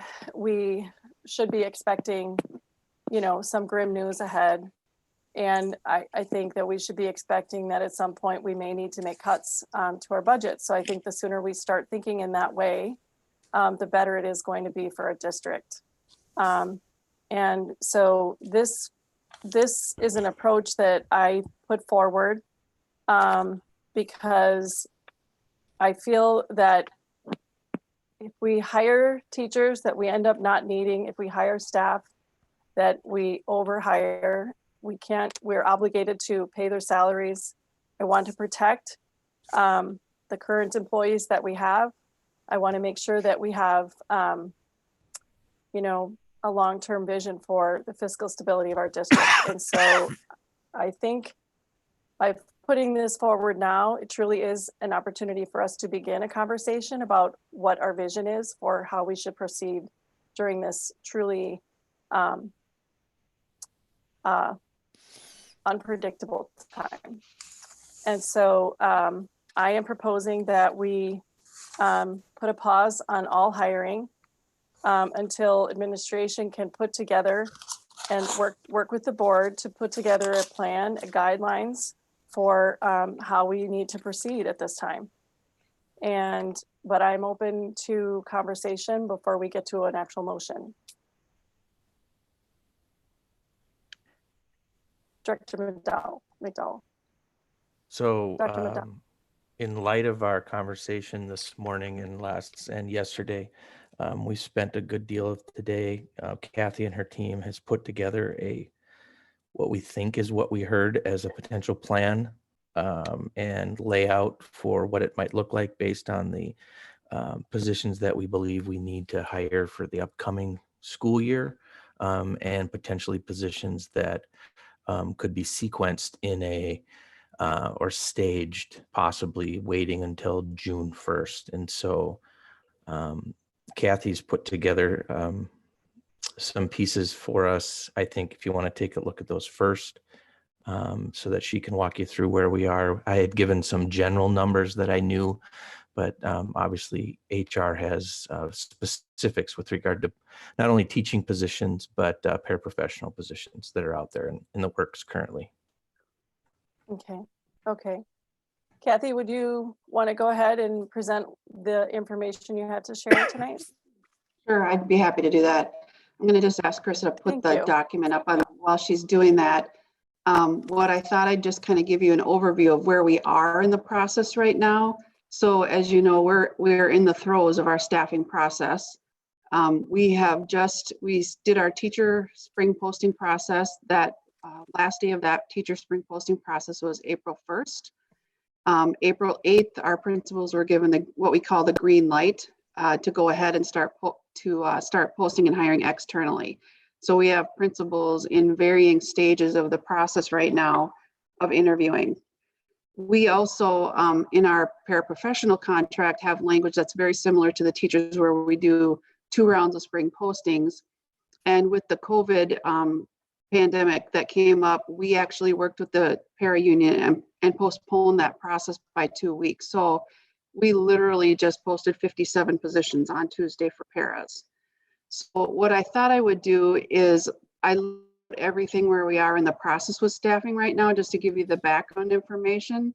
And then we put together a few of our recommendations of places where we think it might be places where we could hold off for a little while. I would be concerned about holding off on hiring the teachers. Some of them we have in process already, so we don't want to lose candidates that we're on the verge of making offers to. And we will need teachers. We've staffed based on the kids that we have. So even if we are distance learning, need to be staffed to teach those. We've worked really hard with the SCEA to get our staffing process moved up so we teachers. And my only concern would be to delay that too long would mean that we are now other districts will have staffed their buildings and we will be taking the that are left on the market at the time we go out. So I'll walk through this, share with you the information, and I'd be happy to answer any questions and we can talk some more if that works okay for you. That works just fine. Thank you. That'd be great. All right. So if you look at the spreadsheet that I put together, what I did is I broke it up into teacher positions, para positions, and other positions. And with teachers, what I did is we have 35 positions right now that are in various stages of the staffing process. So we have 2 positions where we've already, the postings have closed, they've done the interviews and the positions are offered. We have 16 now where the positions are posted, but we have not started the interview process. We have 7 positions where the interview process is either in the middle of the process or they've completed, but they've not made some offers. We do have 3 positions, and this is where I know as a board, you've talked about the career pathways. That's where these 2 positions fall right now. We've just kind of held them with the whole COVID. We weren't really sure how that was going to look, so they're just been on hold for right now. And then we also have 9 positions where we've posted, interviewed, hired, and they're already on a draft agenda for you to come to the next board meeting. So right now, that's the 35 teacher positions that we have. The next section that I have is the paraprofessional section. But let me just go back to teachers to make a note. So you'll see that the bottom that with the exception of there's a speech and language, a SPED, and a occupational therapist position that's in our early childhood program. All of our teacher positions are replacements or their allocations based on the enrollments that we have projected next year. With the para positions, I broke them a little bit differently because we just posted the 57 positions on Tuesday. 5 health position health. We have 7 that are general ed, which are basically our supervision, social enrichment, our playground, our hallway supervision paras. We have 40 that are special education paras. We have contract Kathy, language. We're working. You're fading in. Go ahead, Kathy, Sarah. can I just? Yeah, I don't know if there's any way for you to adjust your sound. You're kind of fading in and out. Yeah, it's breaking up a little bit. You might try stopping the video and keeping your audio live, and that'll be less taxing on the internet connection. Okay, let's see if that's better. So I was talking through the para positions. Does that help, Sarah? Yes, that's much better. Thank you. Okay, good. Okay, so on the para positions, we've got 58 positions total that are in process and posted right now. There's health paraprofessionals, there's general ed, which I said was a supervision. We've got 3 behavior paras and then 43 that are special ed paras. With the para positions, all of these, so just to back up and give you an understanding of our para contract, our contract for paras states that if a para has less than 2 years of employment, they don't retain job rights. So as a general process, what we do each spring is we release all of our paras that do not have job rights, and then go through all of our staffing. Principals decide, they shuffle their hours. They might have, instead of 2 5-hours, they have a 4 and a 6, for example. And then we go back out and repost positions, and then paras have an opportunity to shift between buildings, apply for different jobs, and then we give that, as I said, the green light. Once we've gone through the internal process, and principals can go external to hire the paras back again to positions that they have left. All of the positions for paras are all vacancies that were either due to that release of paras for the spring posting with no job rights, or resignations that we've had. There's one exception to that area, and that is we did a review at Brookview because of the playground areas. We did review all replacements or allocations based on our model. This is a place where we are suggesting that we might be able to hold off doing some posting until June, until we know better, is our health paras and our behavior paras. So there's 8 positions right there that we could, we would recommend could be an option to hold for a little while. Then the last section of this document is other positions. So it's anything that's not a para or a teacher. You'll see that we have an advanced placement coordinator, and this is the person who coordinates all of the testing and setting up and the facilitating all the testing for the AP testing. We've actually had this position posted for quite a while, as Patty Pratt is going to be leaving our district. And this one, we are recommending that we continue with the process and that bring you a hire in June when you have more information. The reason for that is Patty is going to be leaving the district, and we're trying to find somebody that could actually trail along with her and learn the process so they know what they're supposed to do when they're put into that position. We have our assistant superintendent, as you know, Bob is going to be moving, so that position is on here. What we'd like to do, given the timing of the year, because this is the time where you would go out for an assistant soup, we would recommend posting that position right now, go through the process, but we would not bring a hire until June. And then that could fall more in line once we know more about the budget and the status from the legislature. Then we have additional positions. We have a community office technician, a coordinator of our early childhood family center. We have 3 custodian positions that are open and have been open for a little bit of time. They haven't been filled. And then we have an early childhood screening technician that's open due to a resignation, all of which we believe we can probably postpone and hold off until we have more information in June. So you can see then there's 8 positions, and we're recommending a hold on 6 of those. So total, we have 101 positions that we are in the middle or the process of hiring right now. And 14 of those we think we could, don't want to say easily, but would be, if we're going to hold things, those would be the ones that we would recommend be held. Okay. I'm happy to answer any questions you have. Great. This is fantastic. Thank you. It's very helpful to see what we're up against right now. This is the current status. Do you anticipate additional hiring as we go through the summer?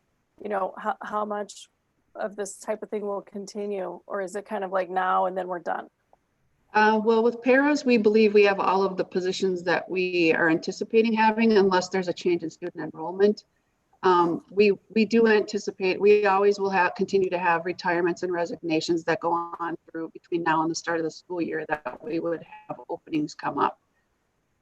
Teachers, for the most part, I believe that there might be a few of them that principals just haven't submitted to us yet, but for the most part, I think our teacher positions are all captured here.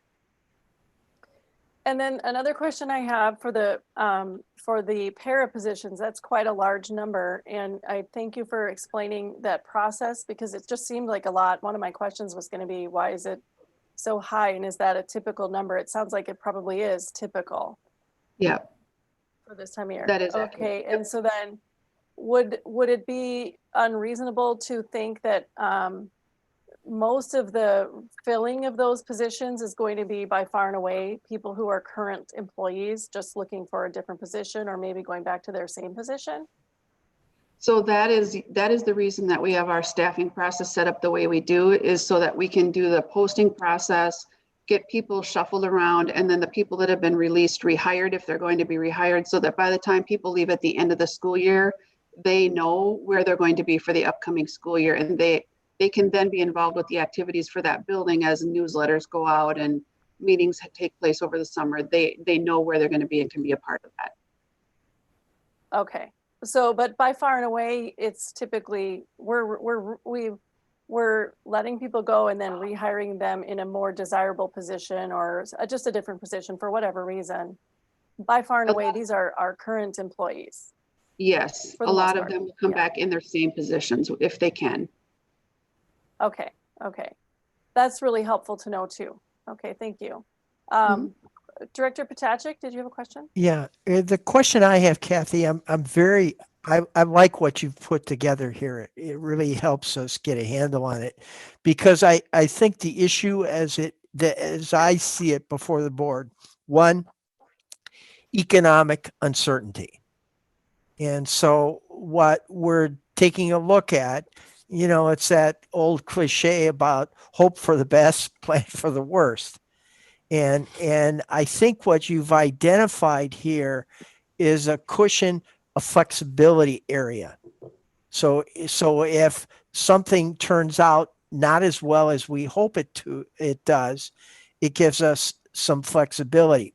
The question I have, though, is a real simple one for you, I know, and that is, the teachers group to me is almost a separate group. I want to try to protect that. But along the line, if a position comes open that you didn't expect, is there a plan where that would affect in here? But does it just depend on where it happens, whether it's a behavior para or whether it's a classroom teacher or whether it's an administrator? Do you understand what I'm asking? I think let me answer what I think you're asking, and then you can tell me if I've got it. So as far as the para positions, I would go under the assumption that if you're telling me to hold on the behavior paras and the health paras for now, then if any paras in those categories came up, they too would be held and I would not be filling them. If there's if there's positions in the categories where we didn't hold the postings, I would assume you would want me to move forward with filling them as a replacement. Yes. And it would seem to me a protection for you is the unforeseen could be brought up at the nearest next board meeting or something like that, that this is a special occasion or whatever. Right. I guess so really the category that comes into play for me is the other positions that are not the paras and the teachers that are in the classroom. They all have an impact on kids, but we have some of them that are a little bit farther away from kids. And that's that other category, which is why we believe we can probably delay some of those postings a little bit. If there are any of those types of positions, those would be the ones where I think if they're in a position or a category different than what we've talked about, then that would be a place where I think I would be checking with the board to say, how do you want us to move forward on this position? Do you want it held or do you want it posted? Yes, but also I think what I heard you say is you want to, if we're looking at areas that would give a little more flexibility, there were two types of paras you gave less priority to. Is that correct? Well, those are the areas where we think we can hold for right now, but just so that not indefinitely, but for a while. I don't really like holding any of them because we're really trying to get the best, but if we have to, those are the areas, if we needed to hold some paras, that's where I would hold them right now. Yeah. Thank you. Not that they're any less important. Thank you. No, not at all. Of course, they're all important. Director Weisberg. Kathy, if we offer positions, if we were not to pass this hold, if we offer positions and then we don't have the students to support those positions, we are obligated to pay whoever we hired, correct? Well, correct. Once we sign a contract and the board has acted on that contract, we are obligated. So then if we don't have the numbers, we just are out that month. I mean, we still have to pay that person that we've hired contractually, correct? Correct. Okay. Correct. And here's, I mean, I think we can all agree, nobody wants to have this conversation at all. I think everybody can be unanimous with that. The problem is, I think we all know, or has affected us personally, people have been laid off, people have had to take giant salary cuts. And if putting the brakes on can prevent any of the teachers, paras, employees of this district from having to take a pay cut, I think it's irresponsible not to consider it. I mean, that's something that some districts are doing. People are taking a 5% across the board pay cut. Denise, I'm sure you're aware, being on the board at Lakeview, they've furloughed hundreds of nurses. And what that means is they won't have a salary at all. And many other employees have had to take 30% pay cuts. If I don't want that to happen. And I would like to do everything we can to be proactive. I think somebody said that today, proactive instead of reactive. And when John spoke earlier today during our finance session, he said, you know, I'm never in a big hurry to spend money, just for the reason Kathy talked about. Once we obligate ourselves, we're obligated. And so we're dealing with a community of taxpayers, a lot of whom aren't going to have money to pay their taxes. And we need to be really careful with our money. And I don't think that basically taking 1 month to look at really where we are, I think we'll still be able to get good people. And you just said a lot of the paras are people that we're probably going to hire back. We're really just talking about a month in order to examine everything. Can I just, Yeah. are you okay, Sarah? Yeah, go ahead. Yes. Just to follow up, just to make sure I provide you accurate information, Liz, what I was answering is true for teachers, because you sign a contract and act on that, now you're under contract.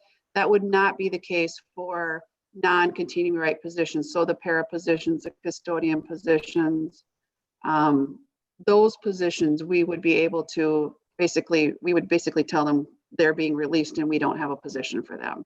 Okay, thank you. Being Can you be more clear about that? What types of positions in our district have a contract that would allow us to do that? So the positions on the list that we talked about would be any of the teacher positions, because they would be under the teacher contract and have continuing rights. And then hiring an assistant superintendent would be a continuing contract right position. I believe the rest of them are not continuing rights. Therefore, if we didn't have a position, they're at will. So that whole category of other except the assistant superintendent would be such. That's Yeah. what you're talking about. Let me just go back to my spreadsheet and look. Yes, those would all be at will positions in the other category. Okay, thank you. Except the assistant superintendent. Okay, thank you, Director Pearson. Oh, you're muted. Oh, no. Shelley, I'm we not. can't hear you. Oh, now we can hear you. Okay, I'm not muted. Can you hear me? Still? Okay, yes, we can hear you now. My Yes. question is for Dr. Tyne. Have an idea. We've gotten a couple emails about this and people saying the legislature's already taken action. We already. Oh, we lost you. We lost you. Sorry, it's a little glitchy, I guess. Can you hear me now? Yes, we can. Okay, sorry. Dr. Tyne, we've gotten a couple emails today about this, just in regards to, we know what we're supposed to get from the state. They've already passed that last year. Are there can we still anticipate that we'll get that amount? And then 2, are there other areas where we might not see what we expected to see that we usually plan for? Well, first of all, nothing is absolutely sure, but especially when the legislature gets together. But I think that's a really good chance. We have a governor that's very supportive of public education and is going to do everything he can to support it. I don't think he's going to walk away from schools. There could be some rescissions, and what I mean by that is they may cut the aid package. I doubt that right now, at least I hope not. There could be proration. In other words, if there's greater expenditures in a particular area statewide, they may reduce a little bit of that. Or there could be some abatements on the tax, who's going to pay the tax. Those are all cash flow issues. In other words, we would recapture most likely the majority of that, okay? So it's a cash flow process that you have. And you remember a few years ago when the state postponed payments, you got the payments, you just got it a little bit later. And that's the kind of thing that I guess I would probably worry about. Nobody has said anything like that's going to happen. But of course, you're always concerned about that when you're in our line of work. And if people are unable to pay property taxes, does If they're that, unable to pay, what would happen is they would be delinquent. Taxes that are delinquent, you can levy for. You're guaranteed to get the money. You just won't get it now. You probably get it when you levy in the next year. And usually there's a 1 to 2 year levy or lag time. So you're going to have a little cash flow problem. And the thing where you run into trouble, if it's somebody that's really a huge business, that's a lot of your tax base doesn't pay it. That could, like if it was a mall, like the Mall of America in Bloomington, if they decided to have a portion of their taxes abated or didn't pay their taxes, that would be devastating for that school district. I don't know what you have in the way of large companies here. You seem like your economy is very balanced, and you have, when you look at it, you have more aid, a higher aid, percentage of aid than probably a land property rich district, because I think that we're still a C district, right? Yeah. Schools for Equity. So yeah. We do both. Yeah, we do both. Okay. Mhm. Good for us. thank you. I don't know if that answers, but it's the best. It I can does. do. I mean, the problem is there's so much uncertainty, right? Nobody, like, we're trying to guess what things are going to be. So how can we mitigate somewhat if something's going to happen?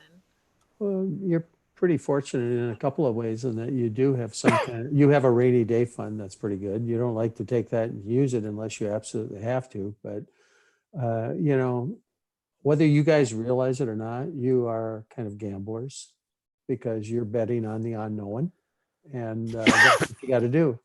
So, If I may, this is one of those areas where a 5% fund balance may come in handy. And part of that is There you cash go. flow. Yeah. Yes, thank you. Kathy, did you have something you wanted to share? Yeah, I just wanted to follow up. I know somebody had asked me if I anticipated other positions.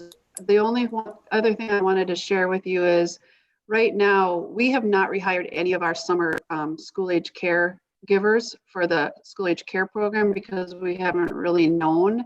That's usually about 60 people that we hire for summer school age care. So that would be one of those areas that would come up at some point once we have a little bit more known about what the summer is going to look like. That we would have some positions that are not on this list or not anticipated right now. Okay, awesome. That's great to know. Thank you. Director Riley, thank you for being patient. Sorry. I'm kind of losing my train of thought here, so I'll see if I can bump all the way back. I'm really concerned about our economy right now. I am watching businesses, moderate-sized businesses that are now either shutting doors or they are having temporary shutdowns. It's impacting our entire community. We're getting email updates from those that are lobbying for us, those that are deep into the legislature that know educational finance, that are talking about how volatile and unstable the economy is and that they are having a hard time putting their budget together. I am just seeking that we do this and buy ourselves a little time so that maybe administration could come and put a little plan together and have some guidelines and bring it back to the board. And I would totally like to just hold all hires until we can get that done. And if we can get it done soon, that'd be great before we move forward, because I don't want to get us into the position of spending money and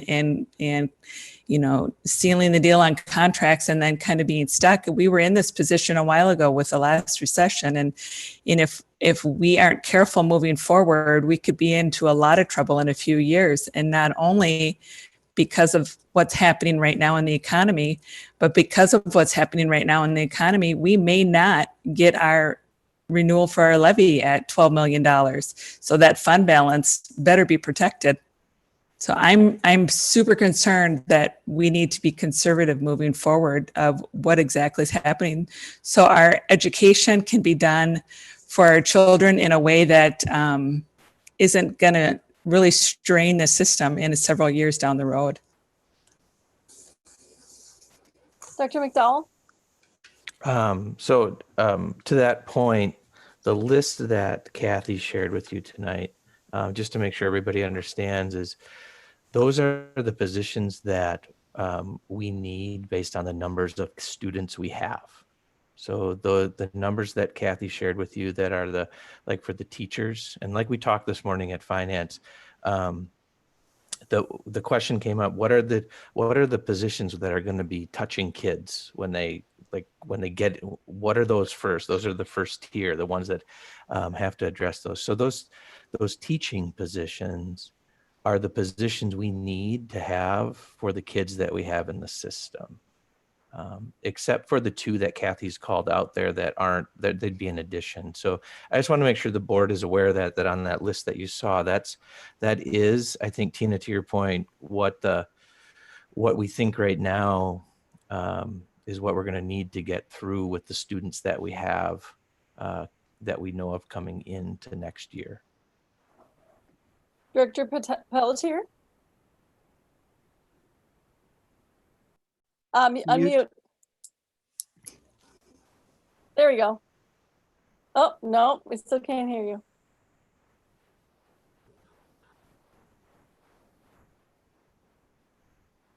You can't? Okay.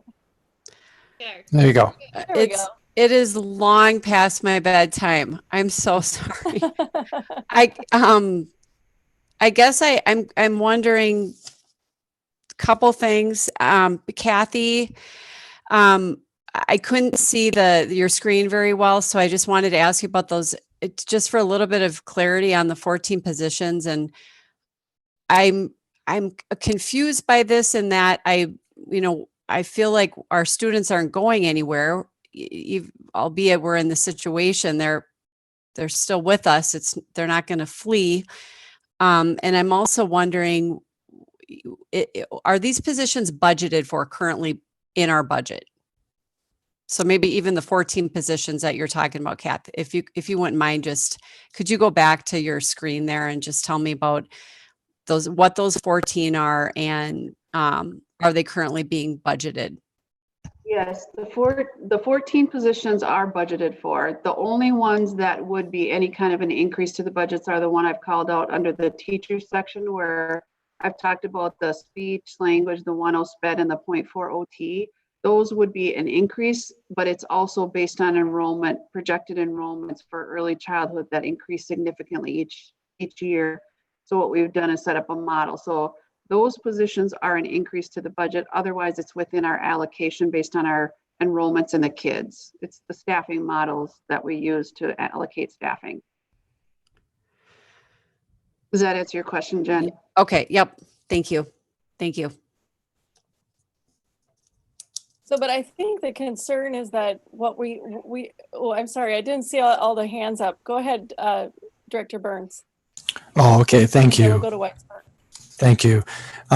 So I recognize that we have concerns about the economy. I share those. I'm a business owner.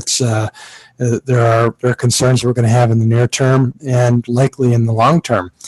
And if we have questions about the budget, I say let's address those questions, but not through. I guess I'm concerned about doing so through this kind of immediate, what I would consider kind of a disruptive action, where we're right in the midst of critical hiring actions and decisions that are going to be our students' teachers in late August.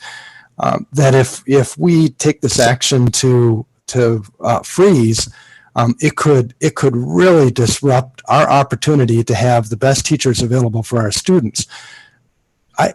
I think we can have discussions about the budget. Many positions we can, if we have to. We've done it before.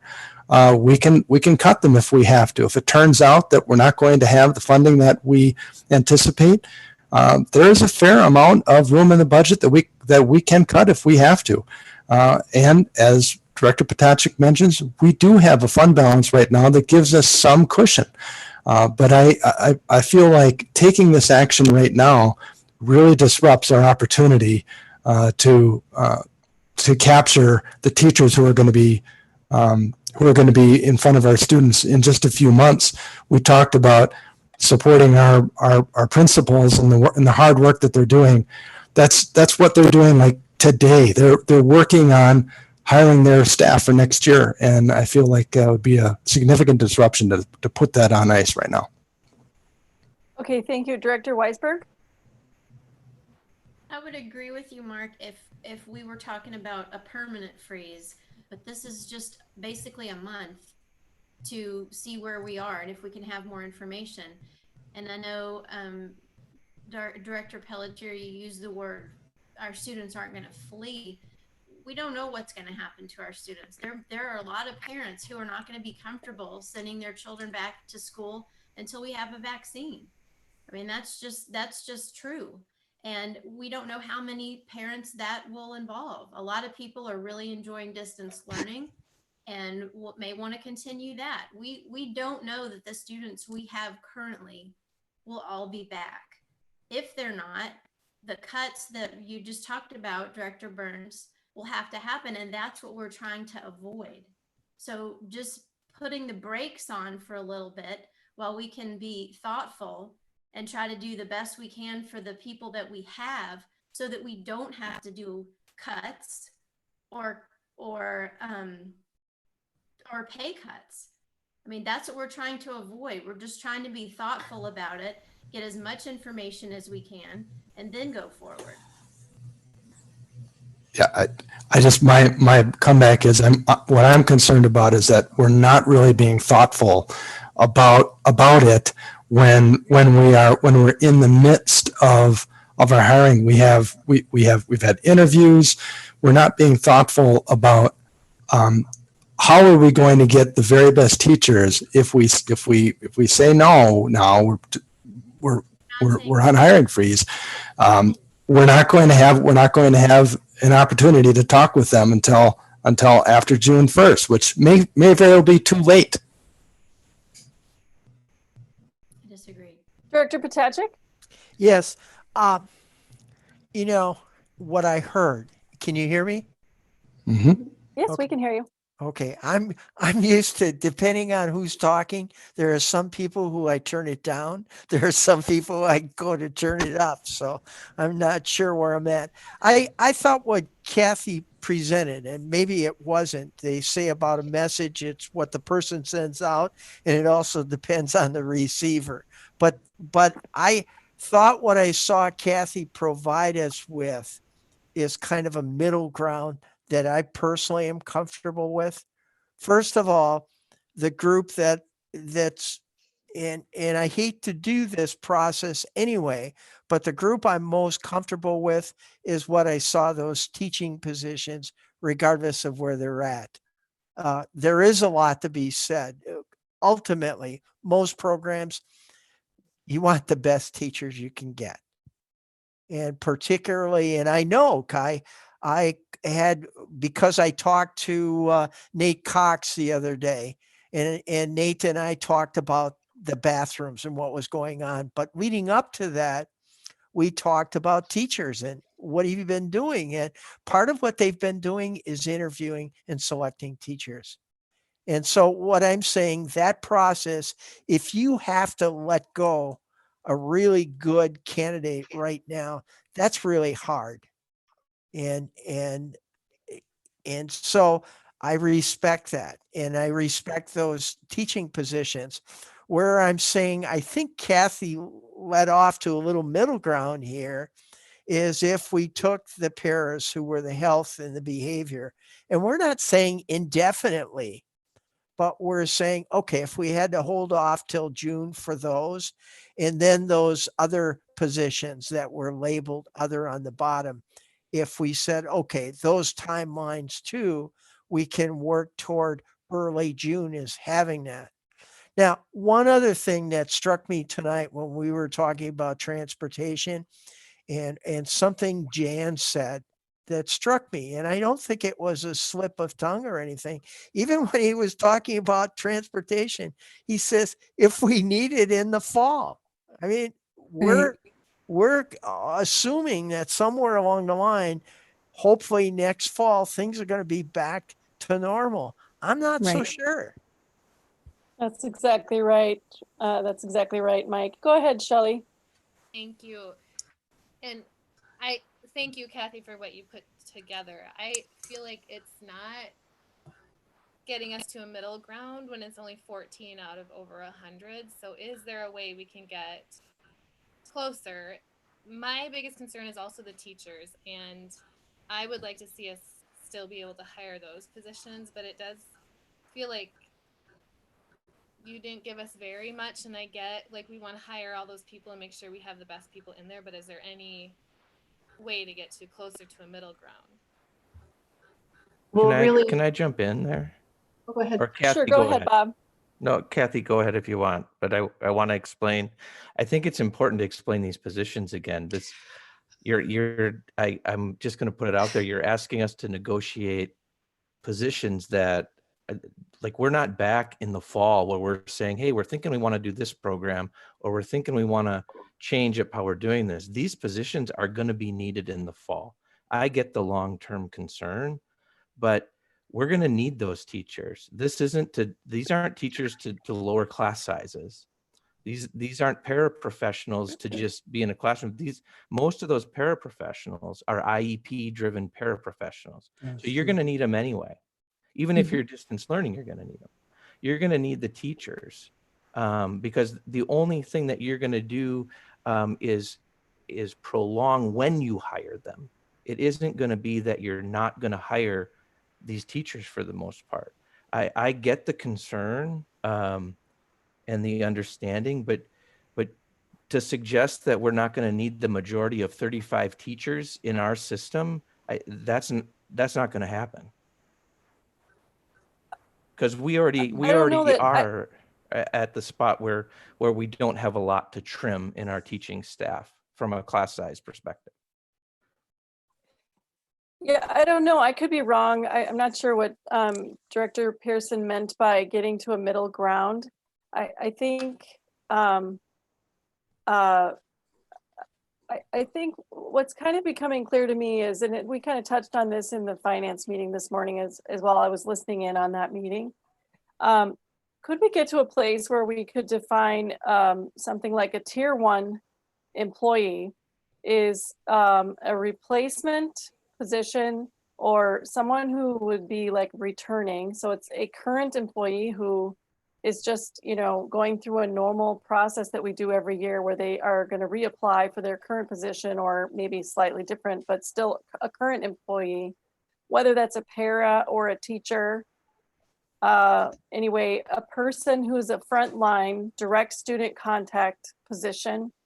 Could we define that as a tier 1 and say, okay, because this is such a critical time in the hiring process, and because principals are already in that process right now, that we allow those to go through, but basically anything else we don't?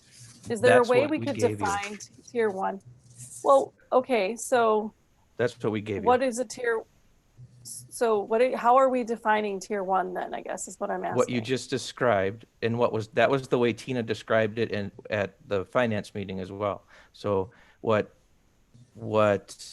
Kathy shared with you, those positions, except for the ones that we said we could wait till June, all of those positions, other than what Kathy outlined, are what would be considered those tier 1 positions. They're frontline in the trenches, touching the kid portion of this. Okay. Yeah. So Mike, did you say earlier that we should be getting some kind of a forecast, an economic forecast, like May 4th? What they did, and that's kind of the brain trust for the budget collectively for the state. And I think the date on that was May 4th. That's really rough, really rough budget. Yeah, but they're looking at where we're at right now. So, right. I mean, it's going to that's an be excellent nearly point. impossible for them. Yeah. Sorry. They're not Go ahead, Mike. projecting into next fall or anything like that. So that's a fair point. Yeah, you're right. I mean, I think what I saw with it's 1 year, because that's just how volatile the situation is. They can't even predict 1 year very accurately. They certainly aren't going to try and go out further than that. John Tyne, did you have something you wanted to share? Yeah, I was just sitting here thinking maybe we need to think outside the box a little bit. And I think we're all in this together. And I understand the concern that you have because you're saying if the wheels fall off the wagon here, how are we going to respond and how are we going to cover our bills and do what we need to do? One of the things that I would recommend, of course, is to take a look at your hires and do that very carefully. Of course, that's a good idea and you should always do that. And I think that Bob and Kathy are proposing that. But to give yourself some room and also give yourself some control, I would suggest that you probably sit down with your teacher union who care about this just as much as anybody else and say, what we'd like to do is just push back negotiations just until June 1st. And I don't know if there's anything planned in there or not. Kathy's probably pulling her hair out right now. But just to give you a little bit of time. And when you think of the settlement for that contract, if you hold that with their agreement, just to wait until you get better information, it would be better for them knowing what we have available. It would help us with our cash flow because it would free up some money. We wouldn't have to stick in anything else. And it would allow us as a district to hire some key people. It might be kind of a creative way to, one, give you some control, because as a board, what you want to do is make sure that you don't dig a hole you can't get out of. Two, as a principal and an administrator, you want to make sure that you have teachers that are going to be available in those classrooms. And in the areas where you can hold off employees and you don't need to hire them right away, it gives you a little bit of flexibility there. You have to remember one other thing. Nobody is hired in this district, nobody, until they're approved by the school board. Nobody. We can offer a contract to somebody and say, here, we're going to hire you. It doesn't mean anything until the board says you're hired. So I guess what I'm saying is it would free up some cash flow, give you some security. It would cause us to probably hold on some hiring, some ones that aren't whatever tier one, let's call it that, and still have teachers in the classroom. And if you are a little overstaffed, I think your teachers and during negotiations would take that into consideration. And remember, you're negotiating a 2-year contract. Is that right, Kathy? Are you in the first year? Is this first year or the second year? We're almost through the first year. Okay. So, well, and you've still got the second year that's out there too, that you have to decide too. So I would not do anything unilaterally. I think you need to have your staff and your team to be together on that. But that's just an idea because it's quite a hunk of money out there and it might be worth talking about. So that's it. Thank you. Thank you, Director Potacek. Yeah, John, while you were talking and you said, hey, think out of the box, and I say this painfully, and anything that's there right now that we're looking at, I'm saying, I want it all. I don't want to do it, but you're looking for some cushion, some backup. And I mentioned earlier, possibly fund balance and going there. Another area though, I'm wondering, and I follow the NFL very, very closely, and I follow college football very, very closely. There's a big question out there whether those activities are going to be held. What I question is this, and Denise, I felt the same thing you did. For a lot of kids, I was one of those kids. Athletics was very, very important to me. Now, what I'm questioning here, are there going to be athletic activities in the fall? That's a question mark at this point. Are we bound to pay those coaching salaries regardless, or the activities salaries regardless? That's a Go ahead. I'm sorry. I was just going to say that's a piece where we do have a little bit of control. So right now, well, for the fall activities, based on our teacher contract, we have to give notice within 60 days of the end of their season. So for spring, yes, we're already tied there. We do have language that gives us an exception if we don't have enough kids, that would give us the ability to cancel that coaching contract if there wasn't enough kids for that activity. So right now we are. I'm saying, and I've seen this in print already. There's already speculation by some that the football schedule would be played from, and I'm talking about college football, would be played from February till May. And I'm talking about, they're talking huge amounts of money. Well, when they had to cancel the basketball tournaments, the NCAA tournaments this year, it was huge amounts of money. But I would not put it out there as an impossibility that that would happen. Director Pelletier? Thanks. John, could you please explain your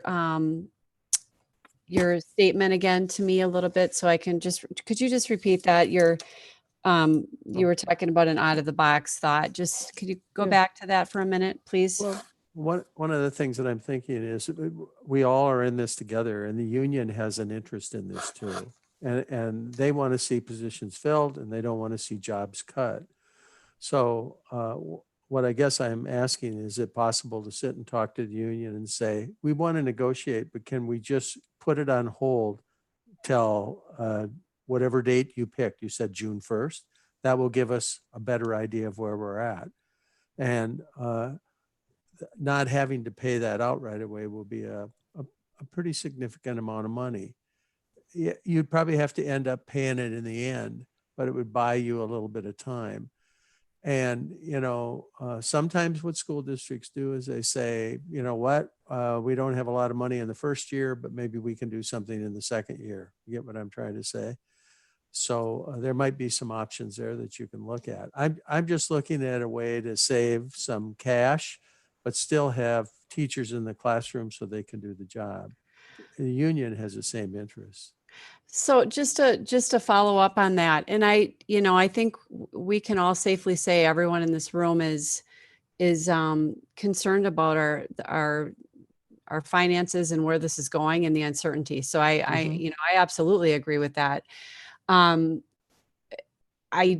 I'm struggling is, we did get an email from, we have received emails from staff from union representation, and I feel that they're stressed about this potential action item. So I don't really know.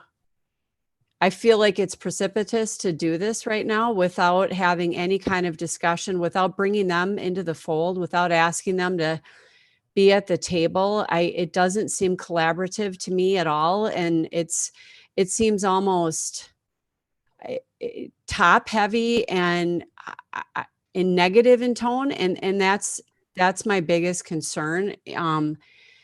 I just feel that if we were to approach this differently, we might be able to come to a mutually beneficial and understandable outcome that we can all say, okay, we're on the same page with this. Let's work together. And I don't feel like we as a board right now are doing that based on this. So that's my concern. So. Director Pearson? Thank you. I just to push back a little bit on that. I think part of the reason to ask for a pause is to be able to have people come together and figure out what the best solution is. So I don't think it's top heavy or the board pushing down things, but we are the ones, the buck does stop with us, that we are responsible for the fiscal responsibility of the district. And so we need to figure something out. I don't know what that is. And I don't know whether pushing off to June can get us where we need to get. We could, all these things are conjecture, right? We don't know, but we're trying to make a decision that will help us in case we have something come up. And I think like now is the time that we have to do it rather than wait until everything's signed and then we can't do anything about it. So I think that's what the board's asking. What can we do now that will help us in case things do go south on us and we're looking at a large amount being taken from our budget? I think one of my questions, Kathy, maybe you can answer this, is when do we get the most accurate counts for student enrollment for the next school year? Oh, that's a great question. So what we usually do is we do the allocation of the staffing based on what we know. And then I usually get updates from Kristen periodically as the enrollment comes in, and we get more of the, for example, the kindergartners that are registered that we don't know at the beginning, and we kind of adjust numbers. So it changes all the way through the summer, and we just continue to monitor what we've allocated to make sure it still meets what the need is based on the enrollments as they change. And we So I don't know that actually know there's until after the first day of school, right? I think that's what Kristen said quite a few times, that people are quick to enroll but not to withdraw. And so we're going to struggle maybe with numbers all the way through. Yeah, well, to be honest with you, October 1 is the date we think, okay, now we know. Who's in the seat? Yeah. Yeah, that's right. Everyone, I just want to say I really appreciate this conversation. I appreciate the heart and the minds that have come together on this. I know this is, somebody said this earlier tonight, this is not a conversation not any of us want to be having, but I do feel like we do need to proceed in this time with great caution. And we're looking to protect the teachers that we do have and make sure that we have the best teachers for our students. We don't want to disrupt processes too much, but I mean, that's the name of the game these days. Everything is disrupted. And so we really truly are trying to make sure that we set ourselves up for whatever lies ahead. I'm just looking at what time it is. It's very late. I'm sure we're all very tired. I wonder if we could just maybe consider, I mean, I think part of the problem is we just seriously do not know at this time what to expect. And I believe that in the next 2 to 3 weeks, we will know at least something more. It still won't be a lot of information, but it may be a little bit more than what we have now. Could I propose that we just put a hiring freeze until say May 15th? And in between now and then, we work together to make sure that we have tier 1 decided, clarified, tier 2, maybe tier 3, whatever positions, and that we define a process that we can all agree to going forward for any positions that open up that we all feel comfortable with, so that we can kind of, like John said earlier, that we have control as we move forward, that we don't end up getting too far ahead of ourselves.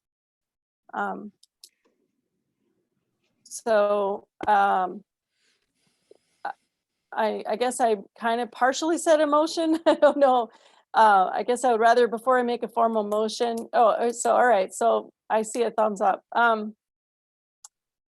I'd like to make a motion that we put a complete hiring freeze until May 15th. Second. And between now, and I'm not quite finished, but to say, between now and then, we work together to come up with a plan for moving forward that makes sense.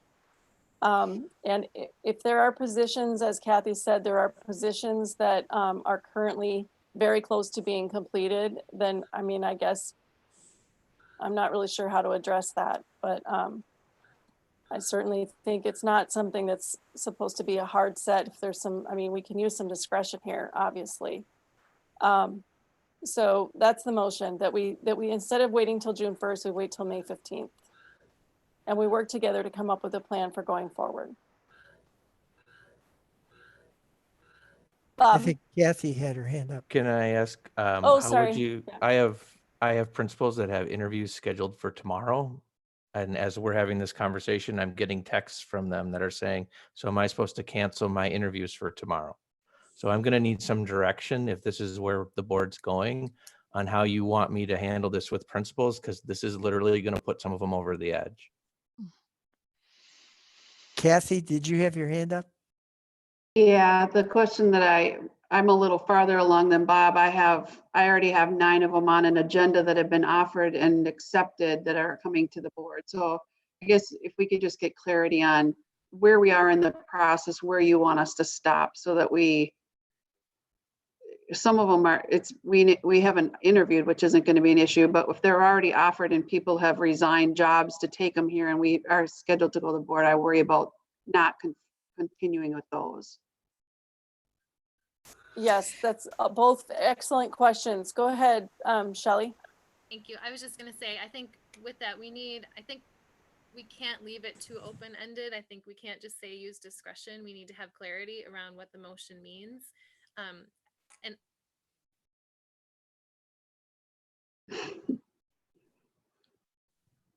Oh no, Shelley, you froze up. I'm not sure if you can even hear us right now. But I think I'm just going to take a stab at answering Bob's question. Obviously, this is a hiring freeze. It's not an interviewing freeze. I think if principals want to go ahead with their interviews, they should go ahead with their interviews. If they have people they want to choose, I don't understand why you can't. What, Director Pelletier, is there something? I just have to say, I'm struggling. I'll put it out there, and I know that we're late. It's clear we have a difference of understanding on how this hiring process works with teachers and teacher candidates. This is not like going in and signing up to get an interview at Target and hope to get a call back tomorrow. I mean, people sign up for interviews, they get offered jobs like what was put out. They're negotiating, should I leave my current position to take this position? If we're going to interview them, we have to expect that they expect that if they're the candidate, they're going to get offered the job. This isn't, people aren't just trying out these interviews to see what it's like. So it's a big deal. Director Riley? It is a really, really big deal. And we are it's horrible. It's a horrible time that we're all going through. And I really sympathize with your staff, and I sympathize with teachers, and I sympathize with principals. It's just an unknown, unprecedented time that nobody's gone through before. And I think pausing is completely okay. Just to take a step back and reevaluate for a couple of weeks and pull things together. I don't, it is what it is where we're at. And it's really, really, it is really hard. But I think that the world is falling apart economically all around us. And I don't know that we're untouchable. I mean, I think 2% is actually in question right now. Are we going to get it or aren't we? We don't know. We really don't know. Well, that might be true, but again, you're going to need these teachers. I mean, regardless of whether you wait today or you wait 2 weeks, the teacher piece, like we talked this morning at finance, those tier 1 people are the teacher group. That's where I could answer your question tonight, Chair Stivlin. And this is where I think Tina brought up this morning. That teacher group is a group that needs to be hired. The other ones, if there's some negotiation in there, I don't think there is, but the only thing that happens if you wait on the teachers is you don't get the candidates you could potentially get. You're going to need to hire them in 3 weeks, no different than you are today, because otherwise you're going to put a plan in place to raise class sizes. Right. So I guess just getting the data tonight and having to absorb that and knowing that that is what your tier 1 is. Is there a way that, you can maybe work together with the personnel committee and evaluate, and if we pass through the tier 1 that you've identified, can we work together with personnel committee and kind of identify the other tiers and then have discussion moving forward, knowing that it's urgent through all the tiers to get it done and accomplished if we pass the tier 1 through. I don't know what anybody else thinks about that. Director Weisberg? Are we saying tier 1 is on the sheet that Kathy pulled up, or just the teachers? Is that what we're considering tier 1? Because I don't see what I've gone through the interview process with the school district. Nobody interviews thinking they're definitely going to get the job. There's nothing wrong with continuing to interview people. Everybody knows they interview, and then they have to wait to see if they got the job. And I don't think that May 15th that's not that long from now. So I agree with the motion the way it was put on the table. If we pause till May 15th and come back with a vision that we can all share, that we all agree on, because we're not gonna, it's almost 11 o'clock at night. We're not gonna go through that whole list and say, this is okay, this is okay, this is okay. Everybody on that sheet was not a tier 1 employee, period. So I feel like we need to, if we're going to pass the motion, pass the motion. If we're going to think of something else, we need to think of something else. But it's almost 11. Let's go ahead and let Kathy Moen respond to that. Go ahead, Kathy. Thank you, Sarah. I was just going to share, if this is the direction that we're going to go up, my suggestion would be that we tell principals not to continue to interview. And the reason that I say that is May 15th is is 3 weeks away right now. And when we do interviews with our teachers, I get calls from principals at 7 o'clock at night saying, I got a teacher who's got an offer in another district and I need to offer tonight. Can you go look up all of their information and tell me if I can get them before they take the other job? So I don't want to put principals in a position where they have an ideal candidate because they've interviewed and they can't hire them for 3 more weeks. It doesn't make a lot of sense. Bob, you can disagree with me, but I would suggest that we stop interviewing effective immediately, move through the people that we've already interviewed and offered, and then wait till we know more if we're going to put the freeze on until the 15th. I would absolutely agree. If this is the direction the board is going, then just call it. Because it's going to create a mess. Thank you for clarifying that. Director Potacek? Yeah, this is really a hard issue for me. I don't think you want to do this for your teaching staff. I really don't. If you said to a candidate, and believe me, I've spent a good portion of my life as an administrator, and I hired an awful lot of teachers. And if I had a candidate who we wanted, they're not going to wait, especially this time of the year. They're not going to wait 2 weeks. Top-notch candidates probably have a lot of top-notch positions they're applying for. And so if you say wait 2 or 3 weeks, and they're just not going to do it. And so I personally believe, and I also believe, I mean, we say it dozens and dozens of times, the most important thing in the classroom is the teacher. And to me, that means the quality of the teacher. Next, I put curriculum. But I'm saying if we can go out, hire some Pied Pipers, they're going to sell anything. That's pretty important. So to me, this really wrenches at me if we're saying, particularly with those 9 even that Kathy said, they're already lined up. I'd be shocked if you're going to get most of those 3 weeks from now. Director Pelletier, and then we'll go to Pearson and Burns. You're on mute. You're mute. Jennifer. Let's go to Shelley. I tell you, I'm here. I tell you. There we go. Okay.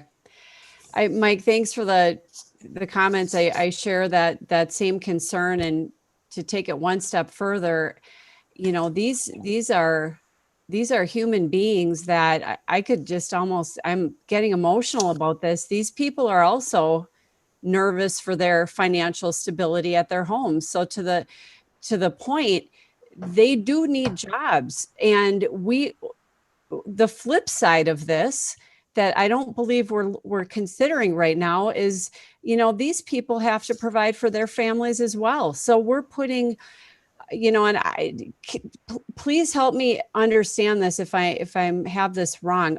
Are these new positions, or are we just replacing existing positions? Replacing existing positions. So yes, thank you. I am very, very scared on many levels about this action and what it'll do to the climate of this district. Thank you. Okay, thank you. Director Pearson, and then we'll go to Burns. Thank you. Can you hear me now with my mic again? Okay. Yes, we can hear you. Thank you. I hear you better. All right. Mike and I are on the same page tonight in lots of areas. I'd like to make an amendment that this does not include our teaching staff and just see if I can get a second. I'll second. A second. Okay, so we have an amendment that we do not include teachers, teaching staff For in the the original, hiring free, yeah. the hiring pause. Okay, and we have a second that from Mike Potachik. Yes. Okay, so the amendment is to not include.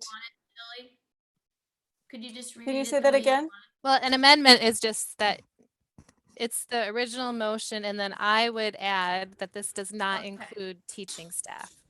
Thank you. Teaching staff or tier 1 teaching staff? Teaching staff. Teaching staff. Staff. That's the amendment. Kathy? I'm sorry, I feel like I keep butting in here. Here's my thought. If we can get the teaching staff continue to move through, what I would suggest I do is go back and work with the para leadership, and we start the posting process over so that we can do their full process come May 15th when we get to the next time period, and then their process then. So Kathy, you're breaking up. Kathy, you're kind of breaking up. I'm sorry. Okay, I'm going to turn That's my okay, video now we off can hear again. Okay. Okay. I was just saying, if we can get the teachers through, get them processed, some of them are special ed that we've been working on since January. We can get those positions filled. We've been posting choir since the beginning of the year because they're so difficult to fill. If we could get the teacher ones posted and get those through, what I would do is work with the para union leadership to see if we can just halt the posting process that we're in the middle of right now and agree to a different time to restart it and go through the process then. So that would clean it up once we have a better idea of what we're looking for as far as a timeline with you. I'm just Okay, going to jump that in sounds because good. Claire's not looking. I like that. Can we also, in the meantime, can we get together maybe with personnel working group and start kind of going through it with some of the jobs that are not being refilled to identify where they kind of fall and get a better look at that? Would you guys be willing to do that with us? Are you talking about the others on the bottom? Yeah, any of the positions that are coming open, I think need to be evaluated. Would you be willing to come work with the personnel working group and kind of go through those and do it soon? Yeah, absolutely. Okay, great. Thank you. Director Burns? Well, I guess I just, Director Riley, if you could clarify, what you mean by working with us. I mean, I think the administration is trying to work with us here as a board.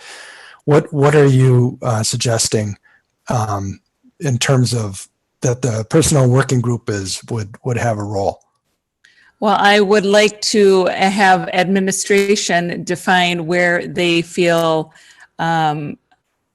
things or positions that come open, where they fall in their categories, and then you identify, you reevaluate positions and to see, how things, if it's necessary, if it's not necessary, all kinds of things before you refill them. Director Weisberg? I just wanted to clarify something really quickly, and it was just kind of in response to what Mike was saying earlier. Nobody wants to do this at all. I think what we're trying to avoid is when we had to make $2.5 million of budget cuts last year, we don't want to be back there. And John, you keep saying things that I keep writing down. And one of the things you said tonight, we don't want to dig ourselves a hole that we can't get out of. And that's the whole reason that this came forward. And nobody wants to do this at all. Nobody wants to do it. But I think we deserve to put the brakes on a little bit. And I'm happy with the way the motion has been made to avoid teachers, but to still try to figure out what we need to do going forward. I think that's fair. Thank you. Thank you for that. Director Potacek? Yeah, I don't want to lose track of John's idea too, of meeting with the union and discussing, if nothing else, to open up that conversation. Kathy, how do you feel about that? Are you referring to pushing back negotiations? Yes. We can push back negotiations. What I would say though is we have items that we have continued to work with teachers on language Yes. that we could continue to work on without having to halt negotiations and still kind of hold off on that financial piece if that would feel better for the board. Yeah. We haven't put that on the I table. would, yet, yeah. So Yeah, thank you for saying that, Kathy. I would totally agree. I think being that we're almost to the end of this year and we need to have a contract, you know, I think we should continue to work on the contracts at this time. That's just my opinion. Sherry, if you're still there, can you give me a refresh of where we're at in terms of the motion and the amendments?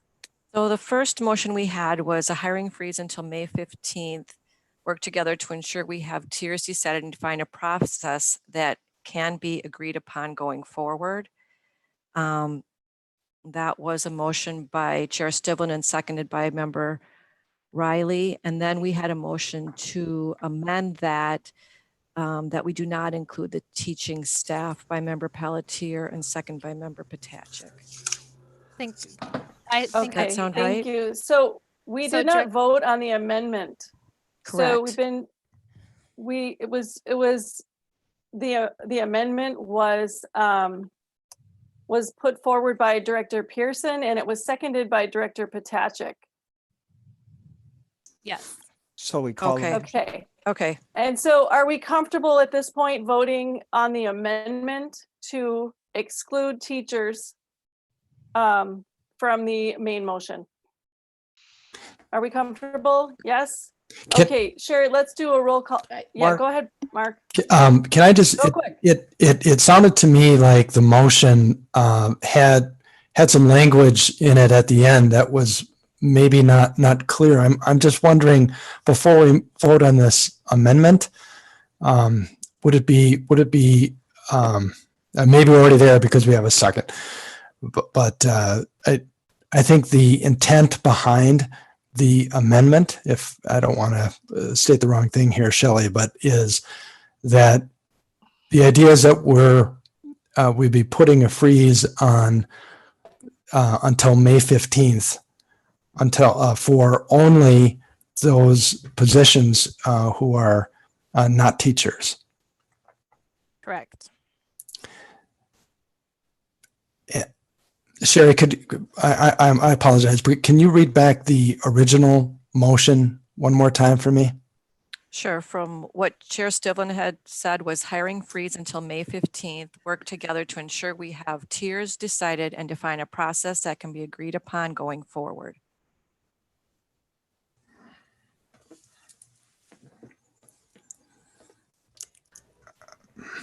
Okay.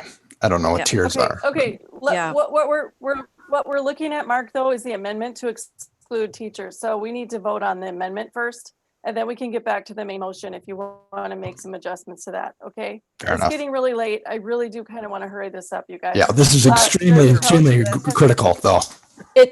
Yeah, I know. I'd like to. I agree. I agree. This is incredibly critical. So I would agree with that. And I guess are we including paras, and are paras part of this? And then Right now secondly, the amendment is just teachers. Just That teachers. are not, that will not The be. freeze would not apply to Yeah. teachers. So let's Right. vote on the amendment then. Yeah, we're voting to exclude teachers from the hiring pause. That's what the amendment is. Okay. Is everybody clear on that?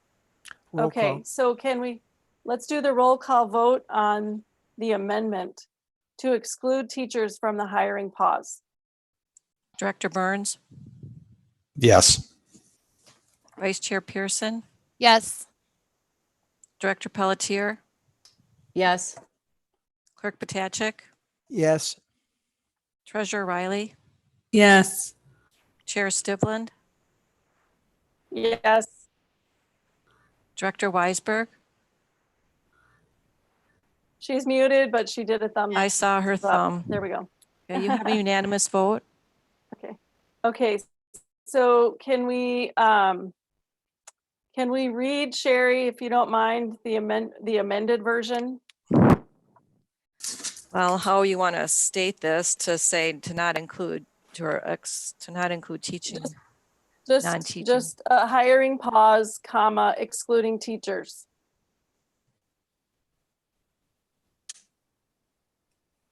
So hiring clause, pause, excluding teachers until May 15th, and to work together to ensure we have tiers decided and define a process that can be agreed upon going forward.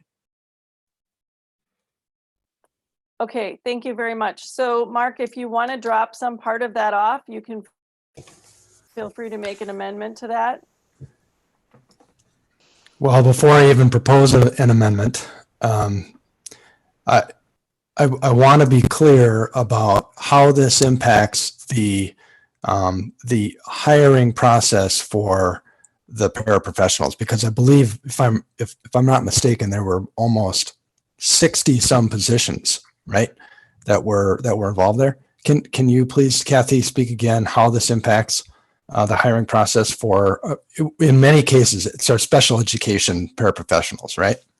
Correct. There's 43 of the positions are, I believe, were special ed. I don't have the list up in front of me right now, but those are specific to IEPs.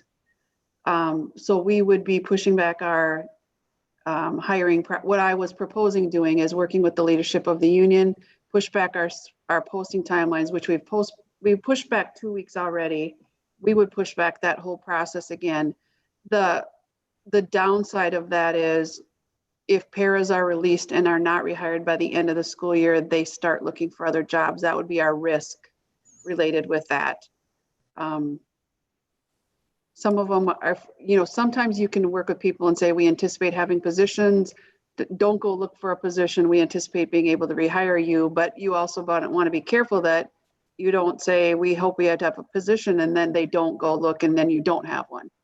So, and paras are hard to come by as it is. As you know, we have a very difficult time with our para positions.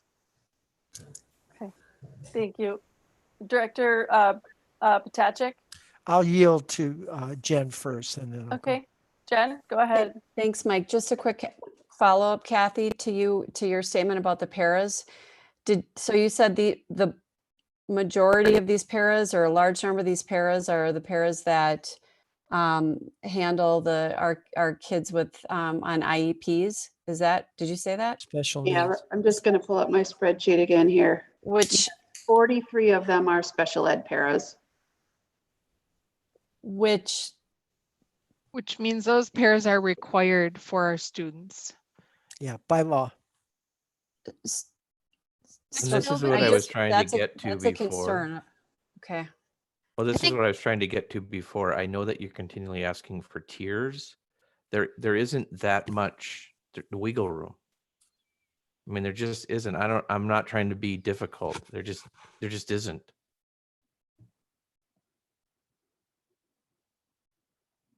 Director Pearson? So I think just remember that this is 3 weeks and not saying we don't want to hire these people ever. We're trying to find a kind of middle ground in order to pause a little bit and make sure that we have a little bit more information before going forward. I think what, yes, oh, I apologize, Sarah. Can I just That's follow okay. up on Bob's comment? Sure. I think what Bob's trying to say is with the IEPs, because it's based on IEPs, you don't get to have a choice of whether or not we have the paras. We're required by statute to provide the paras.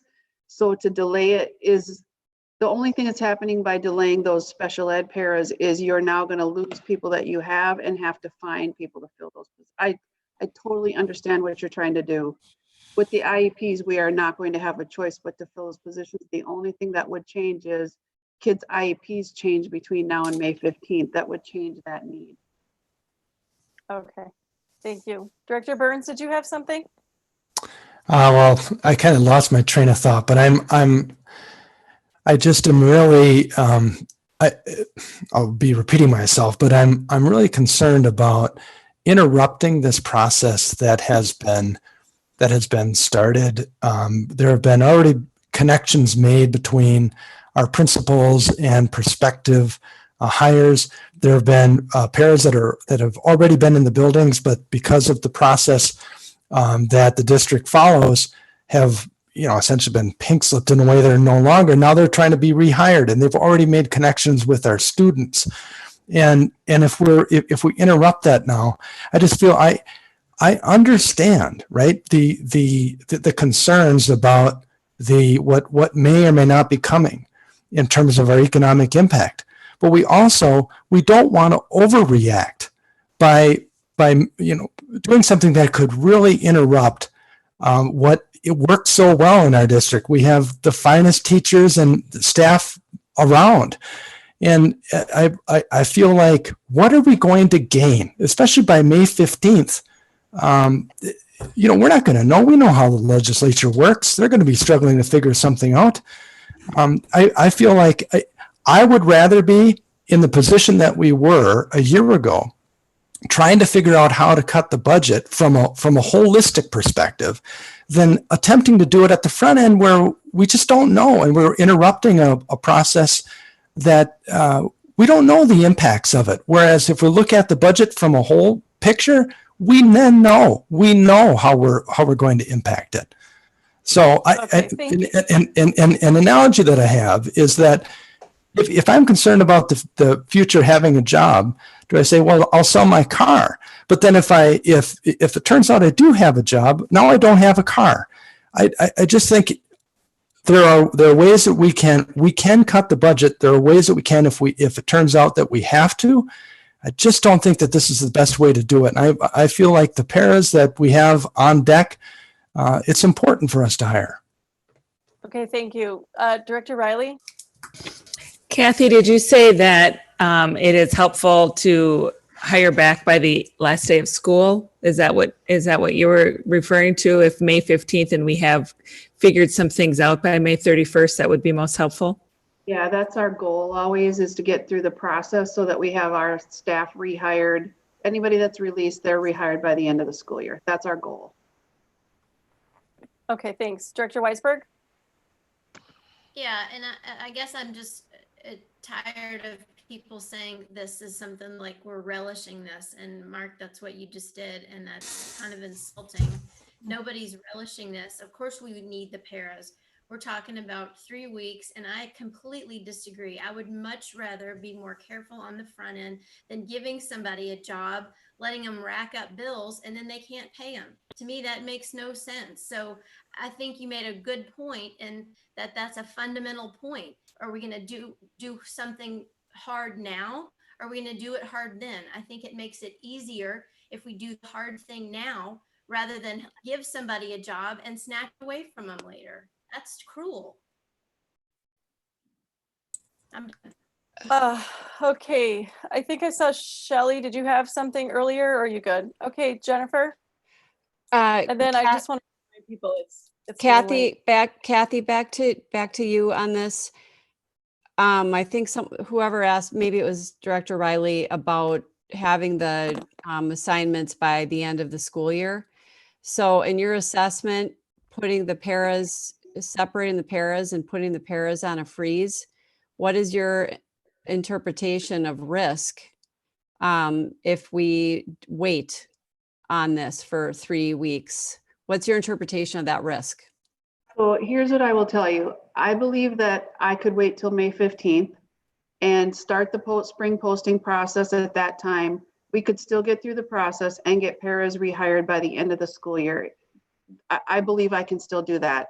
The question that I would have is, what happens if we get to May 15th and we decide not to hire them? That would be where my concern would come in, because now we wouldn't have done the process. I would do an MOU with the union to agree to change our contract, because that's the language we have, and do it at a later time. So then just thank you. And then a follow-up actually for Denise. Denise, what do you anticipate information wise that we may garner in 3 weeks time that could lead us to a better understanding of our situation? Do you anticipate, based on the, you're in webinars and whatnot, quite a bit more than us. So I guess I'm asking, do you feel that, because this is drastic, these are drastic decisions we're in the middle of, voting on. So do you anticipate some plethora of new information within the next 3 weeks that may help us gain clarity? Unfortunately not. What Mike had shared earlier is we're expecting a forecast May 4th. It's not going to predict what's going to happen by the fall. We won't have that. Most likely we won't have legislative decisions by then. So I don't think you're going to have any more information by that time. I just want to remind the board, you consistently say, so first of all, Director Weisberg, I totally agree with you. We know that none of you, this isn't fun for anybody to have the conversations, but as a board, you've had the conversations about student achievement is number one. So now I think it's time for us to put our money where our mouths are and hire our teachers and our paras. There are other places holistically that we can cut within the budget. You're in a good spot. I mean, this morning, Dr. Tyne shared with us that, with our projections, even taking $1 million plus for things that we don't know, we're still at 8.8 million. And so even if you look at a 2 or 3%, say that the legislature comes back and cuts our funding for the next year, you still can recover from that. And, Dr. Tyne said this morning that that's a rainy day fund and it's starting to sprinkle. If we're talking about not hiring the best staff for our kids, I'd say it's starting to rain and it's time to take that umbrella out, which is your fund balance, to be able to soak that up if you need to. I think it's a time to hire staff if we want good staff.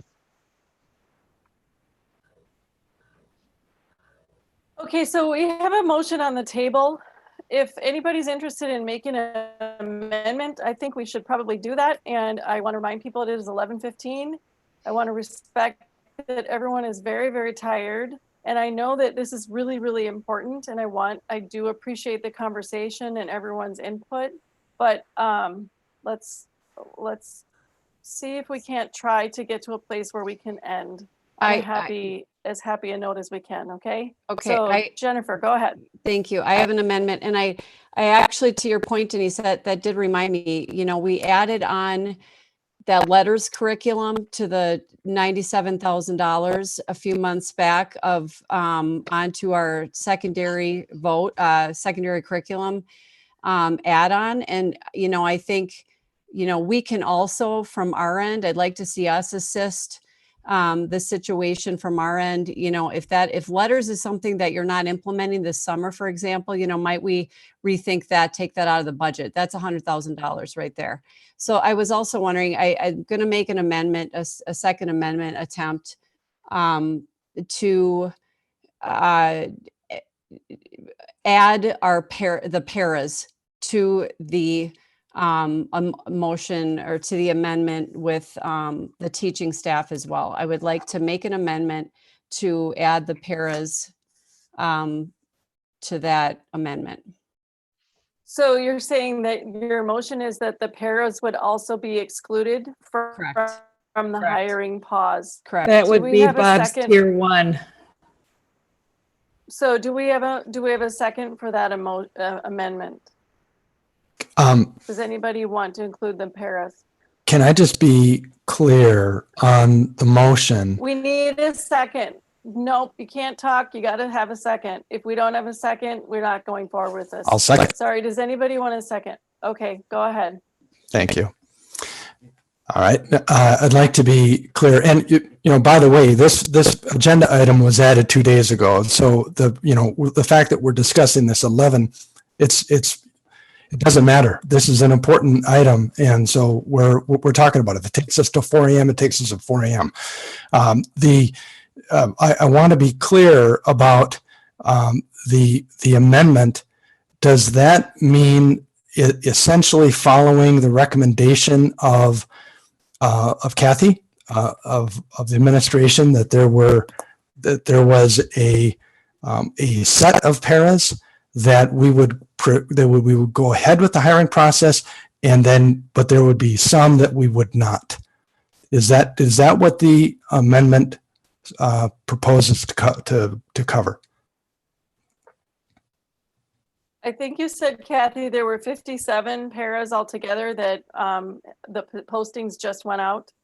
There So are does that 58 include all the behavior and healthcare? Yep, Behavior and healthcare, that's all paras. Okay. I so think the all amendment is what Jen meant. Yeah, all paras. That's what the amendment says, all paras. All paras would be posted and continued. Yes, that's what I understand. Is that correct, Jen? Yes, thank you. Okay, okay. Any other comments or questions? Director Pearson. Thank you. I guess I would just like to kind of push back on Superintendent Pontrelli, what you said, that because we're having this discussion doesn't mean that we're not totally, that student achievement isn't 100% important to us. That's not, I don't think that's fair to make that inference. We're trying to make decisions that are going to help us move into perpetuity in as strong a place as we can. And it's not saying these positions aren't incredibly important. And my kids have had some really amazing paras that have made a difference in their lives. We're not saying that, but my intent wasn't that it was not important to you. My intent was that it is. So if it's a priority for you, which is what we've talked about, that hiring the best people to be in front of our kids is things that we should do, and then finding other ways to trim our budget if indeed there's a need. We do that, and we do that together, and we look at where it has the least impact on kids. But I think we're not talking right now about trimming the budget. And by how you said it, if we vote to put any kind of hiring freeze on, you feel like we're not supporting student achievement. I'm just saying, I don't think that's fair, and I don't think it's true. That wasn't my intent. My intent is that we have several people who are waiting to be hired who are excellent. I'd like to see them in front of kids. Simply that. Okay, thank you. Director Potacek? Yes, I have a question, Kathy, clarification. From what Bob said, 48 of the pairs are driven by IEPs. 43. Yeah. And again, for those who don't know, when you get to court, IEPs are what drives things. They just do. Now, that 48 is out of how many pair positions? It's 43 out of 58. Oh, okay. So there's 15 not then, the difference, right? Correct. That would be the behavior paras and the supervision paras. Okay. So I'm very tempted to bring this exclusion in. But also what I heard, I think, from both Mark and from Jen, is if we find ourselves in financial difficulty, then we got to look at the other end. What cuts are we going to make? And whether that's the letters program or whether it's the interventionist that we talked about it or whatever. And I'm not suggesting it has to be there, but we all know tonight, if you exclude this group, then we're going to have to look elsewhere if we get put on the ropes. Absolutely. Absolutely. 100%, Mike. Thank you for your words.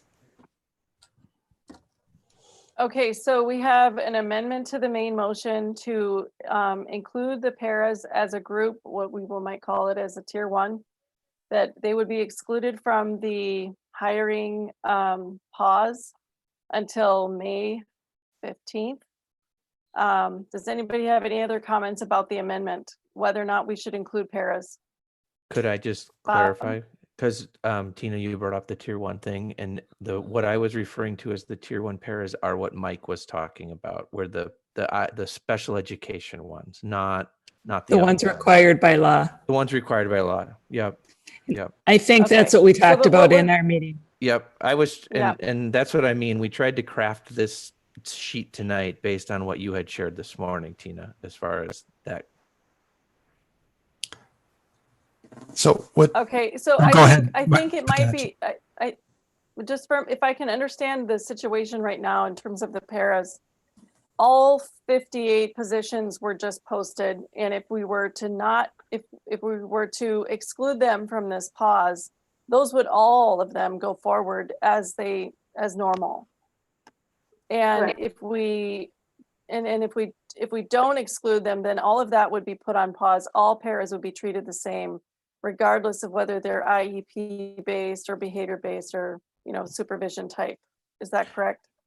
Yep, as the amendment. And the only thing I think that Kathy and I were saying at the beginning is if you wanted to separate the para groups out, rather than just saying Yeah. we're going to exclude all paras, and you wanted to take that 15 and say, you know what, we're going to wait on the 15 because they're not related to an IEP.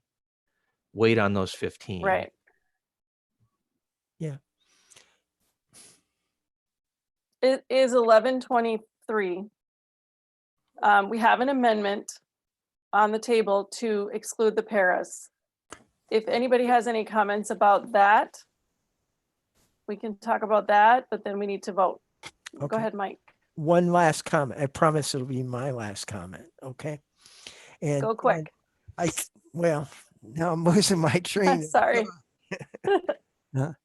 But here, if the amendment passes, they're excluded. If the amendment doesn't pass, we go to what Kathy talked about later, moving those posting That's dates. right. Okay. That's right. That's right. Director But Riley? it's still a tough call because I'm saying, really, you got to do this with 43 of them anyway. Yeah, that's right. Okay, Director Riley? Jen, would you be willing to withdraw your motion or your amendment and change it to tier 1? Can you define tier 1? I don't know, Bob. I guess what I was, Jennifer, go ahead. all I'm talking about are in specific. To be honest, I'd rather save all of the paras and not have, those extra 15, but I don't know how you want to, I guess, Tina, I don't know how you want it worded. I'm talking about in particular, the state mandated, the IEP related paras. So however that verbiage is, that's what I'm talking about. If that doesn't make sense, help me find my words, Kathy. Does that? So right now you're looking for just the ones that are required by the IEPs by statute, the 43. The 43 is what to me, that's a critical area of staffing area. So they all are, but. So if I could make the request that we not call them a tier and just say excluding teachers and special ed paras, that would make it very clear that we hold on the other paras for now. I'll work with the process on those. And then we keep moving with the special ed paras. Okay. It would be a little bit clearer than a tier 1 since we haven't really defined what tier 1 and tier 2. And that was confusing to most of us anyway. Yeah. Thank you.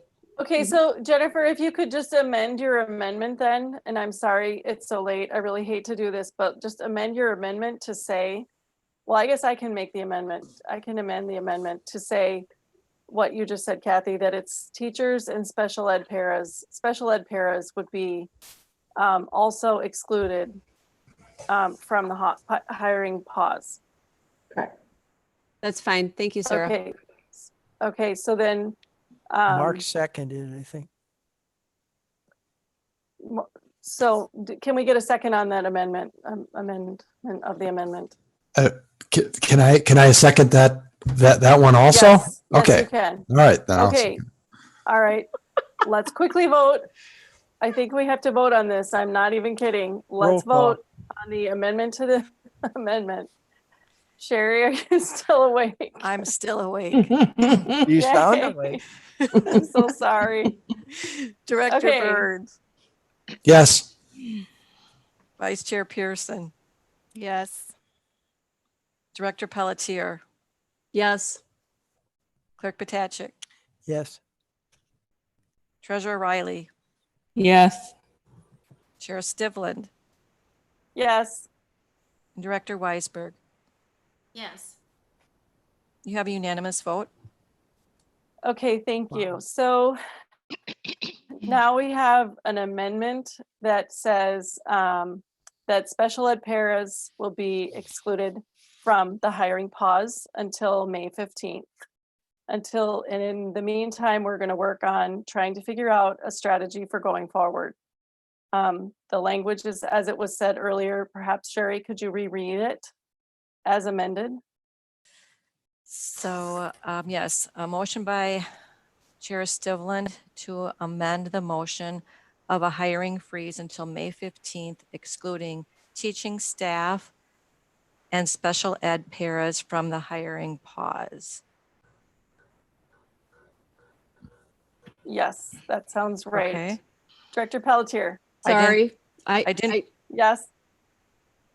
Go ahead, Sherry. I was just gonna say, I didn't put in there the tiers stuff. I took the tiers out of this one, which we had in the other one. I think that's fine. I just want to know who are we freezing? We're freezing all teachers and all special ed paras. No, that's who we're No, not. We're We're not excluding. freezing. Oh, I'm sorry. Sorry. That's who we're not freezing. So we are. Oh my gosh, you It's guys. But So Jen, to answer your question, Jen, we'd be freezing health paras, general ed paras, and behavior paras. And we'd be freezing the positions that fall into the other category at the bottom, which is the AP coordinator, the assistant superintendent, community ed office tech, the coordinator of ECFC, custodian positions, and early childhood screening technician. Got it. Thank you. And just as a reminder, we're not looking at June 1st, we're looking at May 15th, which is bothering me a little bit, but it's at least we'll get a little bit more information from the economic forecasts and from our legislators, hopefully by then, about some kind of direction. Go ahead, Kathy. Just question to the board. Is it your intent to put this on the May 14th agenda then so that we know what the actions we're taking on May 15th will be? Yes. Okay. Yes. Thank you. Yeah, that was the idea. I was thinking of doing it as of May 15th. We'll have some clarification on our May 14th meeting as far as what the direction will be going forward. Okay. That we can vote on. Is that cool with everybody? Are we good with that? Are we ready to vote on this?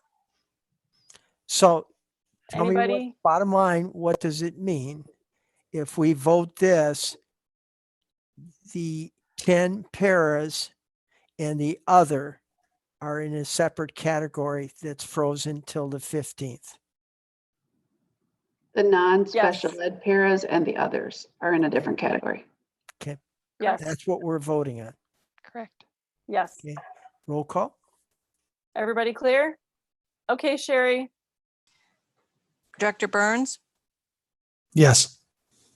Vice Chair Pearson, Yes. Director Pelletier, Yes. Clerk Potachik, Yes. Treasurer Riley, Yes. Chair Stibland, Yes. Director Weisberg. yes. You have an unanimous vote. Thank you. Thank you. All right. Thank you so much, everyone. I really appreciate it. It It's is now only 11:31. It is now 11:31. I really do want to honor every single person who is still in this meeting right now and the work that it took to go into this. As I think multiple people said, we really don't want to be in this position, but we didn't have a choice. And here we are. So let's just do the best we can with the situation we've been given. At this time, unless Director Riley, did you have something you wanted to say right now? I do. I guess I'm a little concerned right now with the remark that was made early on, and I just want to make sure it is clear to everybody that they know that Mike is not receiving bills to his home right now, his comments. So Mike, if you can say that, and Okay. legal bills to your home, if you can say that and be specific, because I think it's been misinterpreted by some. Okay. I'm not receiving, well, I'm not chair for one thing, but even apart from that, and I thought I made that clear, even when that was happening, the bills that I was getting at home were those that were involved with the evaluation of the superintendent. Thank you. Thank you very much for clarifying that. All right. Yep. I was just going to propose that we forego the board member reports portion of the meeting. And so we'll have to keep our notes for our next meeting, and anything we want to have to share, we'll just have to do it next time. Is everyone okay with that? You can just kind of nod or thumbs up. All right, then I would like to move that we adjourn this meeting. So moved. Do we have? Second. Okay, and can we get a second? All right, thank you. All in favor? Aye. Let's just Aye. thumbs Aye. up. Okay, all John, right. you look This tired. meeting is now adjourned. Thank you very much, everyone. Good night, We everyone. are done. Thank you. Good night. We are now adjourned. Thank you. Thanks. Good night.